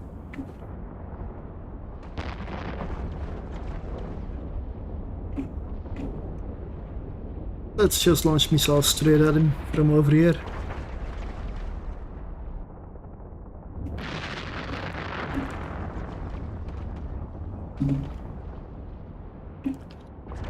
Actually, let me load plutonium, I believe. Because these frigates will all be heading straight for me. Soon at least, I guess.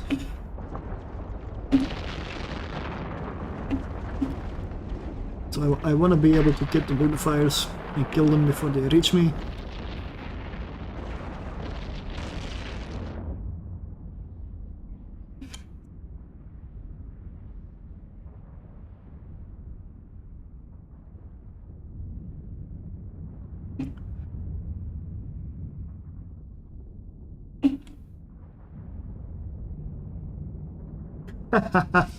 Yeah. If you only play one game, it can go fast. Indeed. Yeah.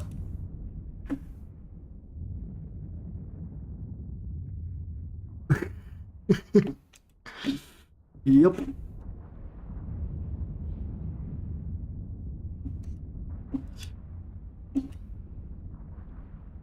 Yes.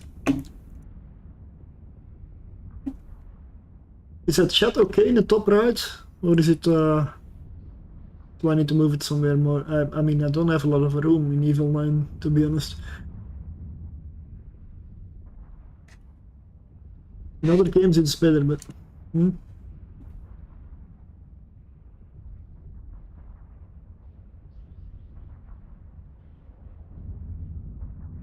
yeah, it's possible.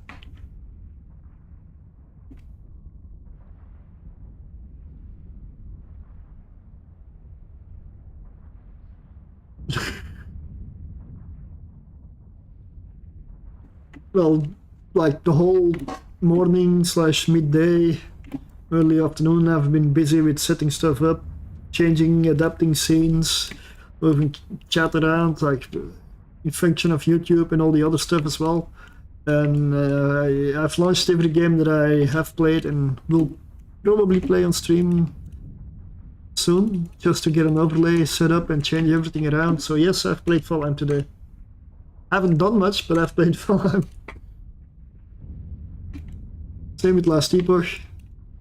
Since next week I'm gonna start that up again. It has been prepared.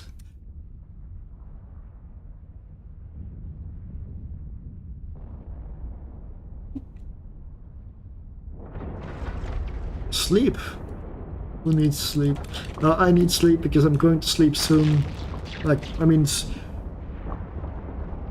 I know this, but when I stop streaming, I always find something to do, or I want like one last video to watch, and then I find like, oh, I can do this, I can do that, maybe I can change this, and I'll just write some stuff down, and then I end up like half an hour later than when I even stopped stream. So right now I technically do not need to be in bed just yet. But I know, with my habits, it's gonna end up late anyway. It always does. If I didn't have to sleep, I would not sleep. I don't see the point of sleeping. Besides what the body kinda needs. So that's the only reason I do it anyway, so. If I didn't have to sleep, I wouldn't.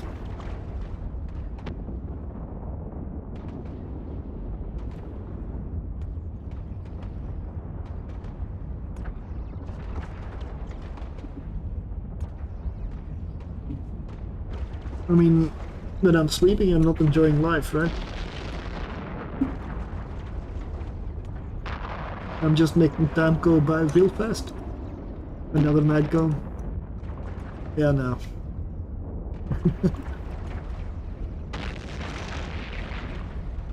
I think like maybe I need to help my Scorpion kill this this battleship here.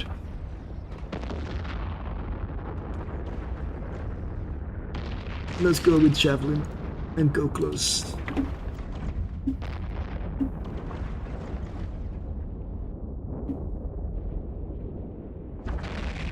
I think, I mean, on average a night when I sleep, I try to aim for like 8 hours in bed, which never succeeds. But I have a very bad time. It takes a long time for me to even get to sleep. And then I wake up every couple of hours in the night as well, so probably I end up like max 6 hours. Maximum. If I aim for 8 hours, I'm probably ending up with 6 hours of sleep, actual sleep. As I'm always awake like half an hour before I need to wake up as well. Really annoying. I have an alarm. Somehow I wake up half an hour before my alarm goes off.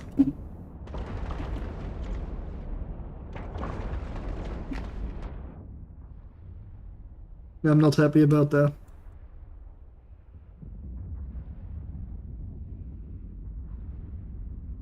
When I mean like 10 years ago, I guess around, what is it, 10 years ago somewhere, something must have changed in my life. Don't know what exactly. Because before that point I slept like, okay, it took me half an hour to get to sleep. It took me half an hour to get to sleep when I was young. But as soon as I was asleep, I would sleep solid, like 6-7 hours usually.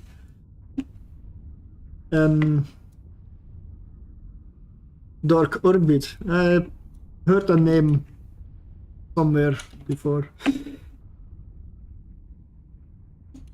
But yeah, I mean, when I was still sleeping with my parents, I mean, like in my parents' house, we had an alarm, like a house alarm, that was situated like right below my window on the front side of the house.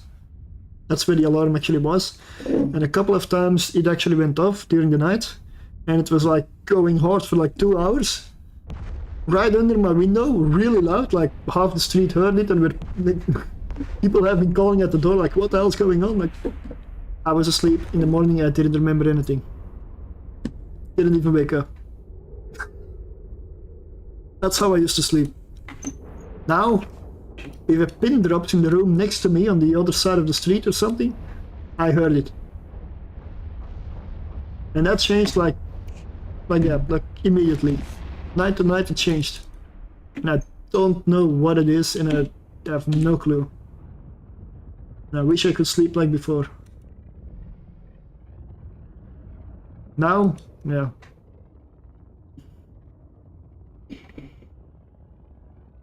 Okay, so I'm gonna go back to turn in the missions.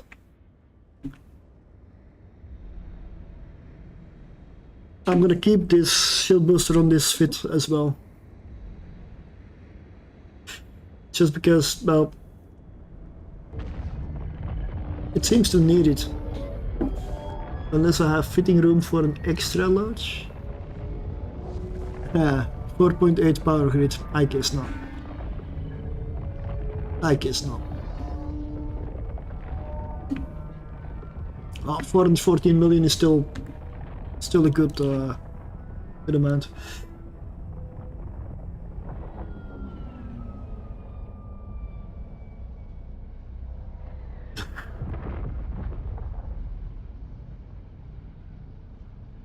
Dark Orbit.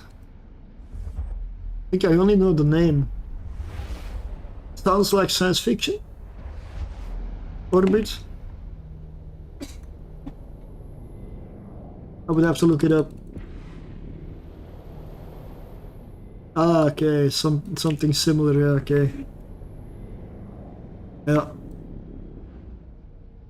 Everything salvaged?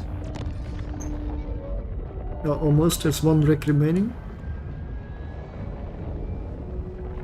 Let's scoop the cargo hold. Get the container in. 3.6 million. Loot.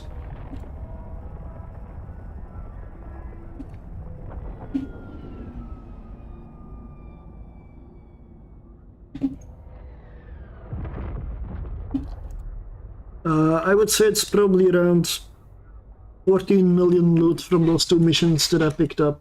I didn't pick everything up, but yeah. Evil Line is an MMORPG. Evil Line most definitely is an MMO. Absolutely.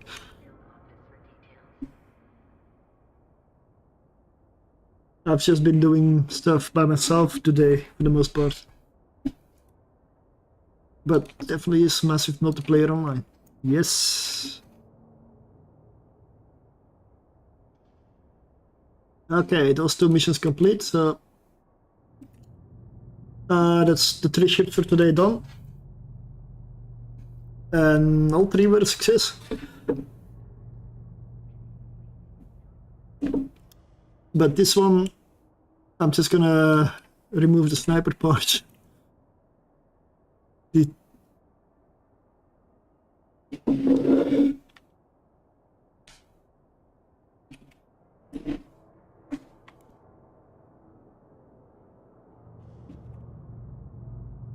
Let's do it like this.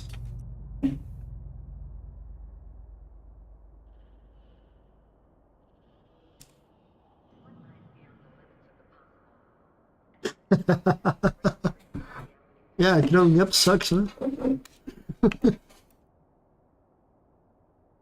Yeah. Maybe Peter Pan and the Lost Boys were right after all. Yeah. I also remember really good times when I was young. Also remember some bad times when I was young, but I guess it's everything has its bonus and its disadvantage. I mean, now the main difference is now I have a job, I get money in, and I can do basically what I want to a large degree. Back when I was a kid, I lived with my parents, and this our home, this our this. Here's some money, like you know, everything was limited. Now, but I guess when you can't do everything, you want to do everything, and when you can do everything, you don't want to do everything. It's like, but yeah, I guess that's life. I had a lot of fun when I was young. Not having as much fun now, but I guess that's the price you pay. And the same things that I did when I was young, I wouldn't enjoy as much now anyway. I think.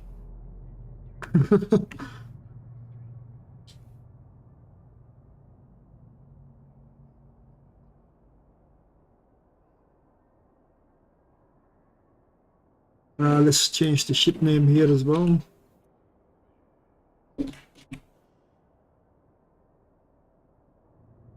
Ferox Navy issue. Let me also maybe. Oh yeah, let me just. This is the fit of the Ferox. The only big cost on the Ferox is the shield booster. I would only downgrade this if you're confident. It depends. If you go downgrade this a lot, you might have to actually fly like a sniper and not go brawling at all. Yes, this thing is what allows the brawling. And then we have the Harbinger Navy issue, which I'm also gonna rename. Because it's not exactly a sniper, it has the ability to snipe, but it can also brawl, so I'm just gonna go beam Harbinger Navy issue. And save for Corp. And I will upload these fits to the workbench in a bit. Because these fits have proven themselves today, they work.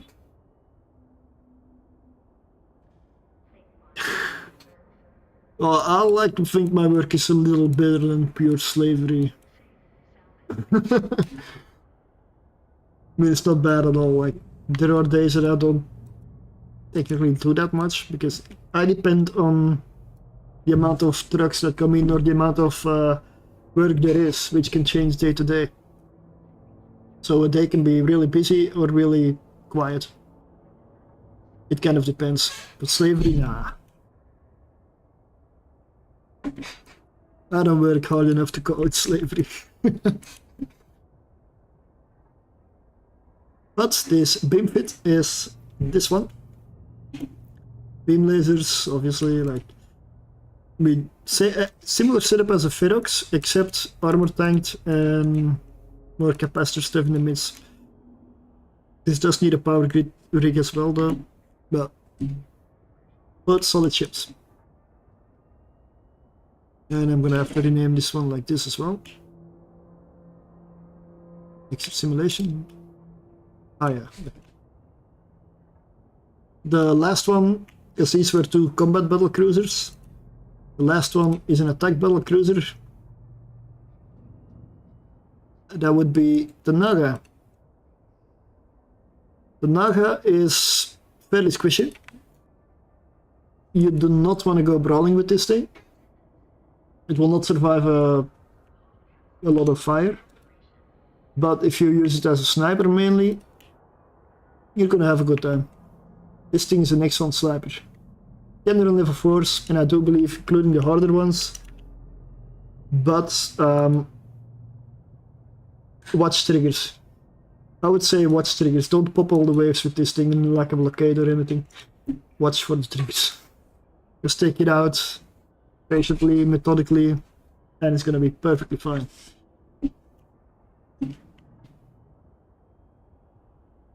And those were essentially the ships for today, and now I am probably gonna start looking for 3 more ships to test next week. I could continue this team and go with the battle cruisers. Like, there's a few I can do.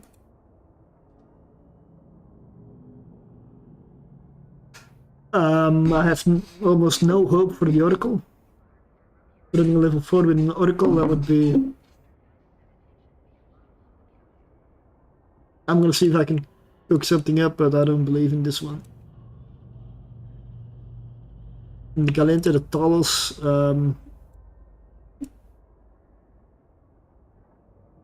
maybe good for a burner, but for an actual full level 4 mission, maybe with rails. Same concept as the Naga, except the Naga has